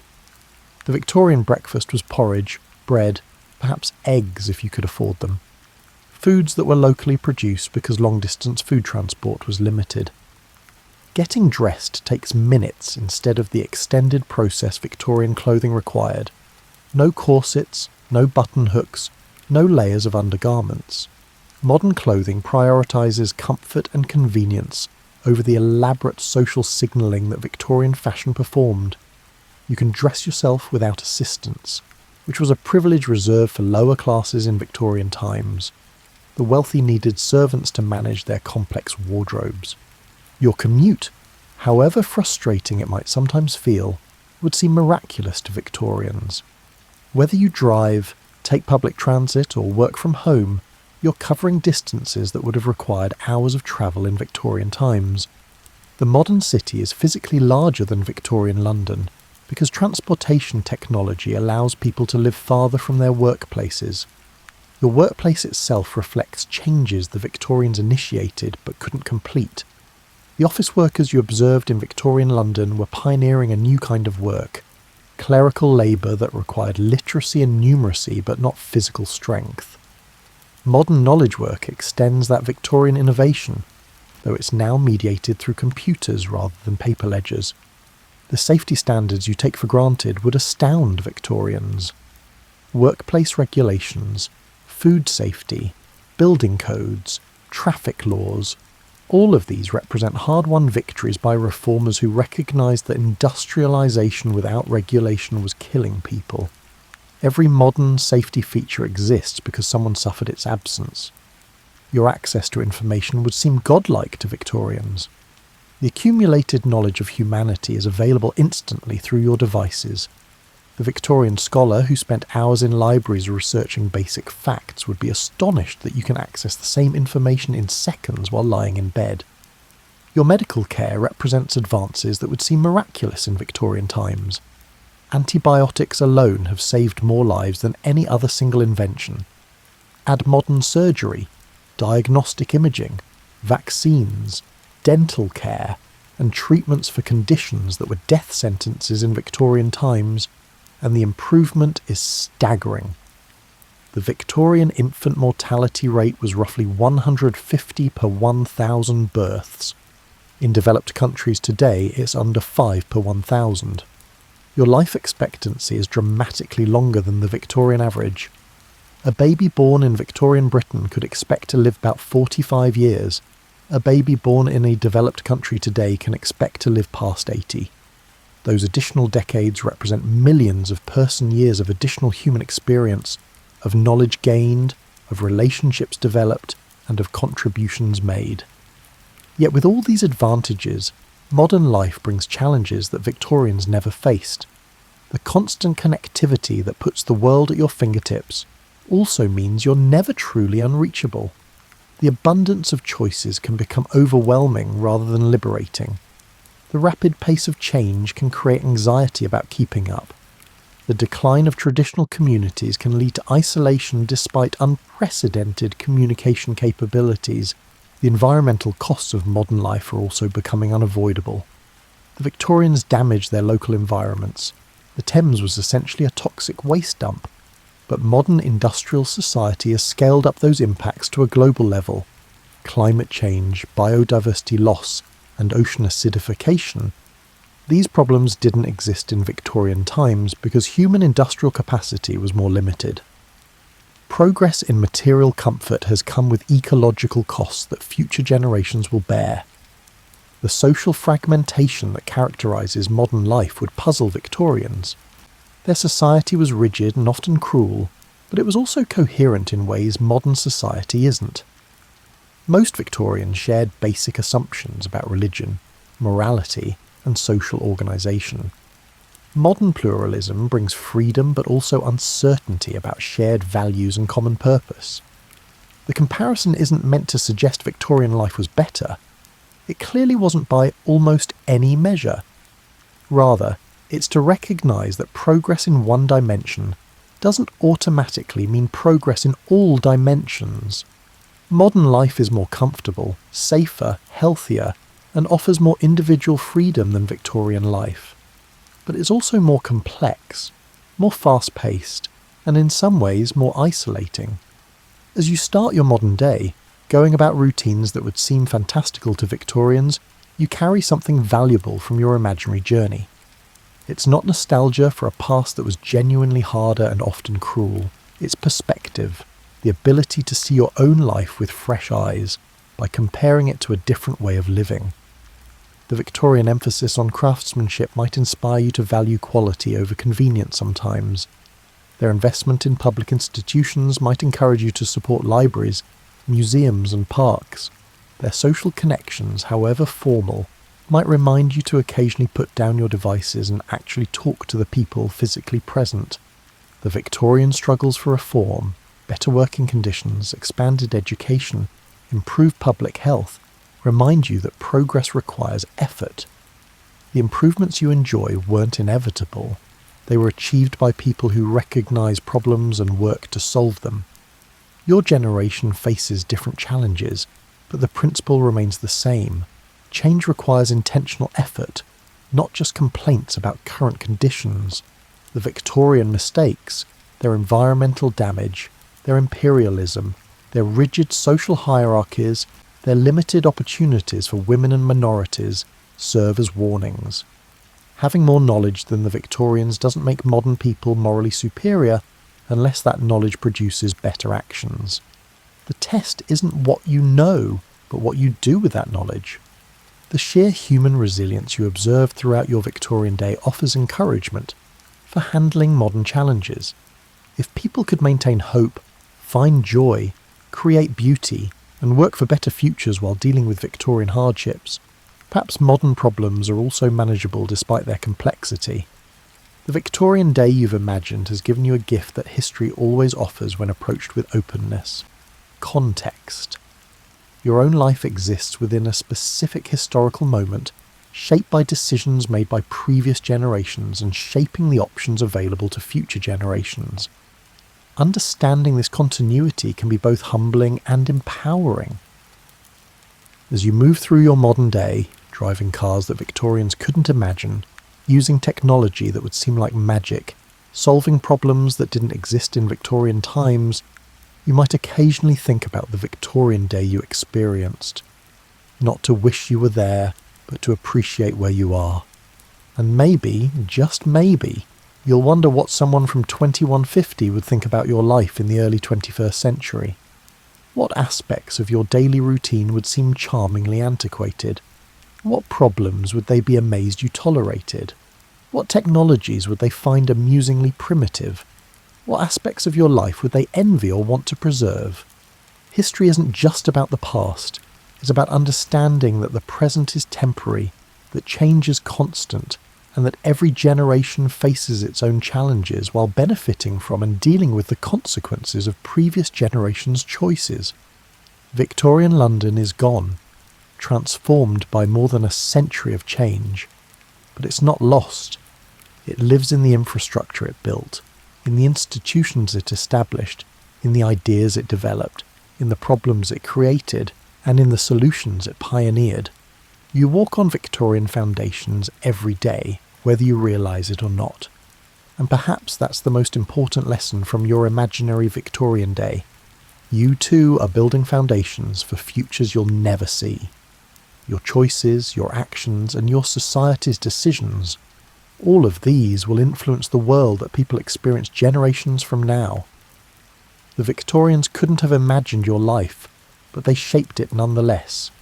You can't imagine the world of 2150, but you're helping to create it with every choice you make. Sleep well tonight in your comfortable bed with its modern mattress and climate control. Dream perhaps of gas-lit streets and horse-drawn carriages, of a world that managed to function without any of the technologies you consider essential, and wake tomorrow with fresh appreciation for the complex, imperfect, remarkable world you inhabit. A world that's different from Victorian London, but connected to it by the continuous thread of human experience reaching back through centuries and forward into futures yet to be imagined.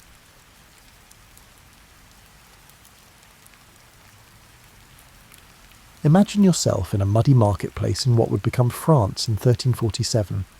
Horse manure, roasting meat, unwashed bodies, and what you hope is just spoiled cabbage are all in the air. Around you, pilgrims grip their possessions anxiously, traders bargain in 3 different languages, and a lute player plays with more passion than skill. Imagine now that you're a spy, and not just a tourist in this medieval scene. But set aside your preconceived notions about espionage based on television and film. This is not a place for tuxedos, martinis, slick technology, or dramatic car chases. Rather, your boots leak, you're most likely wearing the same rough woolen tunic you've owned for 3 years, and your idea of cutting-edge technology is a quill pen that doesn't split when you write. Medieval espionage was more akin to being a travelling salesman with trust issues and less James Bond. In actuality, the majority of medieval spies were regular people carrying out risky tasks for meagre pay, in a time when both were far more delicate than they are now. A patchwork of kingdoms, duchies, city-states, and ecclesiastical territories, the medieval world was viewed with the same suspicion you might have for a neighbour who constantly plays music too loudly. Although information was powerful, it spread quickly, and obtaining it frequently required someone to travel hundreds of miles through areas where being caught asking the wrong questions could land one anywhere from incarceration to being stretched on a rack. Medieval rulers had to rely on human intelligence networks that functioned with the efficiency of a medieval postal service, meaning that letters arrived when they arrived, assuming they arrived at all, and often contained information that was already outdated by the time they reached their destination. This was in contrast to our modern world of instant communication and satellite surveillance. The individuals who became medieval spies were not chosen for their advanced degrees in international relations or recruited from prestigious academies. They were traders who could track troop movements, priests who could learn about noble families from confessions, servants who worked in high-profile homes and could listen in on conversations, and travellers of all stripes who could move between areas without drawing too much notice. In the world in which these early intelligence officers worked, the distinction between espionage and lawful business was as hazy as that between magic and medicine. Military fortifications may also be noted by a merchant collecting information about trade routes. A pilgrim visiting places of worship might notice political unrest in other areas. Correspondence containing diplomatic secrets could be discovered by a scholar copying manuscripts in different monasteries. The work required a certain kind of courage, not the heroic heroism of combat glory, but the quiet bravery of someone who was prepared to lie convincingly, keep up a false identity for months at a time, and accept that being discovered could mean not just death, but a particularly unpleasant death that was preceded by intense interrogation about exactly what you knew and who you'd told. The majority of medieval spies were always aware that they were balancing on a tightrope over a very deep abyss. Their life and career could end in an instant if they say something inappropriate, act suspiciously, or are recognised by someone from a past assignment. It was a job that required psychological fortitude in addition to courage, which most people just lacked. There was very little truth to the romanticised portrayal of the enigmatic medieval spy, slinking through shadows and luring information from unwary nobles. The majority of espionage work involved living conditions that would make modern backpackers complain, pay scales that hardly covered basic survival needs, and long stretches of boredom interspersed with genuine terror. Yet these ordinary individuals built the networks of intelligence that influenced the outcome of wars, moulded medieval politics, and sometimes altered the path of history. Their work was dangerous, necessary, and nearly unacknowledged by the societies they served. Their tales should be told because they were the unsung heroes of medieval statecraft. Imagine managing a medieval intelligence agency, which is essentially the same as attempting to set up a neighbourhood watch programme in multiple nations, where the majority of people are illiterate and everyone speaks a different language. For this unachievable position, who would you hire? Almost anyone who could travel without drawing suspicion, had a good reason to ask questions, and had the emotional strength to keep up a false identity, while constantly running the risk of being caught was the answer, it turned out. Medieval spy masters needed people who could complete the task, regardless of their background or social standing, so they weren't very picky. It makes sense that medieval intelligence networks were anchored by merchants. They had good reason to inquire about everything from local prices to political stability, travelled widely, and frequently crossed political boundaries. While conducting perfectly normal business operations, a wool merchant travelling from England to Flanders could observe military preparations, record changes in fortifications, and learn about diplomatic relationships. These merchant spies worked in a society where politics and business were closely linked. The trader who purchased your grain may be tallying the number of soldiers in your garrison, and the same person who sold you silk may also be assessing the defences of your city. In a time when most people understood business better than they understood international politics, it was espionage masquerading as capitalism, and it worked remarkably well. For various reasons, religious leaders were good spies. Throughout Europe, monks, priests and friars could move between monasteries and churches, frequently bringing with them official letters that made for ideal cover for intelligence operations. Due to their religious responsibilities, they were able to enter noble homes and were typically literate, which was uncommon in medieval society. While travelling between monasteries, a Franciscan friar could pretend to be on strictly religious business, while carrying messages between intelligence networks. Confessions could reveal political secrets about a family to a priest. Letters exposing diplomatic schemes may be found by a monk copying manuscripts in a noble's library. Intelligence services made full use of the freedom with which religious leaders moved through medieval society. Although historians have frequently ignored their contributions, women played important roles in medieval espionage. While women from lower social classes could work as servants in important households, where they could listen in on conversations and watch activities that provided important information, noble women had access to court circles and family networks that were closed to men. A duchess's lady-in-waiting may gain knowledge of marriage talks that could forge new political connections. In a bishop's home, a kitchen maid may overhear conversations about church politics. In order to provide information about military movements, a tavern keeper's wife might overhear conversations between travelling nobles. Because of their alleged lack of visibility in medieval politics, women were actually very good spies. In the multilingual political environment of medieval Europe, the ability to read and write in multiple languages made scholars and clerks valuable recruits for intelligence work. While a clerk who handled correspondence for a noble household might copy confidential documents or add false information to communications, a scholar who could read Latin, French and German could also act as a translator and analyst. Most unexpectedly, a large number of medieval spies were what we might refer to as freelancers, people who obtained information and sold it to anyone who would pay for it. These included artisans who worked on military fortifications, itinerant entertainers who entertained in aristocratic courts, and even beggars, who were so prevalent in medieval society that they were practically invisible. A minstrel could convey messages between various factions and observe political relationships while performing in different courts. Detailed information about defensive capabilities could be obtained from a mason working on castle fortifications. It's possible for a beggar outside a noble's home to overhear conversations that contain crucial information. Their capacity to integrate into medieval society while retaining the psychological fortitude required for espionage work was what bound these disparate recruits together. They needed to be at ease with lying, able to retain complicated information without writing it down, and prepared to live with the ongoing possibility that their actions would be caught. The actual hiring procedure was typically opportunistic and informal. An agent seeking a messenger may approach a merchant who demonstrated intelligence and discretion. During his travels, a priest who showed loyalty to a certain political faction might be asked to collect information. A servant who demonstrated exceptional insight could be developed as a source of information about their employer's operations. The majority of medieval spies were regular people who took up espionage as a side job, rather than professional intelligence officers. While working covertly for intelligence networks, they carried on with their regular lives and careers, which gave them the ideal cover for their operations, but also meant that they were rarely given the support and training that professional spies might anticipate. Medieval espionage's amateur status had benefits and drawbacks.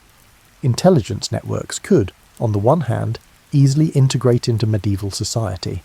However, it meant that the majority of spies acquired their skills through trial and error, frequently with deadly results for those who made mistakes. Shut your eyes and visualize organizing a business trip during the Middle Ages. No hotel reservations, no GPS to direct you, no AAA to call in case of an emergency, and no airline website to check. Instead, you may have to travel for weeks or months through areas where the local government may find you suspicious, the roads may be under bandit control, and your lodging will make a low-cost motel seem like a 5-star hotel. Travelling in the Middle Ages was a test of endurance masquerading as transportation. When roads did exist, they were frequently little more than dirt tracks that, in wet weather, became muddy quagmires and in dry weather, dusty nightmares. After centuries of neglect, the well-known Roman roads that had once connected Europe were in disrepair, and the majority of medieval governments were more concerned with constructing castles than with keeping up with highway maintenance. Travelling was not only uncomfortable for a medieval spy, but it was also a continual risk management exercise. You might run into local officials who might insist on seeing documents you didn't have, fellow travellers who might recognise you from past assignments, or bandits who viewed travellers as mobile treasure chests every mile you travelled. Just getting from point A to point B could reveal your cover and put an end to your mission before it even started. Medieval spies had few options for transportation, and each had its own set of difficulties. It was inexpensive but slow to walk, and you were exposed to the weather, bandits, and the inquisitive questions of everyone you met.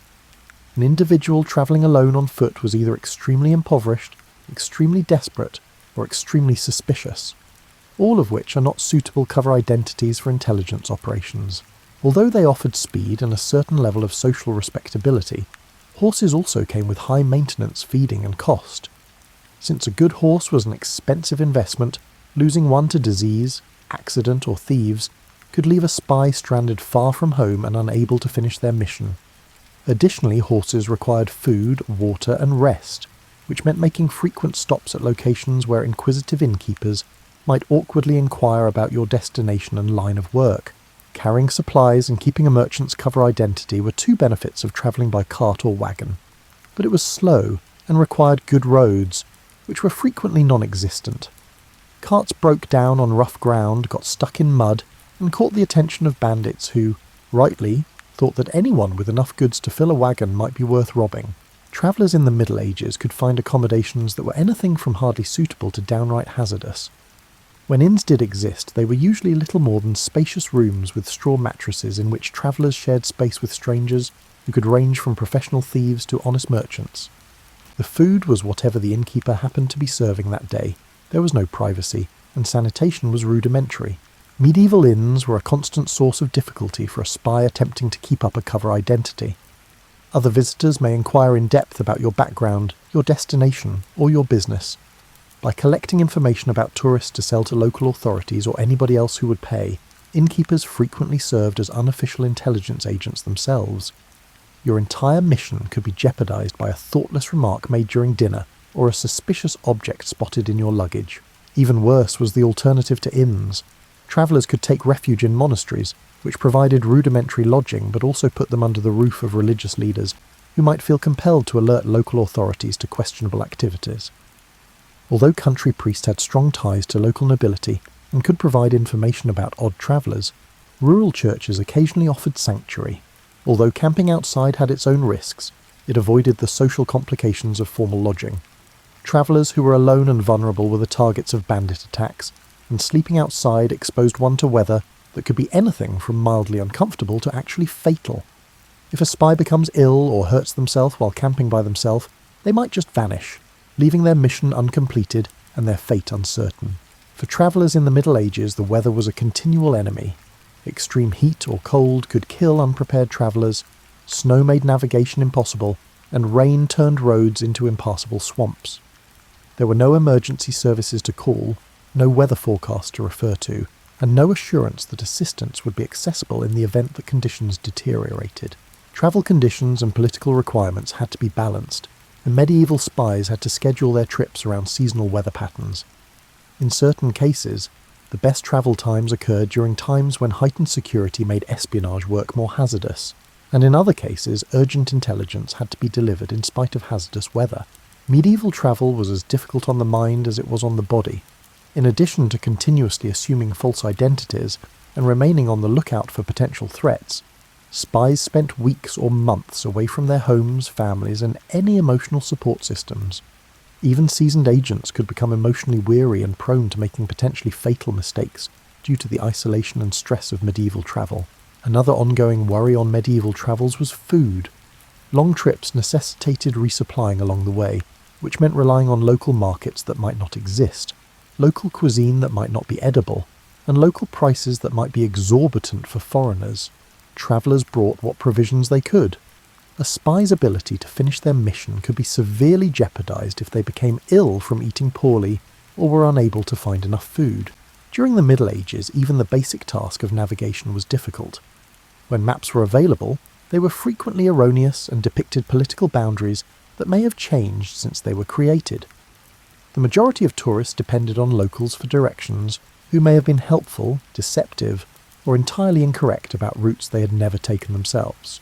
Medieval spies somehow managed to keep up intelligence networks that crossed continents, transmitted information across political boundaries, and updated their employers on political developments in far-off places in spite of all these obstacles. Their accomplishments demonstrated human tenacity, resourcefulness, and flexibility in the face of adversity that would have tested even the most advanced modern travellers. Imagine attempting to send a text message with just a quill pen, parchment, and the hope that it will reach its recipient within the next few months. Then, settle back in your cosy chair. Now picture yourself stretched on a rack, or hanging from a gibbet if someone reads that message and intercepts it. Greetings from the world of secret communication in the Middle Ages, when ingenuity literally meant the difference between life and death. Because they had no other option, medieval spies had to become experts at the delicate art of concealing information from the public. Intelligence officers created increasingly complex techniques to hide their actual communications within seemingly innocent correspondence because every message carried the potential for execution if it were discovered. The simplest method was invisible ink, which may sound fancy but was typically created using commonplace ingredients like milk, urine, or lemon juice. These materials would become brown when heated, exposing hidden text between the lines of a regular letter. While the true message about troop movements was written in milk between the lines, invisible until the recipient heated the parchment near a fire, a medieval spy might write a perfectly normal business letter about wool prices. The problem with invisible ink was that the recipient had to be aware of the existence of a hidden message, and know how to make it visible. In order to identify when letters contained classified information, medieval intelligence networks created complex signalling systems. Certain words in the visible text, a unique signature, or a certain wax seal could all be signs that the letter contained secret information. Book codes were more advanced, with references to particular words or letters in books that both the sender and the recipient owned, indicating the true message. When a letter refers to the wisdom found in the third word of the seventh line on page 42 of the Chronicle, it may be referencing a particular book and providing detailed instructions on how to decode the message. This approach necessitated extensive preparation and cooperation amongst intelligence agents, because books were scarce and costly during the Middle Ages. Null ciphers were especially ingenious methods in which the actual message was concealed using preset patterns inside the text that was visible. The first letter of each sentence may spell out the secret information, or every third word may contain the actual intelligence. A business letter might hide military intelligence in the final word of each paragraph, or a love letter might have a secret message in the first letter of each line. Using religious texts as a cover for intelligence messages was one of the most inventive ways to hide information. A spy might copy out a prayer or a passage from the Bible, but with extra markings or slightly changed letters that would reveal the true meaning to someone who knew where to look. This method provided excellent cover, because religious texts were often carried by travellers, and religious copying was common. Steganography, the technique of concealing messages within other objects, was also employed by medieval spies. A wax tablet's wooden backing could have text written on it, that would not be visible until the wax was removed. Messages could be inscribed on the inside of leather goods, stitched into garments, or even inked on a messenger's scalp and concealed by hair growth. Finding concealment techniques that would withstand the rough treatment of medieval travel was crucial. Medieval intelligence networks gave rise to coded languages, in which common words had hidden meanings that only network participants knew. While a letter from a merchant discussing the purchase of fine wool might be reporting on military fortifications, a discussion of grain prices might be revealing information about political alliances. To prevent detection, these codes needed to be carefully used and thoroughly memorized. In ways that are nearly impossible for modern minds to comprehend, physical objects were used as messaging systems. For someone who understood how to read these signals, the placement of a candle in a window, the way a cloak was hung, or the arrangement of objects on a table could all provide information. In order to transmit messages without leaving any written records that could be found and used as proof, medieval intelligence agents created complex non-verbal communication systems. The more educated members of medieval intelligence networks used mathematical codes. Basic security for written communications was offered by simple substitution ciphers, in which a different letter or symbol was used for each letter. More advanced agents employed polyalphabetic ciphers, which made it much harder for unauthorized readers to decipher the codes by altering the substitution pattern in accordance with preset rules. Medieval cryptography faced the difficulty of striking a balance between security and usefulness. Better protection was offered by complex codes, but they also took longer to encode and decode, increased the possibility of mistakes that could make messages incomprehensible, and placed more strain on the user's memory and education. It was worse than useless to have a code that was impossible to crack but impossible to use properly. The issue of key distribution, or making sure that senders and recipients had the data required to encode and decode messages, was another challenge faced by medieval intelligence networks. Sharing the secrets required for secret communication created a paradox that took a great deal of ingenuity to resolve in an era without secure communication. Medieval secret communication was further complicated by timing codes. It's possible for messages to be sent in segments, with each segment arriving at a different time, and only making sense when put together correctly. Alternatively, the coded information may include the delivery time and date, which recipients must account for when decoding the message. Working with secret messages put a lot of psychological strain on employees. A single encoding error could give the intended recipient no meaning at all. An entire intelligence network could be exposed by a mistaken concealment. Important intelligence could end up in the hands of the enemy if the wrong messenger is chosen.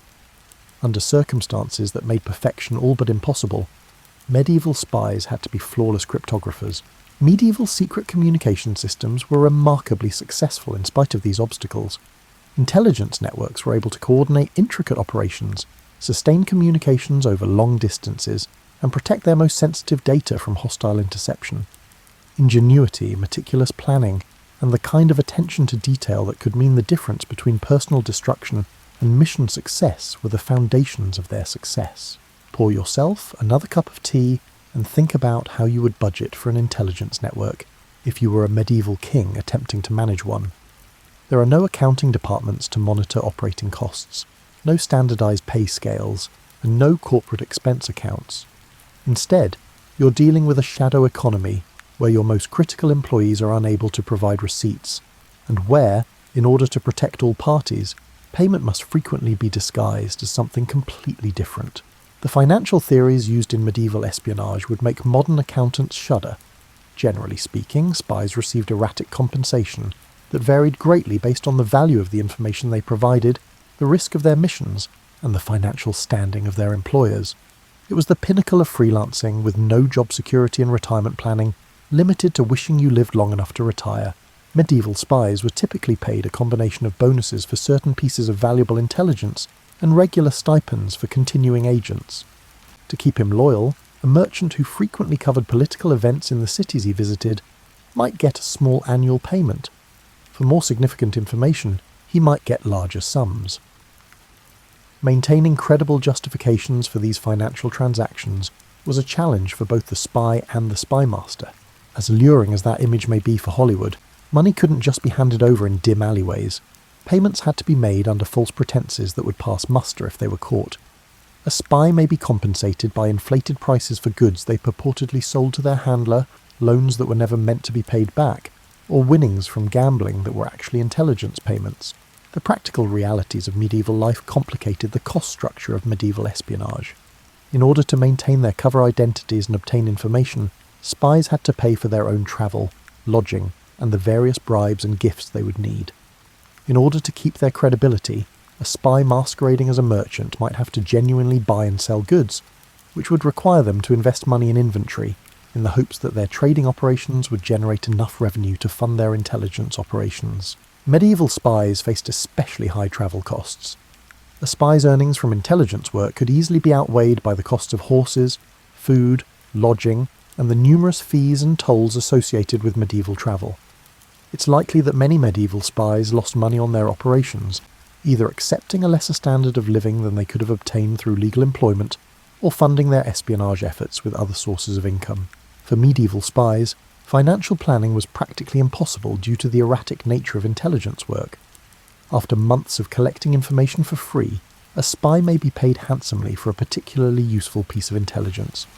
The ability to maintain a cover identity even in times of financial hardship, and significant personal financial management skills were necessary in this feast or famine economy. Currency exchange issues that did not exist for contemporary international operations were another issue that medieval intelligence networks had to handle. Exchange rates varied according to political ties and the availability of precious metals, and different regions used different coins with varying weight and purity requirements. A spy who worked in several different areas had to be able to handle the intricate financial aspects of medieval trade while also working as an intelligence officer and a currency trader. Medieval spies who were able to combine their intelligence work with legal business ventures that offered both cover and extra cash were frequently the most successful. Carefully selecting trade routes allowed a merchant spy to conduct lucrative business that financed their intelligence operations while simultaneously obtaining useful intelligence. A scholar spy could obtain information about political connections and get paid for writing services by copying manuscripts for aristocrats. Because they had fewer economic options than men, women who worked in medieval intelligence faced unique financial difficulties. In a noble home, a female spy might serve as a servant, earning a meagre salary while obtaining intelligence, but medieval social norms limited her options for career progression or other employment.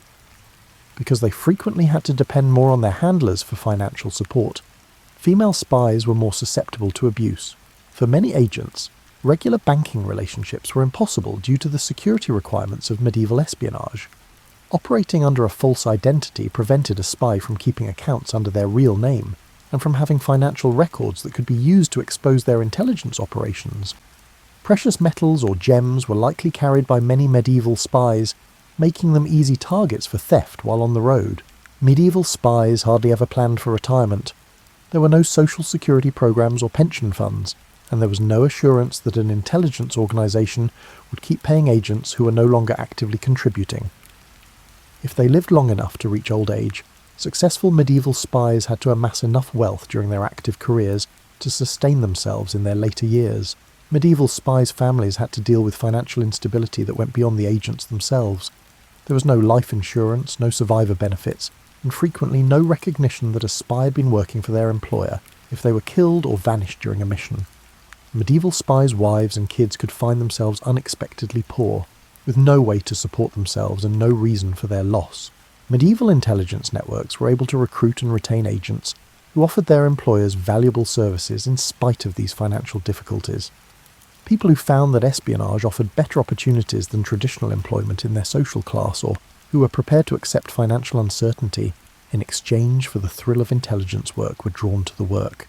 With its own payment systems, financial difficulties, and strategies for handling the interplay between money and secrecy, the shadow economy that ran concurrently with the legal medieval economy is revealed by the economics of medieval espionage.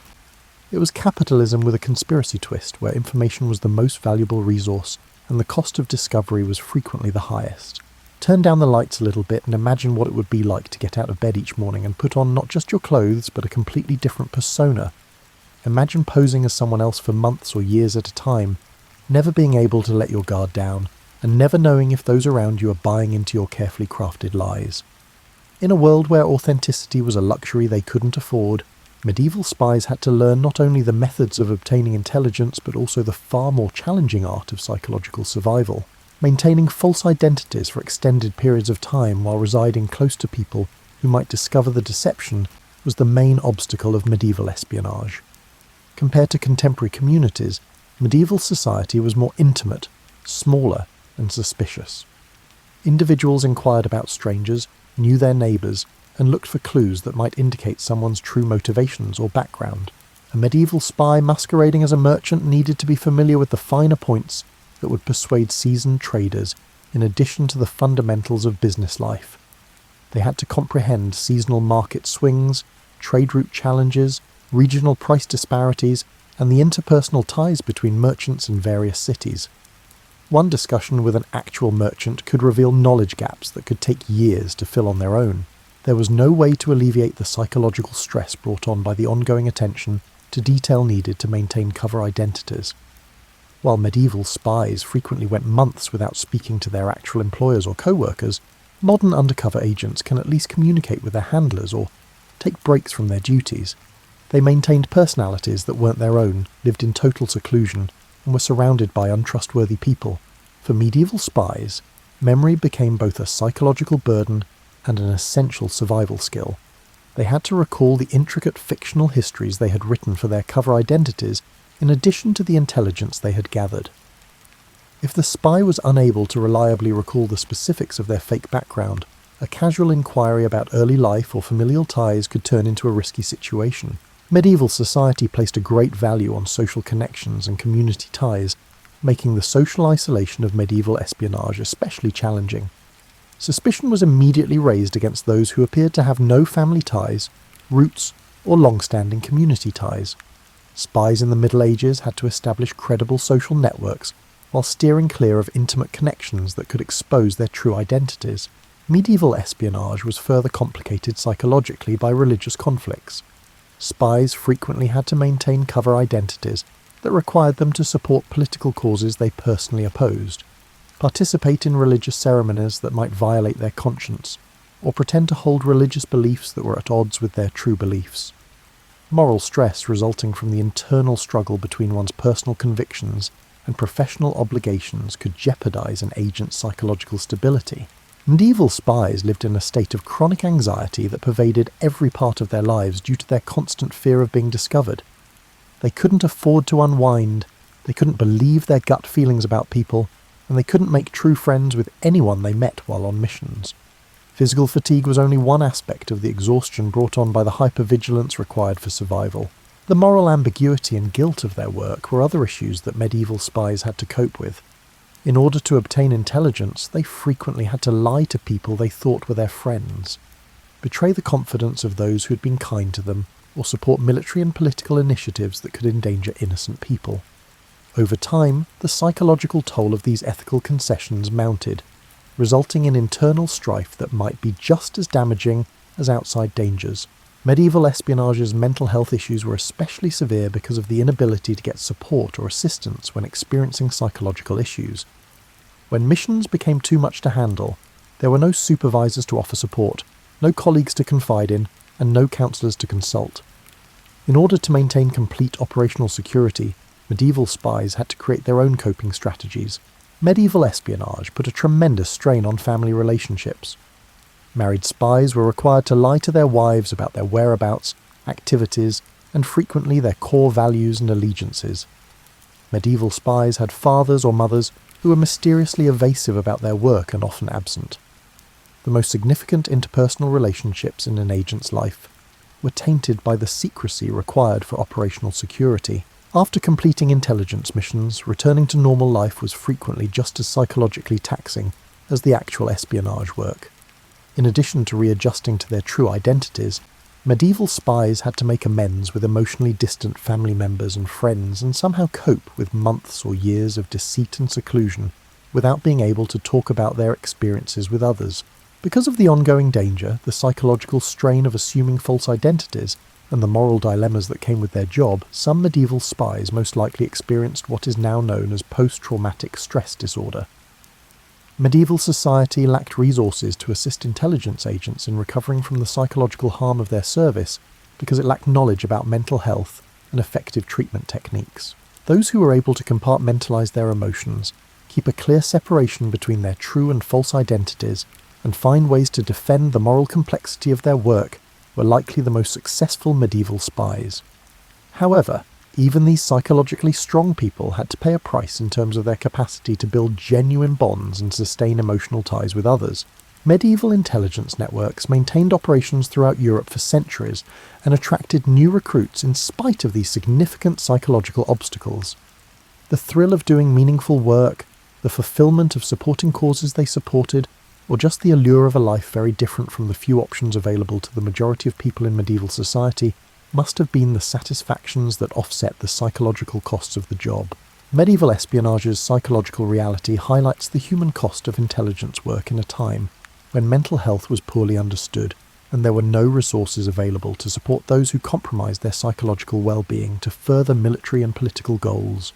These forgotten heroes of medieval statecraft incurred psychological burdens long after their active service ended, in addition to the physical risks of their missions.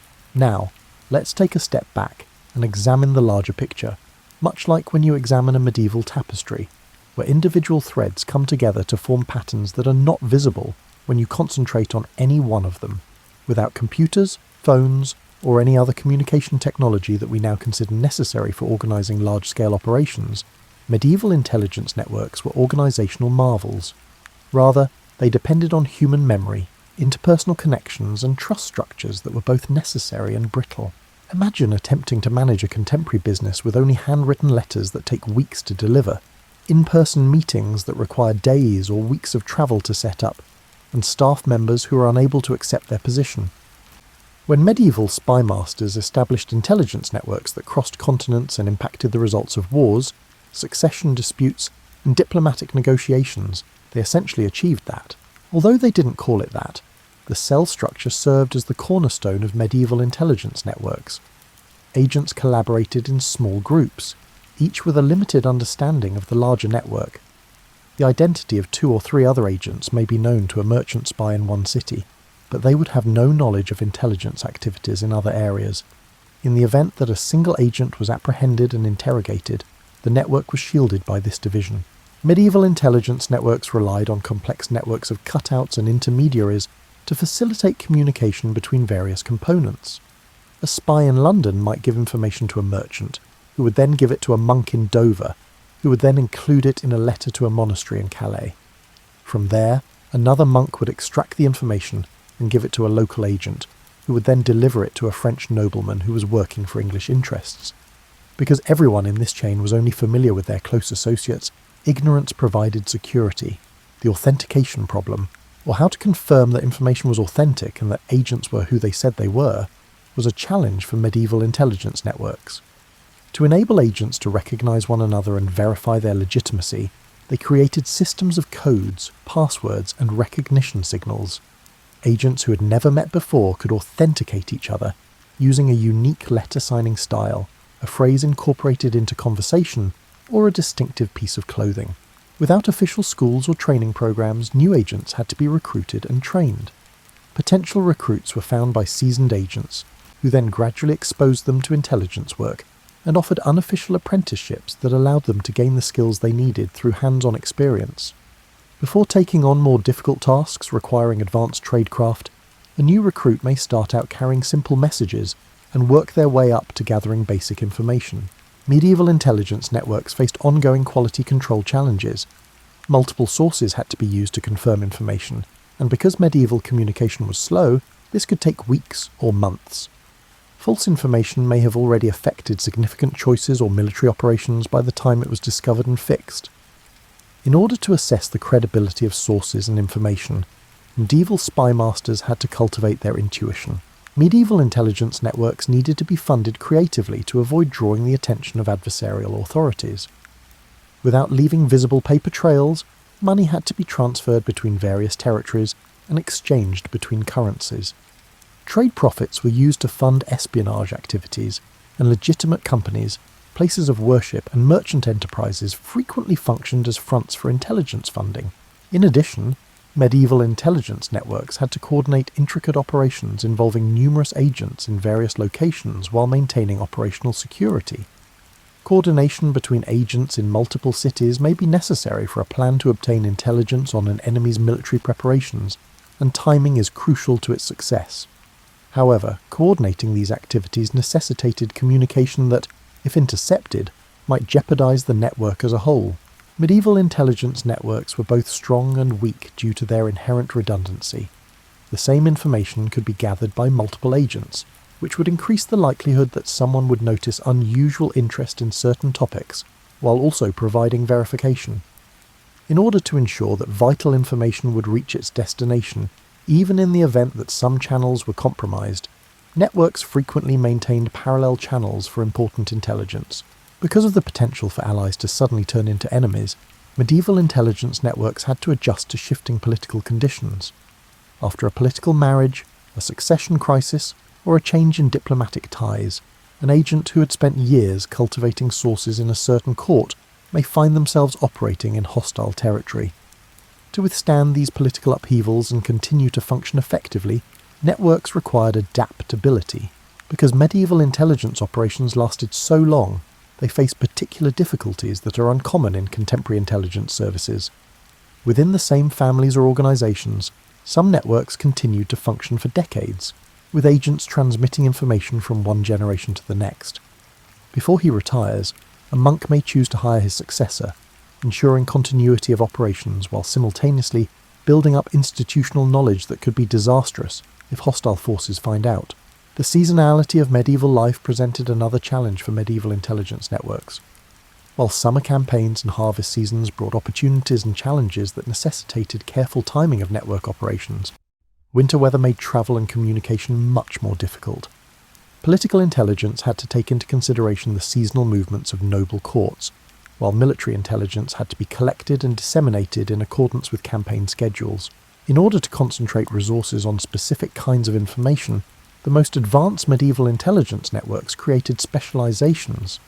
Some networks kept agents close to military headquarters and key fortifications in order to focus on military intelligence. Others developed sources in aristocratic courts and places of worship in order to concentrate on political intelligence. Economic intelligence networks monitored resource availability, currency fluctuations, and trade trends.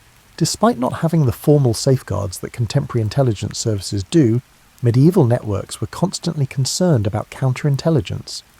Because their adversaries were also conducting intelligence operations, medieval spies had to be on the lookout for any indication that their own actions were being watched. As agents grew wary of one another, the paranoia required for survival in this setting could demolish networks from within. Although networks had to keep some records in order to track agents, coordinate operations, and preserve institutional knowledge, the documentation of medieval intelligence operations was inevitably minimal. There was a continual conflict between operational security and administrative necessity, because these records had to be kept safe while still being available to authorized personnel. To avoid discovery, it's likely that many medieval intelligence archives were routinely destroyed. In the end, the personal traits of those who established and maintained medieval intelligence networks determined their success. Spy masters had to be able to inspire loyalty while keeping the secrecy that made such loyalty dangerous, diplomatic skills with brutal pragmatism, and strategic thinking with meticulous attention to detail. Those in charge of the most successful medieval intelligence operations were most likely those who were aware of both the potential and constraints of human nature. Breathe deeply and prepare yourself for what may be the most sobering portion of our medieval espionage adventure. Although we have discussed the achievements and innovations of medieval intelligence work, the truth is that many operations were a complete failure, frequently with immediate, severe, and long-lasting effects on those involved. In the high-stakes world of medieval espionage, failure frequently resulted in torture, execution, and the dismantling of entire intelligence networks, in addition to professional humiliation or career setbacks. Months or years of meticulous network building could be undone by the discovery of a single spy. Even the most committed agents had a limit to how much suffering they could take before disclosing what they knew, and medieval interrogation techniques were intended to elicit information regardless of the subject's willingness to cooperate. A captured spy could jeopardize the identities and whereabouts of dozens of other agents, in addition to their own mission. The human propensity to grow accustomed to successful routines was one of the most frequent reasons why medieval espionage efforts failed. after years of using the same contact methods, travel routes, and cover story, an agent may become predictable enough for enemy counterintelligence to recognise and follow. Complacency was fostered by success, and complacency resulted in potentially lethal carelessness. When compromised, the authentication mechanisms that safeguarded medieval intelligence networks might also turn into a vulnerability. Enemy agents could infiltrate a network and feed false information while identifying legitimate agents if they learned the codes, passwords, or recognition signals that the network uses.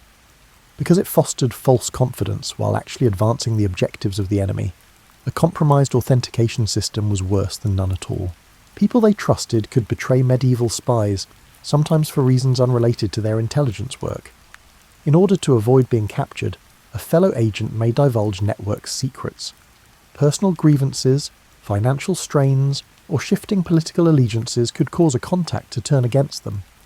If family members felt it was essential to their own survival, they might even turn on spy relatives. Medieval intelligence networks were susceptible to catastrophic failures due to their sluggish communication systems. By the time it arrived at its destination, information that was correct when it was collected could become dangerously out of date. When friendly commanders finally received military intelligence about enemy troop movements, it may have been weeks old, causing them to base tactical decisions on outdated information. Vulnerabilities created by currency and financial systems are not encountered by contemporary intelligence services. If enemy agents were able to identify odd coins or track down the origins of financial transactions, they could betray a spy using the very funds that were used to pay them.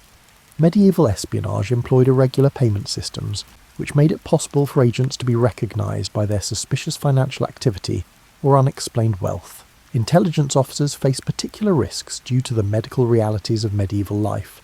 When working under a false identity, a spy who gets seriously ill may not be able to keep up their cover, particularly if the medical care they require reveals details about their true activities or background. If disease kept important agents from fulfilling their responsibilities or meeting their contacts, it could jeopardize entire networks. Medieval spies working across sectarian lines faced unique risks due to religious conflicts. If an agent made mistakes that exposed their true religious background, they could be exposed because their cover identity required them to take part in religious ceremonies. Due to the strong religious beliefs of the Middle Ages, religious deception was both essential for many operations and very risky if caught. Medieval legal systems produced unpredictable and challenging to manage risks. A spy working under a false identity could find themselves embroiled in legal proceedings that could reveal their true origins. Local regulations pertaining to travel, business, or religion could present unforeseen challenges that compelled agents to divulge more personal information than was safe. Agents or their handlers had no control over how weather and natural disasters could ruin meticulously planned intelligence operations. A spy may be forced to take an alternate route that exposes them to discovery if a bridge is washed out by flooding. Time-sensitive operations may be disrupted if scheduled meetings are impossible due to an exceptionally harsh winter. Over the course of long-term operations, spies developed personal relationships that could lead to both operational success and disastrous failure. When an agent maintained a false identity while forming real friendships or romantic relationships, they ran the risk of developing emotional issues that could impair their judgment. However, abruptly terminating these relationships may also raise suspicions that result in discovery. When led by astute and suspicious leaders, medieval counterintelligence operations could be surprisingly successful, despite being less organised than contemporary ones. A shrewd nobleman might see trends in the inquiries made by various guests or note that particular kinds of information appeared to leak to adversaries on a regular basis. Experienced medieval leaders were occasionally able to recognise and stop enemy intelligence operations even in the absence of official counterintelligence training. Failures in medieval espionage had far-reaching effects that went well beyond the specific agents involved. Inaccurate intelligence could cost military leaders battles, and thousands of soldiers could lose their lives as a result. Diplomatic choices made by political leaders who were tricked by enemy operatives could undermine their standing for decades. Failures in intelligence could have repercussions that affect entire kingdoms and the outcome of wars. Most tragically, failed medieval spies frequently suffered alongside their families and associates. The associates of spies who were caught may have been punished for their involvement in intelligence operations alone, as medieval justice did not always distinguish between major offenders and their families. failures in medieval espionage could have a personal cost to those who were unaware of or did not participate in intelligence operations. Surviving network members faced additional difficulties as a result of the psychological effects of seeing or hearing about espionage failures. Agents who were aware that their co-workers had been taken prisoner and subjected to torture had to carry on with their own perilous work while dealing with the trauma of knowing that they could suffer the same fate. In addition to their other psychological burdens, medieval spies also had to deal with the fear of failure. Medieval intelligence networks persisted in functioning and growing throughout the medieval era, in spite of these significant risks and frequent breakdowns. Despite being aware of the possible repercussions of failure, the individuals involved were strong enough to persevere, and the accomplishments were noteworthy enough to offset the expenses. Their contributions to medieval statecraft are all the more noteworthy for their bravery in the face of such dangers. Pour yourself another cup of tea and marvel at this. Medieval spies' desperate inventiveness in trying to solve impossible problems with whatever materials they could find led to some of the most brilliant technological advancements in human history, not from universities or royal workshops.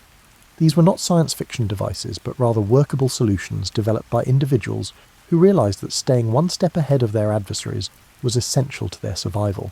Though most of it would seem laughably archaic by today's standards, the medieval era saw some amazing advancements in what we might call espionage technology. However, medieval spies developed truly sophisticated and frequently remarkably effective tools and techniques within the limitations of medieval materials, science, and manufacturing capabilities. Spies pushed the limits of what could be done with pens, ink, and parchment, and writing technology was essential for intelligence operations during the Middle Ages. They created inks that, when heated or exposed to particular chemicals, could change colour, making messages appear or vanish as needed. Inks that were invisible until exposed to specific substances that only the intended recipient would know how to apply were made by some medieval spies. Another medieval invention that called for exceptional patience and skill was the production of microscopic text. In order to conceal entire intelligence reports in what seemed to be ornamental flourishes on common documents, spies learned to write messages so tiny that they were nearly imperceptible to the human eye. Only magnifying glasses, which were uncommon and costly during the Middle Ages, could read these messages. In the hands of medieval intelligence networks, sealing wax developed into a highly advanced security technology. In order to make it nearly impossible to detect tampering, spies developed methods for melting and resealing wax seals. They developed techniques for encoding confidential information into the wax itself and made unique seal designs with concealed elements that could confirm authenticity. By producing phony letters, official seals, and travel documents that could withstand close examination, medieval spies also made significant advances in the field of document forgery. This called for in-depth familiarity with the materials, methods, and administrative processes utilised in various regions in addition to artistic talent. A successful forger needed to be familiar with the writing styles, ink formulations, and paper-making procedures utilised in different administrative and court settings. Despite being archaic by today's standards, optical devices were crucial to medieval intelligence operations. Spies developed methods for using glass and crystal to magnify small text or images, made simple telescopes to observe activities in the distance, and used mirrors to send light signals over long distances. These optical advancements necessitated a thorough comprehension of medieval mirror-making and lens-grinding methods.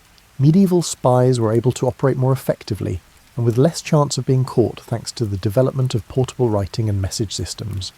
They designed message containers that could be hidden in places where casual searchers wouldn't find them. They developed inks that could be quickly mixed from everyday materials, and they made writing kits that could be hidden inside everyday objects. Even though clock and timing technologies were still in their infancy during the Middle Ages, intelligence networks adopted them for security and coordination reasons. By using natural phenomena like tide cycles, star positions, and shadow lengths to coordinate activities across multiple locations, spies created techniques for timing meetings and message deliveries that did not rely on mechanical clocks. As spies produced more precise and in-depth maps of regions, fortifications, and routes of travel, medieval cartography evolved into an intelligence tool. Militarily sensitive information, such as the locations of supply caches, defensive weaknesses, and secret routes, was frequently included on these maps. Making maps required knowledge of military engineering and strategic planning in addition to geography. Despite being constrained by medieval manufacturing capabilities, mechanical devices were surprisingly sophisticatedly modified for intelligence purposes. Spies made mechanical aids for scaling walls or getting around security measures, made lock-picking tools that looked like commonplace tools, and made secret compartments in everyday objects. Despite being founded on what is now regarded as primitive science, medieval intelligence practitioners possessed surprisingly sophisticated chemical knowledge. Spies knew how to make sabotage-related explosives, poisons that could be used covertly, and chemical tests that could detect tampered documents or materials.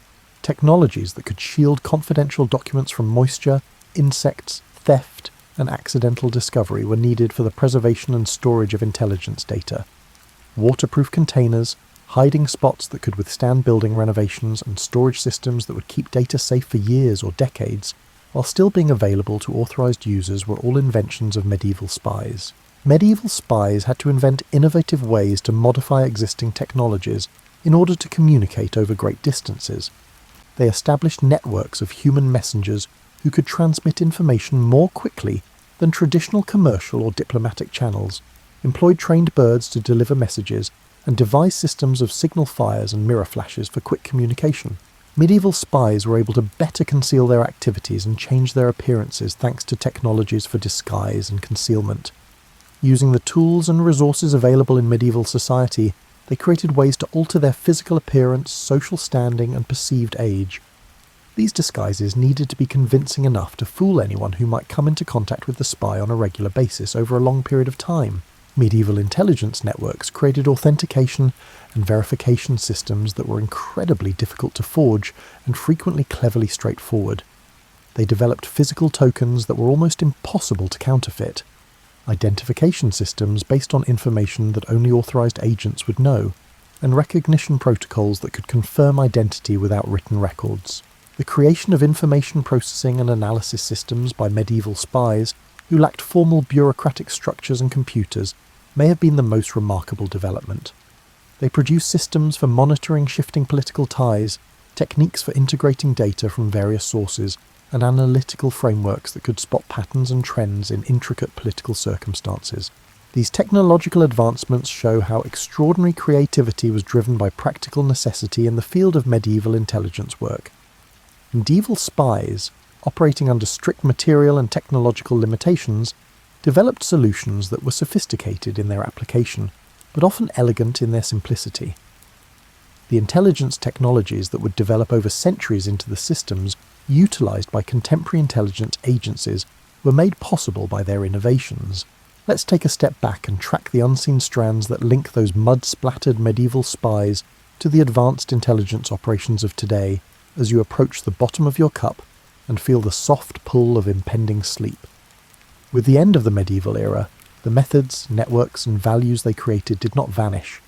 Rather, they changed, adapted, and served as the cornerstone for intelligence operations that still influence our world today.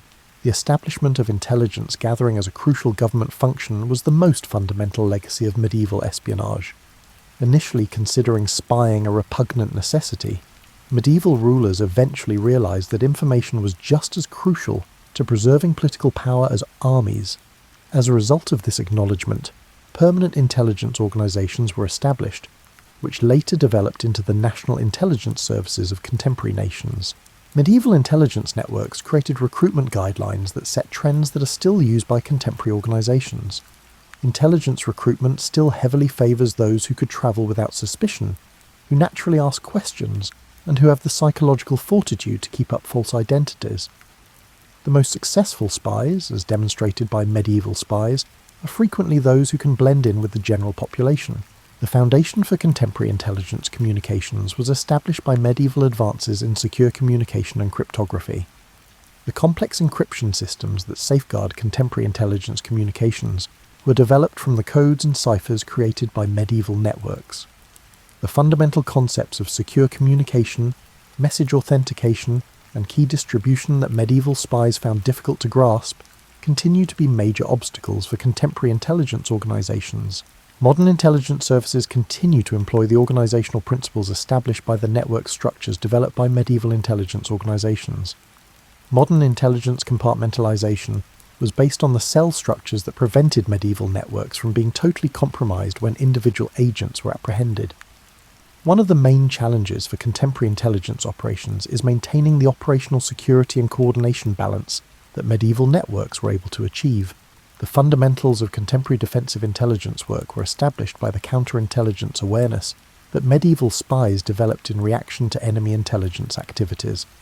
Modern counterintelligence doctrines, which assume hostile intelligence services are continuously attempting to compromise friendly operations, are based on the medieval understanding that intelligence services must defend themselves against deception and penetration.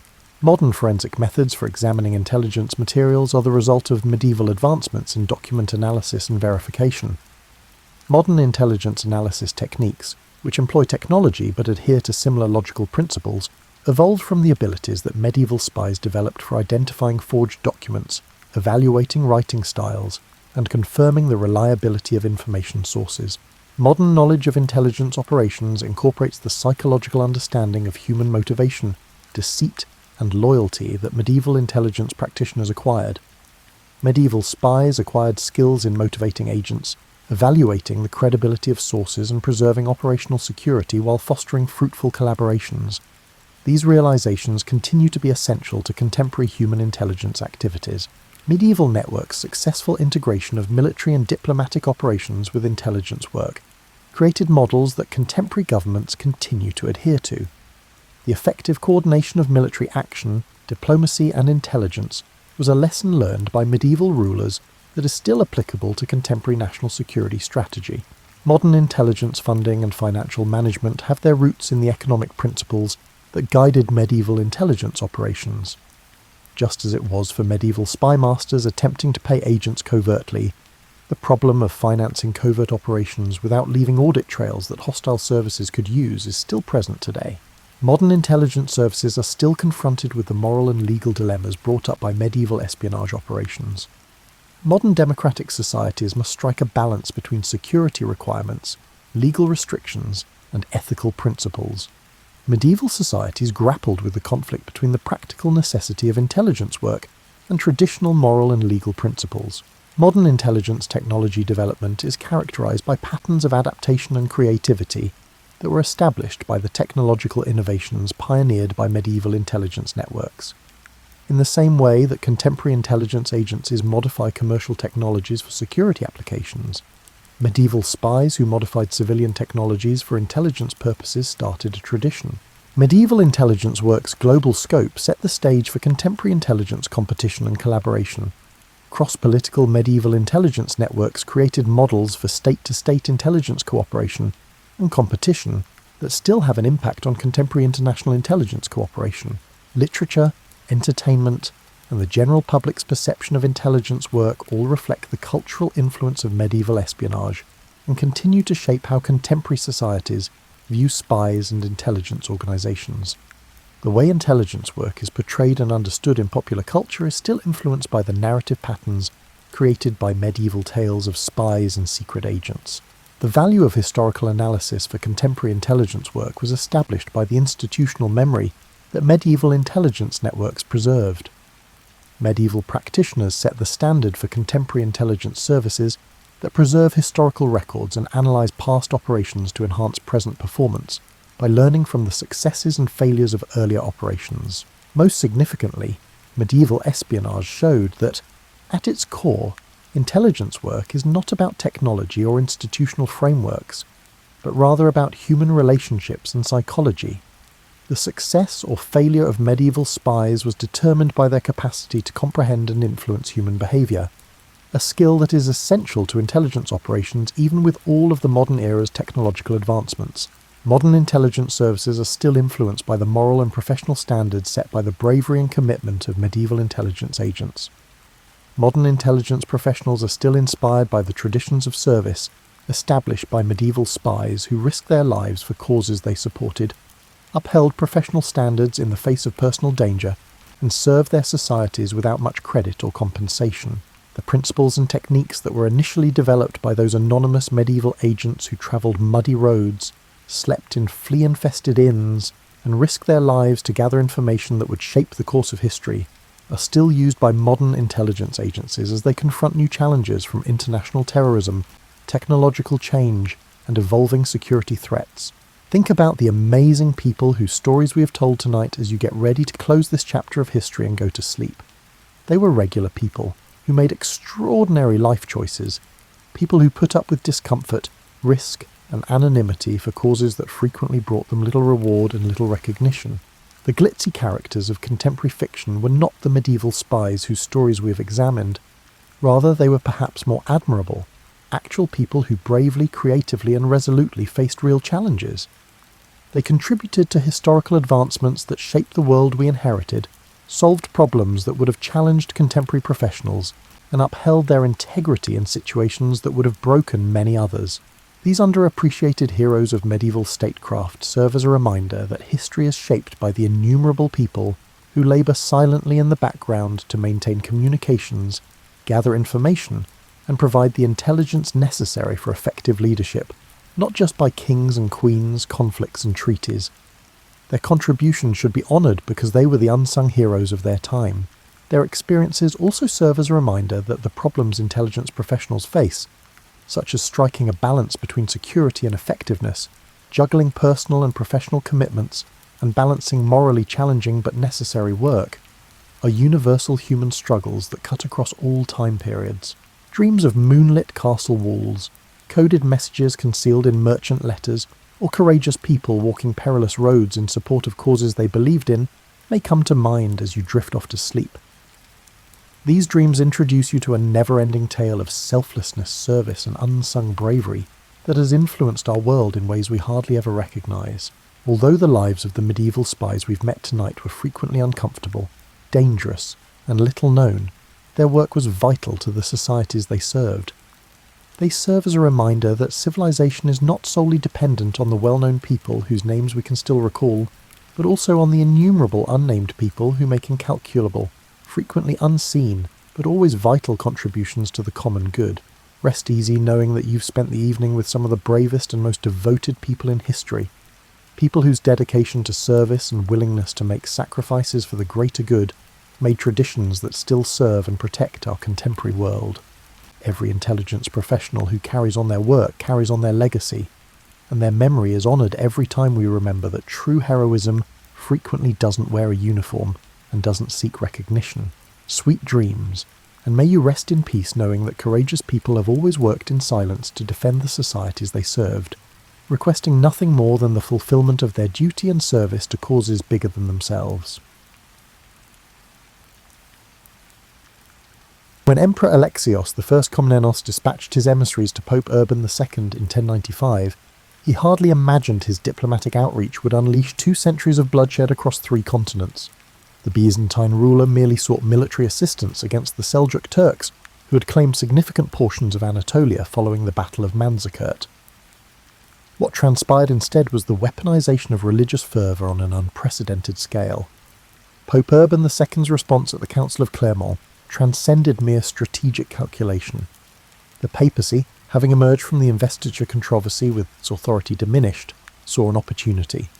Urban's speech, so often sanitized in modern retellings, was a masterclass in medieval propaganda, deploying fabricated atrocity stories and eschatological fearmongering.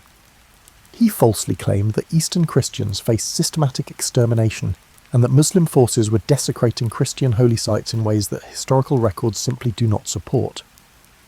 "Let the deeds of your ancestors inspire you," Urban proclaimed to the assembled nobility and clergy, invoking not biblical compassion, but rather Carolingian conquest. The First Crusade was marketed not merely as a defensive action, but as a path to spiritual and material redemption. Urban's innovation was profound. He offered plenary indulgences, complete absolution from temporal punishment for sins, to those who took up arms.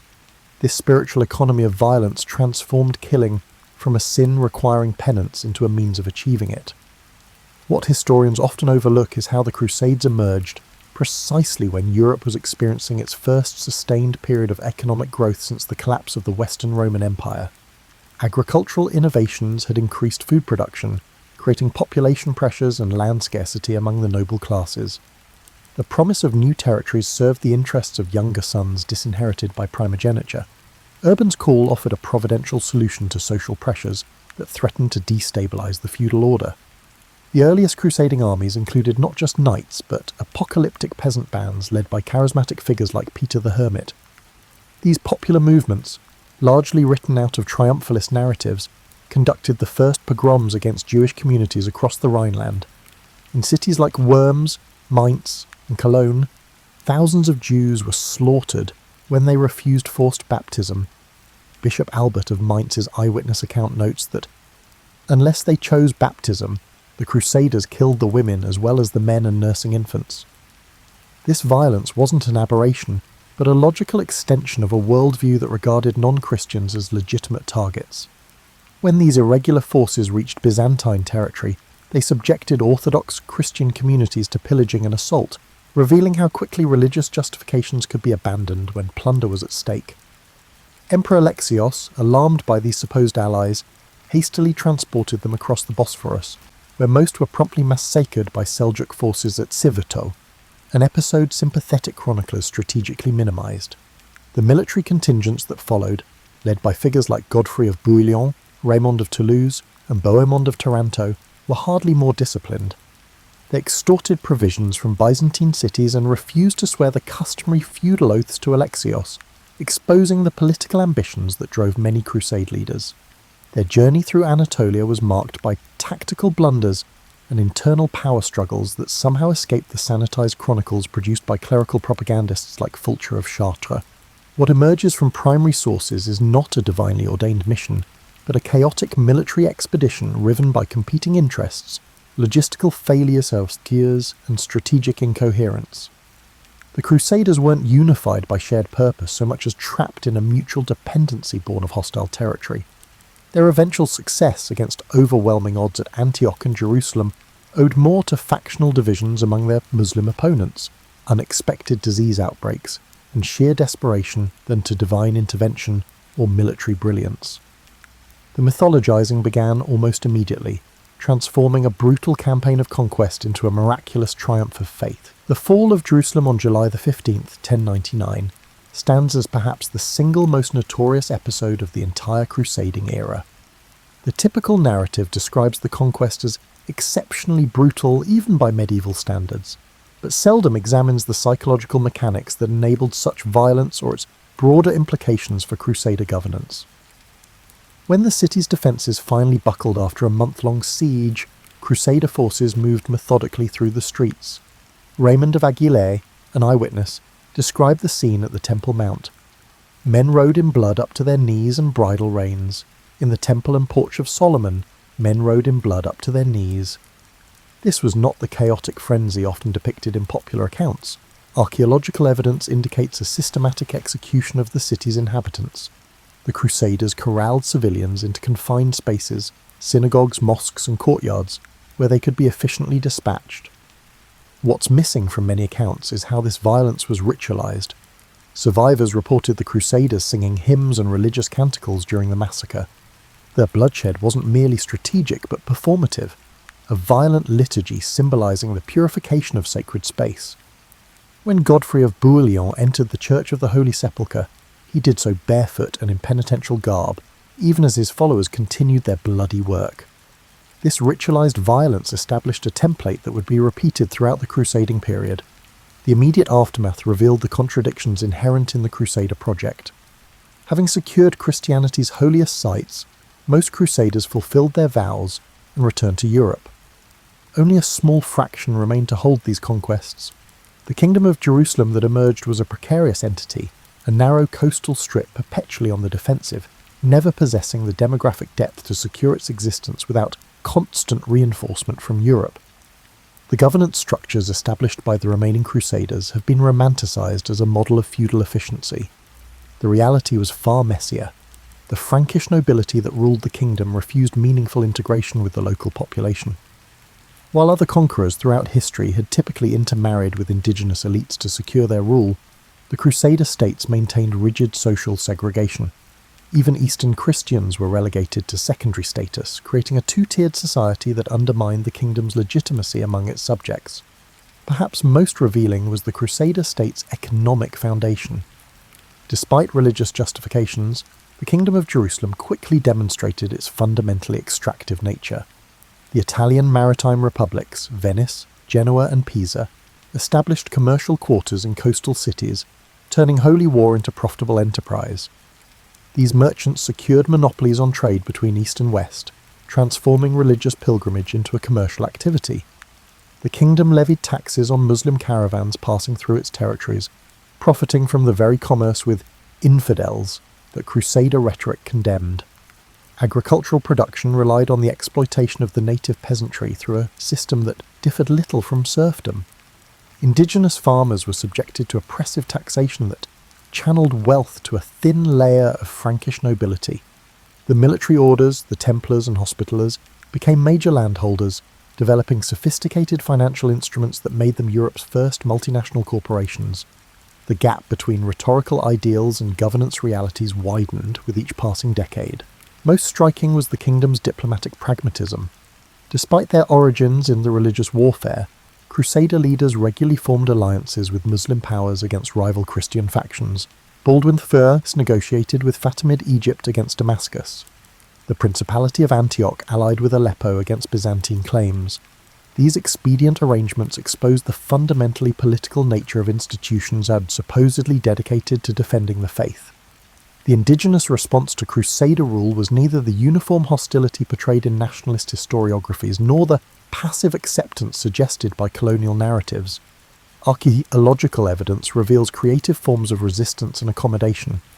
Local Christians maintained their religious practices while adapting to new political realities. Muslim communities preserved their identities through parallel institutions. Jewish communities, though devastated by the initial conquest, eventually re-established themselves in peripheral areas. The conquest of Jerusalem left a lasting impact due to its brutality. For Muslim populations throughout the region, it represented not just a military defeat, but a profound betrayal of intercommunal norms that had generally protected civilian populations during warfare. The psychological impact reverberated far beyond the immediate victims, creating a narrative of existential threat that would fuel counter-crusades for generations to come. Most striking was the kingdom's diplomatic pragmatism. Despite their origins in the religious warfare, Crusader leaders regularly formed alliances with Muslim powers against rival Christian factions. Baldwin I negotiated with Fatimid Egypt against Damascus. The Principality of Antioch allied with Aleppo against Byzantine claims. These expedient arrangements exposed the fundamentally political nature of institutions supposedly dedicated to defending the faith.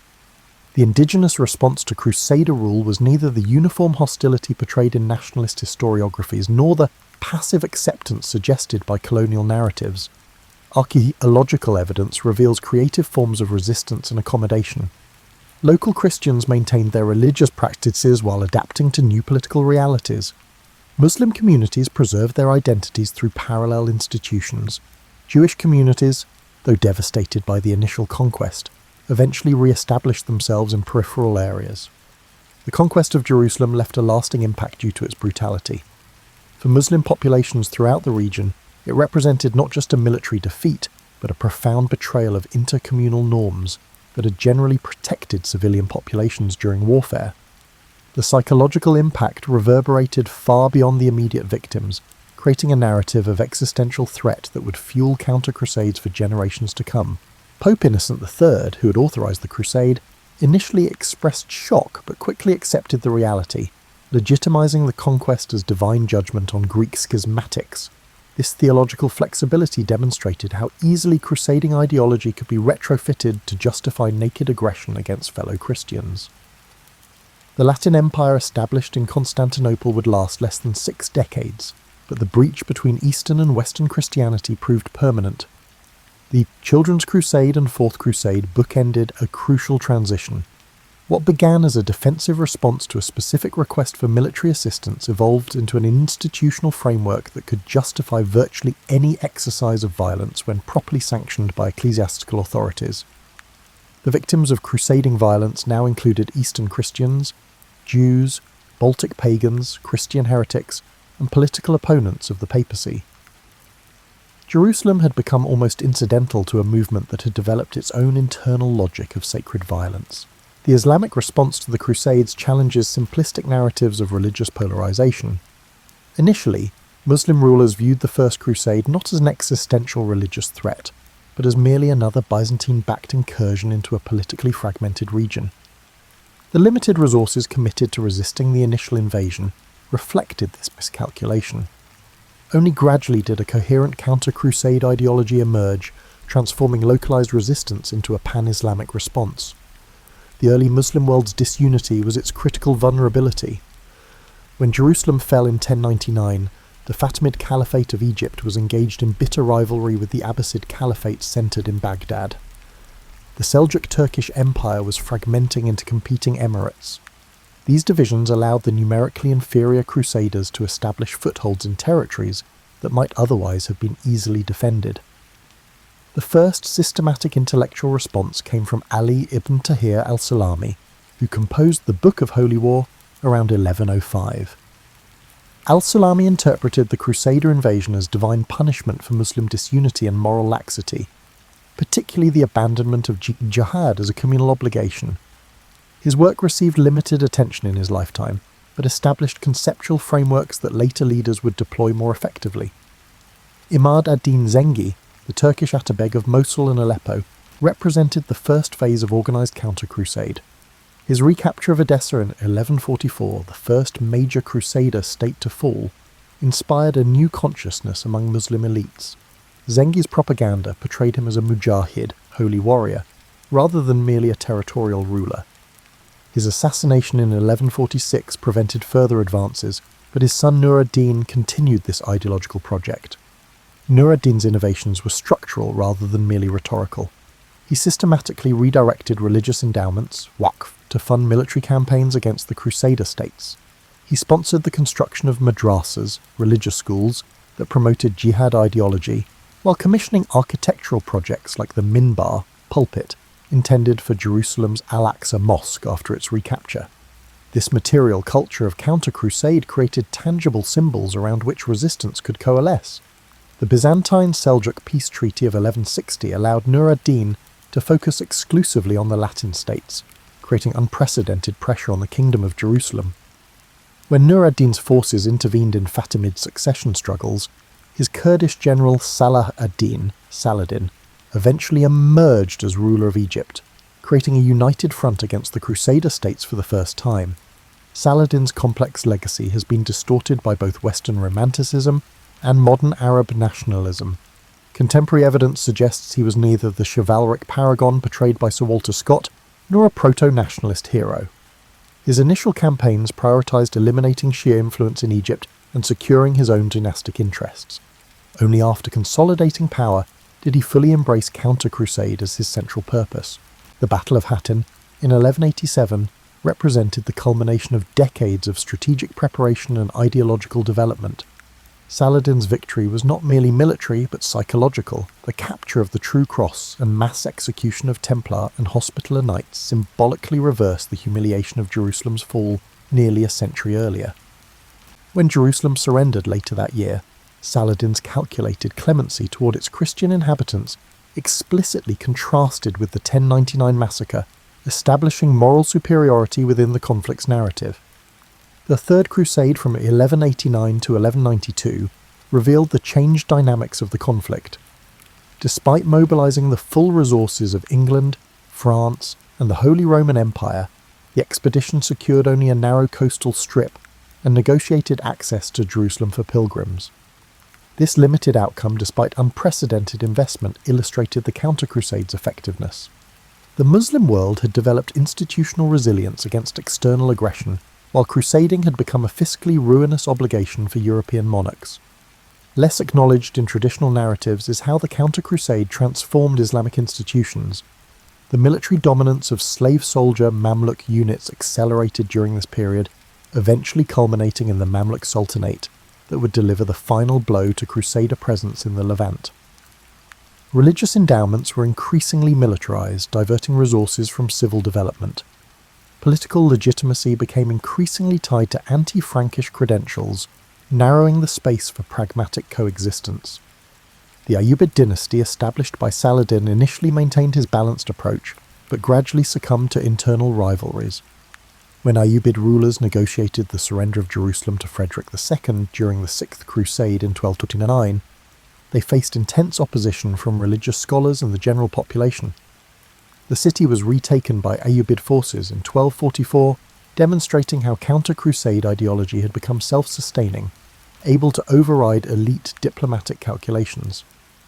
The Mongol invasions of the mid-13th century initially appeared to signal a new Christian-Muslim alignment against a common threat. The Mongols destroyed the Abbasid Caliphate in 1258, creating a political vacuum that transformed regional dynamics. When Mongol forces entered Syria, they allied with Christian powers against the Mamluks of Egypt, who had overthrown the Ayyubids. The Mamluk victory at Ain Jalut in 1260 halted Mongol advancement and paradoxically reinforced counter-crusade ideology by linking it to broader resistance against foreign domination. The final stage of the counter-crusade culminated in the systematic dismantling of Crusader territory under Mamluk Sultan Baybars and his successors. The fall of Antioch, 1268, Tripoli, 1289, and finally Acre, 1291, eliminated Latin presence in the Levant. These campaigns were marked by meticulous planning, technological innovation, particularly in siege warfare, and strategic ruthlessness. The centuries-long encounter had transformed both Islamic military organisation and religious thought, creating new paradigms that would influence Muslim societies for generations to come. The brutality of the Crusades extended beyond the battlefield into the realm of cultural warfare. While physical violence claimed immediate victims, the crusading movement's assault on cultural identity and knowledge produced casualties that would never be counted. This dimension of Crusader brutality remains underexplored, overshadowed by more visually dramatic aspects of military conflict. The Library of Tripoli, reportedly containing over 3 million volumes, represented one of the medieval world's greatest repositories of knowledge. Crusaders systematically destroyed this irreplaceable collection when they captured the city in 1189. Raymond of Aguilé, who had earlier glorified the bloodbath at Jerusalem, described this destruction as necessary because many texts contained the abominable teachings of Mohammed. The specific targeting of libraries was not incidental but ideological, an attack on knowledge systems that challenged Latin Christian exclusivity. The Crusaders' cultural program extended to the built environment. Upon capturing Jerusalem, they immediately converted the Dome of the Rock into a church called Templum Domini and Al-Aqsa Mosque into Templum Solomonis. These appropriations were coupled with iconographic additions that overlaid Christian symbolism onto Islamic sacred spaces. Art historians have documented how Crusader modifications deliberately obscured or defaced Islamic inscriptions while preserving architectural elements that could be incorporated into Christian narrative frameworks. Linguistic violence characterized the Crusader states throughout their existence. Despite ruling predominantly Arabic-speaking populations for generations, most Frankish nobles never learned the language of their subjects. This linguistic isolation was not merely practical but ideological, a refusal to engage with local cultural frameworks. When administrative necessity required translation, this work was typically performed by local Christians or Jews, creating mediated power relationships that reinforced colonial hierarchies. The Crusaders' ideological impact extended beyond the immediate conflict zones. In Europe, the movement accelerated the development of a persecuting society that would reach its full expression in the late medieval period. The Druidical framework was gradually turned inward, providing templates for persecuting domestic minorities after being established to identify and punish enemies of the cross abroad. The Fourth Lateran Council of 1215, which formalised much crusading theology, also mandated that Jews wear distinctive clothing, institutionalising their otherness. Intellectual casualties included the severing of philosophical and scientific exchanges that had previously flourished across religious boundaries. The translation movement centred in Toledo and Sicily, which had transmitted critical Greek texts preserved in Arabic commentaries, faced increasing suspicion. As crusading ideology hardened boundaries between Christian and Muslim intellectual worlds, opportunities for cross-fertilization diminished, delaying European access to crucial classical knowledge for generations. Even artistic production was militarized. The Chanson de Roland, initially composed before the First Crusade, was expanded and modified to incorporate crusading themes, transforming a regional conflict into an existential struggle between Christianity and Islam. This literary weaponization created cultural templates that would influence European perceptions of Muslims for centuries. Similar transformations occurred in visual arts, where depictions of Muslims became increasingly stereotyped and dehumanized in manuscript illuminations and church sculpture. Women's experiences during the Crusading period reveal particularly complex dimensions of cultural violence. Anna Komnene's Alexiad documents how female Byzantine nobles were forced into marriages with Crusader leaders, creating bloodline claims to eastern territories. In the Crusader states, policies regarding intermarriage shifted according to demographic necessity rather than principled acceptance. Local Christian families permitted temporary accommodations with Frankish women when they were scarce, but these arrangements remained exceptional rather than normative. The cultural legacy of Crusader brutality survived long after the military conflicts ended. The Portuguese and Spanish voyages of discovery explicitly framed their enterprises as extensions of crusading, with Columbus carrying a Crusader banner when he landed in the Americas. The Druidical frameworks developed to dispossess Muslims and Jews in Iberia following the Reconquista were directly transported to the Americas, informing colonial practices toward indigenous populations. The papal bulls that divided the New World between European powers explicitly reference crusading precedents. In the Muslim world, the cultural memory of Crusader aggression created enduring suspicion toward Western intellectual traditions.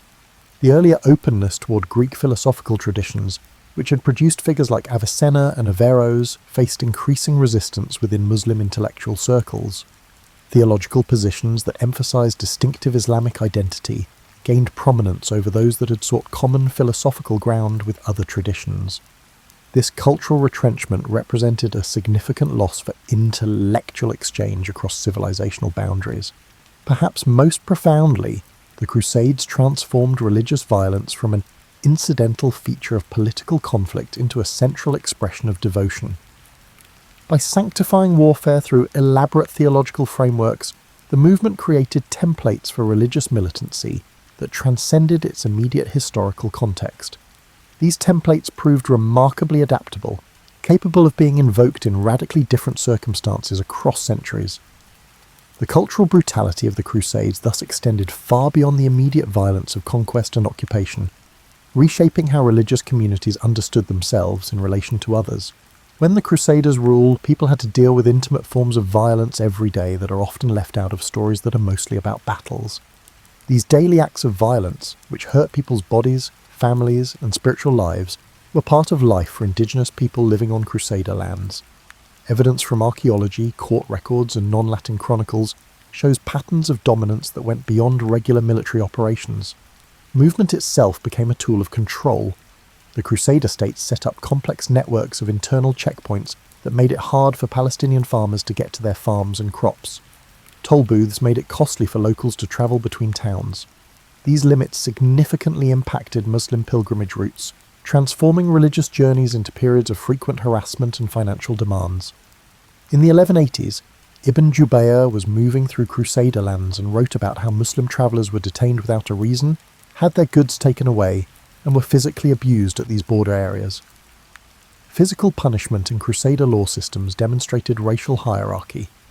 The Livre des Assises court records show that the sentences given to Franks and native Christians were very different, and the sentences given to Muslims and Jews were even tougher. Frankish people who broke property laws were usually fined, but native people who broke the law could be mutilated. Written reports of different punishments are backed up by archaeological evidence from burial sites. Skeletal remains show patterns of amputated limbs and trauma consistent with judicial torture that are more common in non-Frankish cemeteries. Under Crusader rule, homes turned into dangerous places. Latin settlers were given more property rights than native people, and native landowners were often turned into tenants on land that their families had owned for generations. In cities, housing was separated, with Muslims and Eastern Christians living in separate areas that got more crowded as Latin settlers moved in and took the best spots. Archaeological digs in Ecre and Tyre during the Crusader era show the stark difference between the large Frankish compounds and the more crowded native areas. Getting to water, which was important in the temperature of the Levant, became another way of controlling people. The Crusader government changed the flow of water to help Latin towns and military bases, which messed up traditional irrigation systems. In Jerusalem, cisterns were increasingly reserved for Frankish use. These restrictions meant that native people had to drive farther to get water. This hydraulic colonialism entirely changed farming methods and community habits that had developed over hundreds of years to make the best use of water. During the Crusades, religious experience changed in big ways. Muslims and Jews could practice their faiths, but there were many restrictions. In many places, going to the mosque was limited. So Muslims from rural areas often had to go to cities for Friday prayers, where they could be watched more closely. In places where there were many Christians, the call to prayer at hand was not allowed. The ban stopped a key part of Muslim life. Jewish communities had to deal with new rules about building and fixing up synagogues.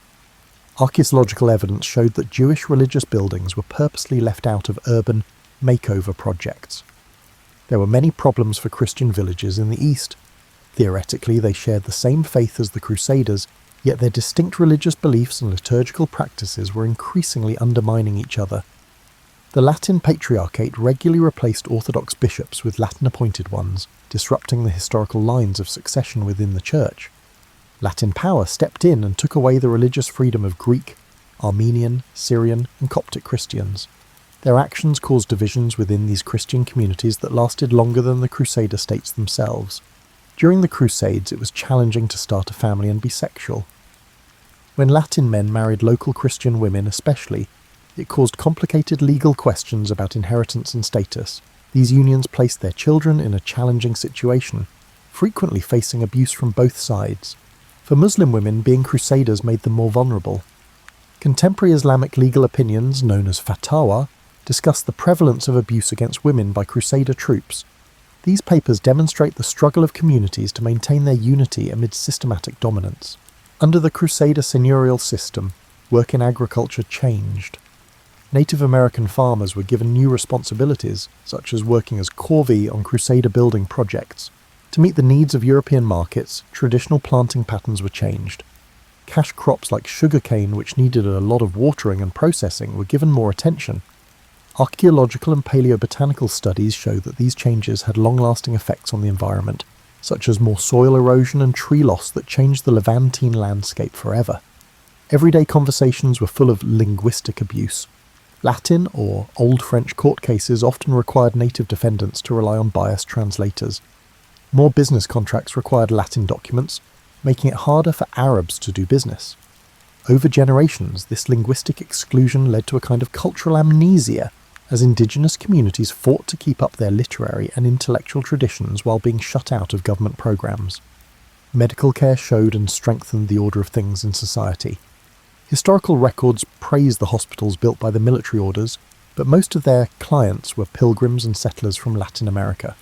Native people relied on traditional networks of healing that had fewer means when the Crusaders were in charge.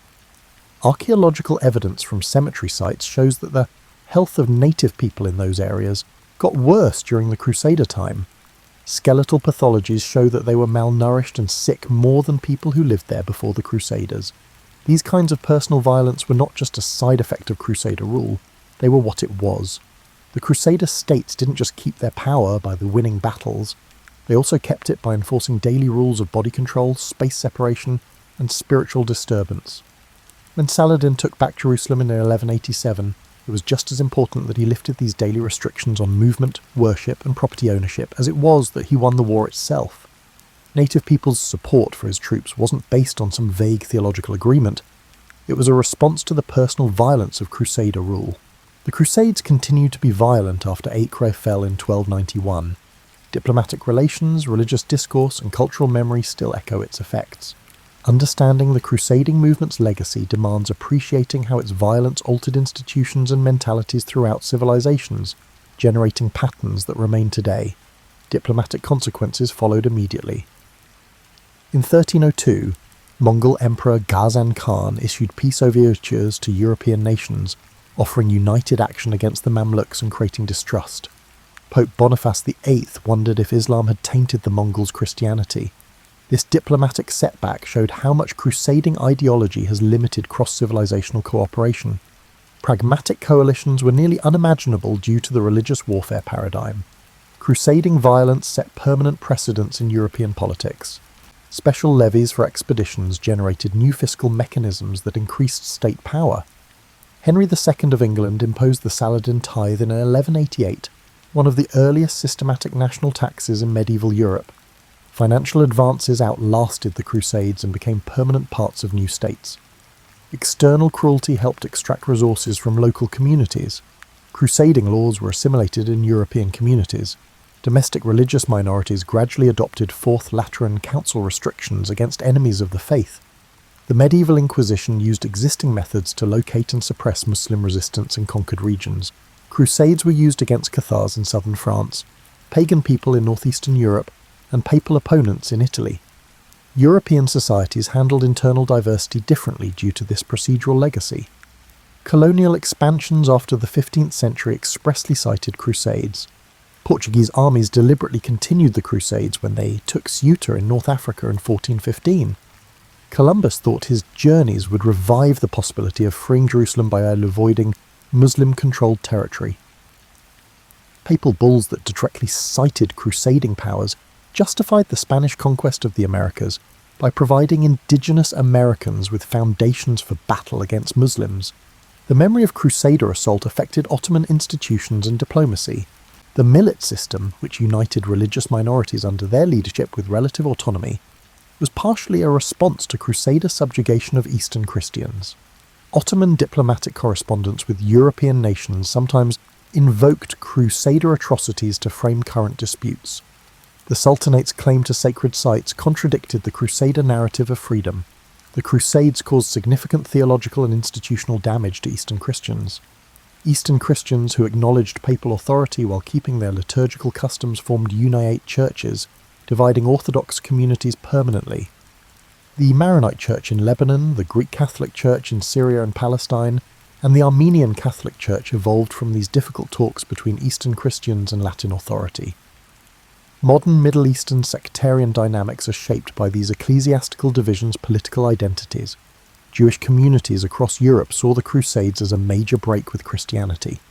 The First Crusades' targeted brutality against Rhineland villages devastated centuries-old Jewish study centres and caused a steady eastward migration.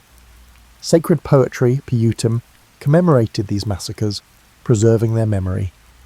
Theological links between crusading and anti-Jewish violence set precedents for successive persecutions, including expulsions from England 1290, France 1306, and Spain 1492.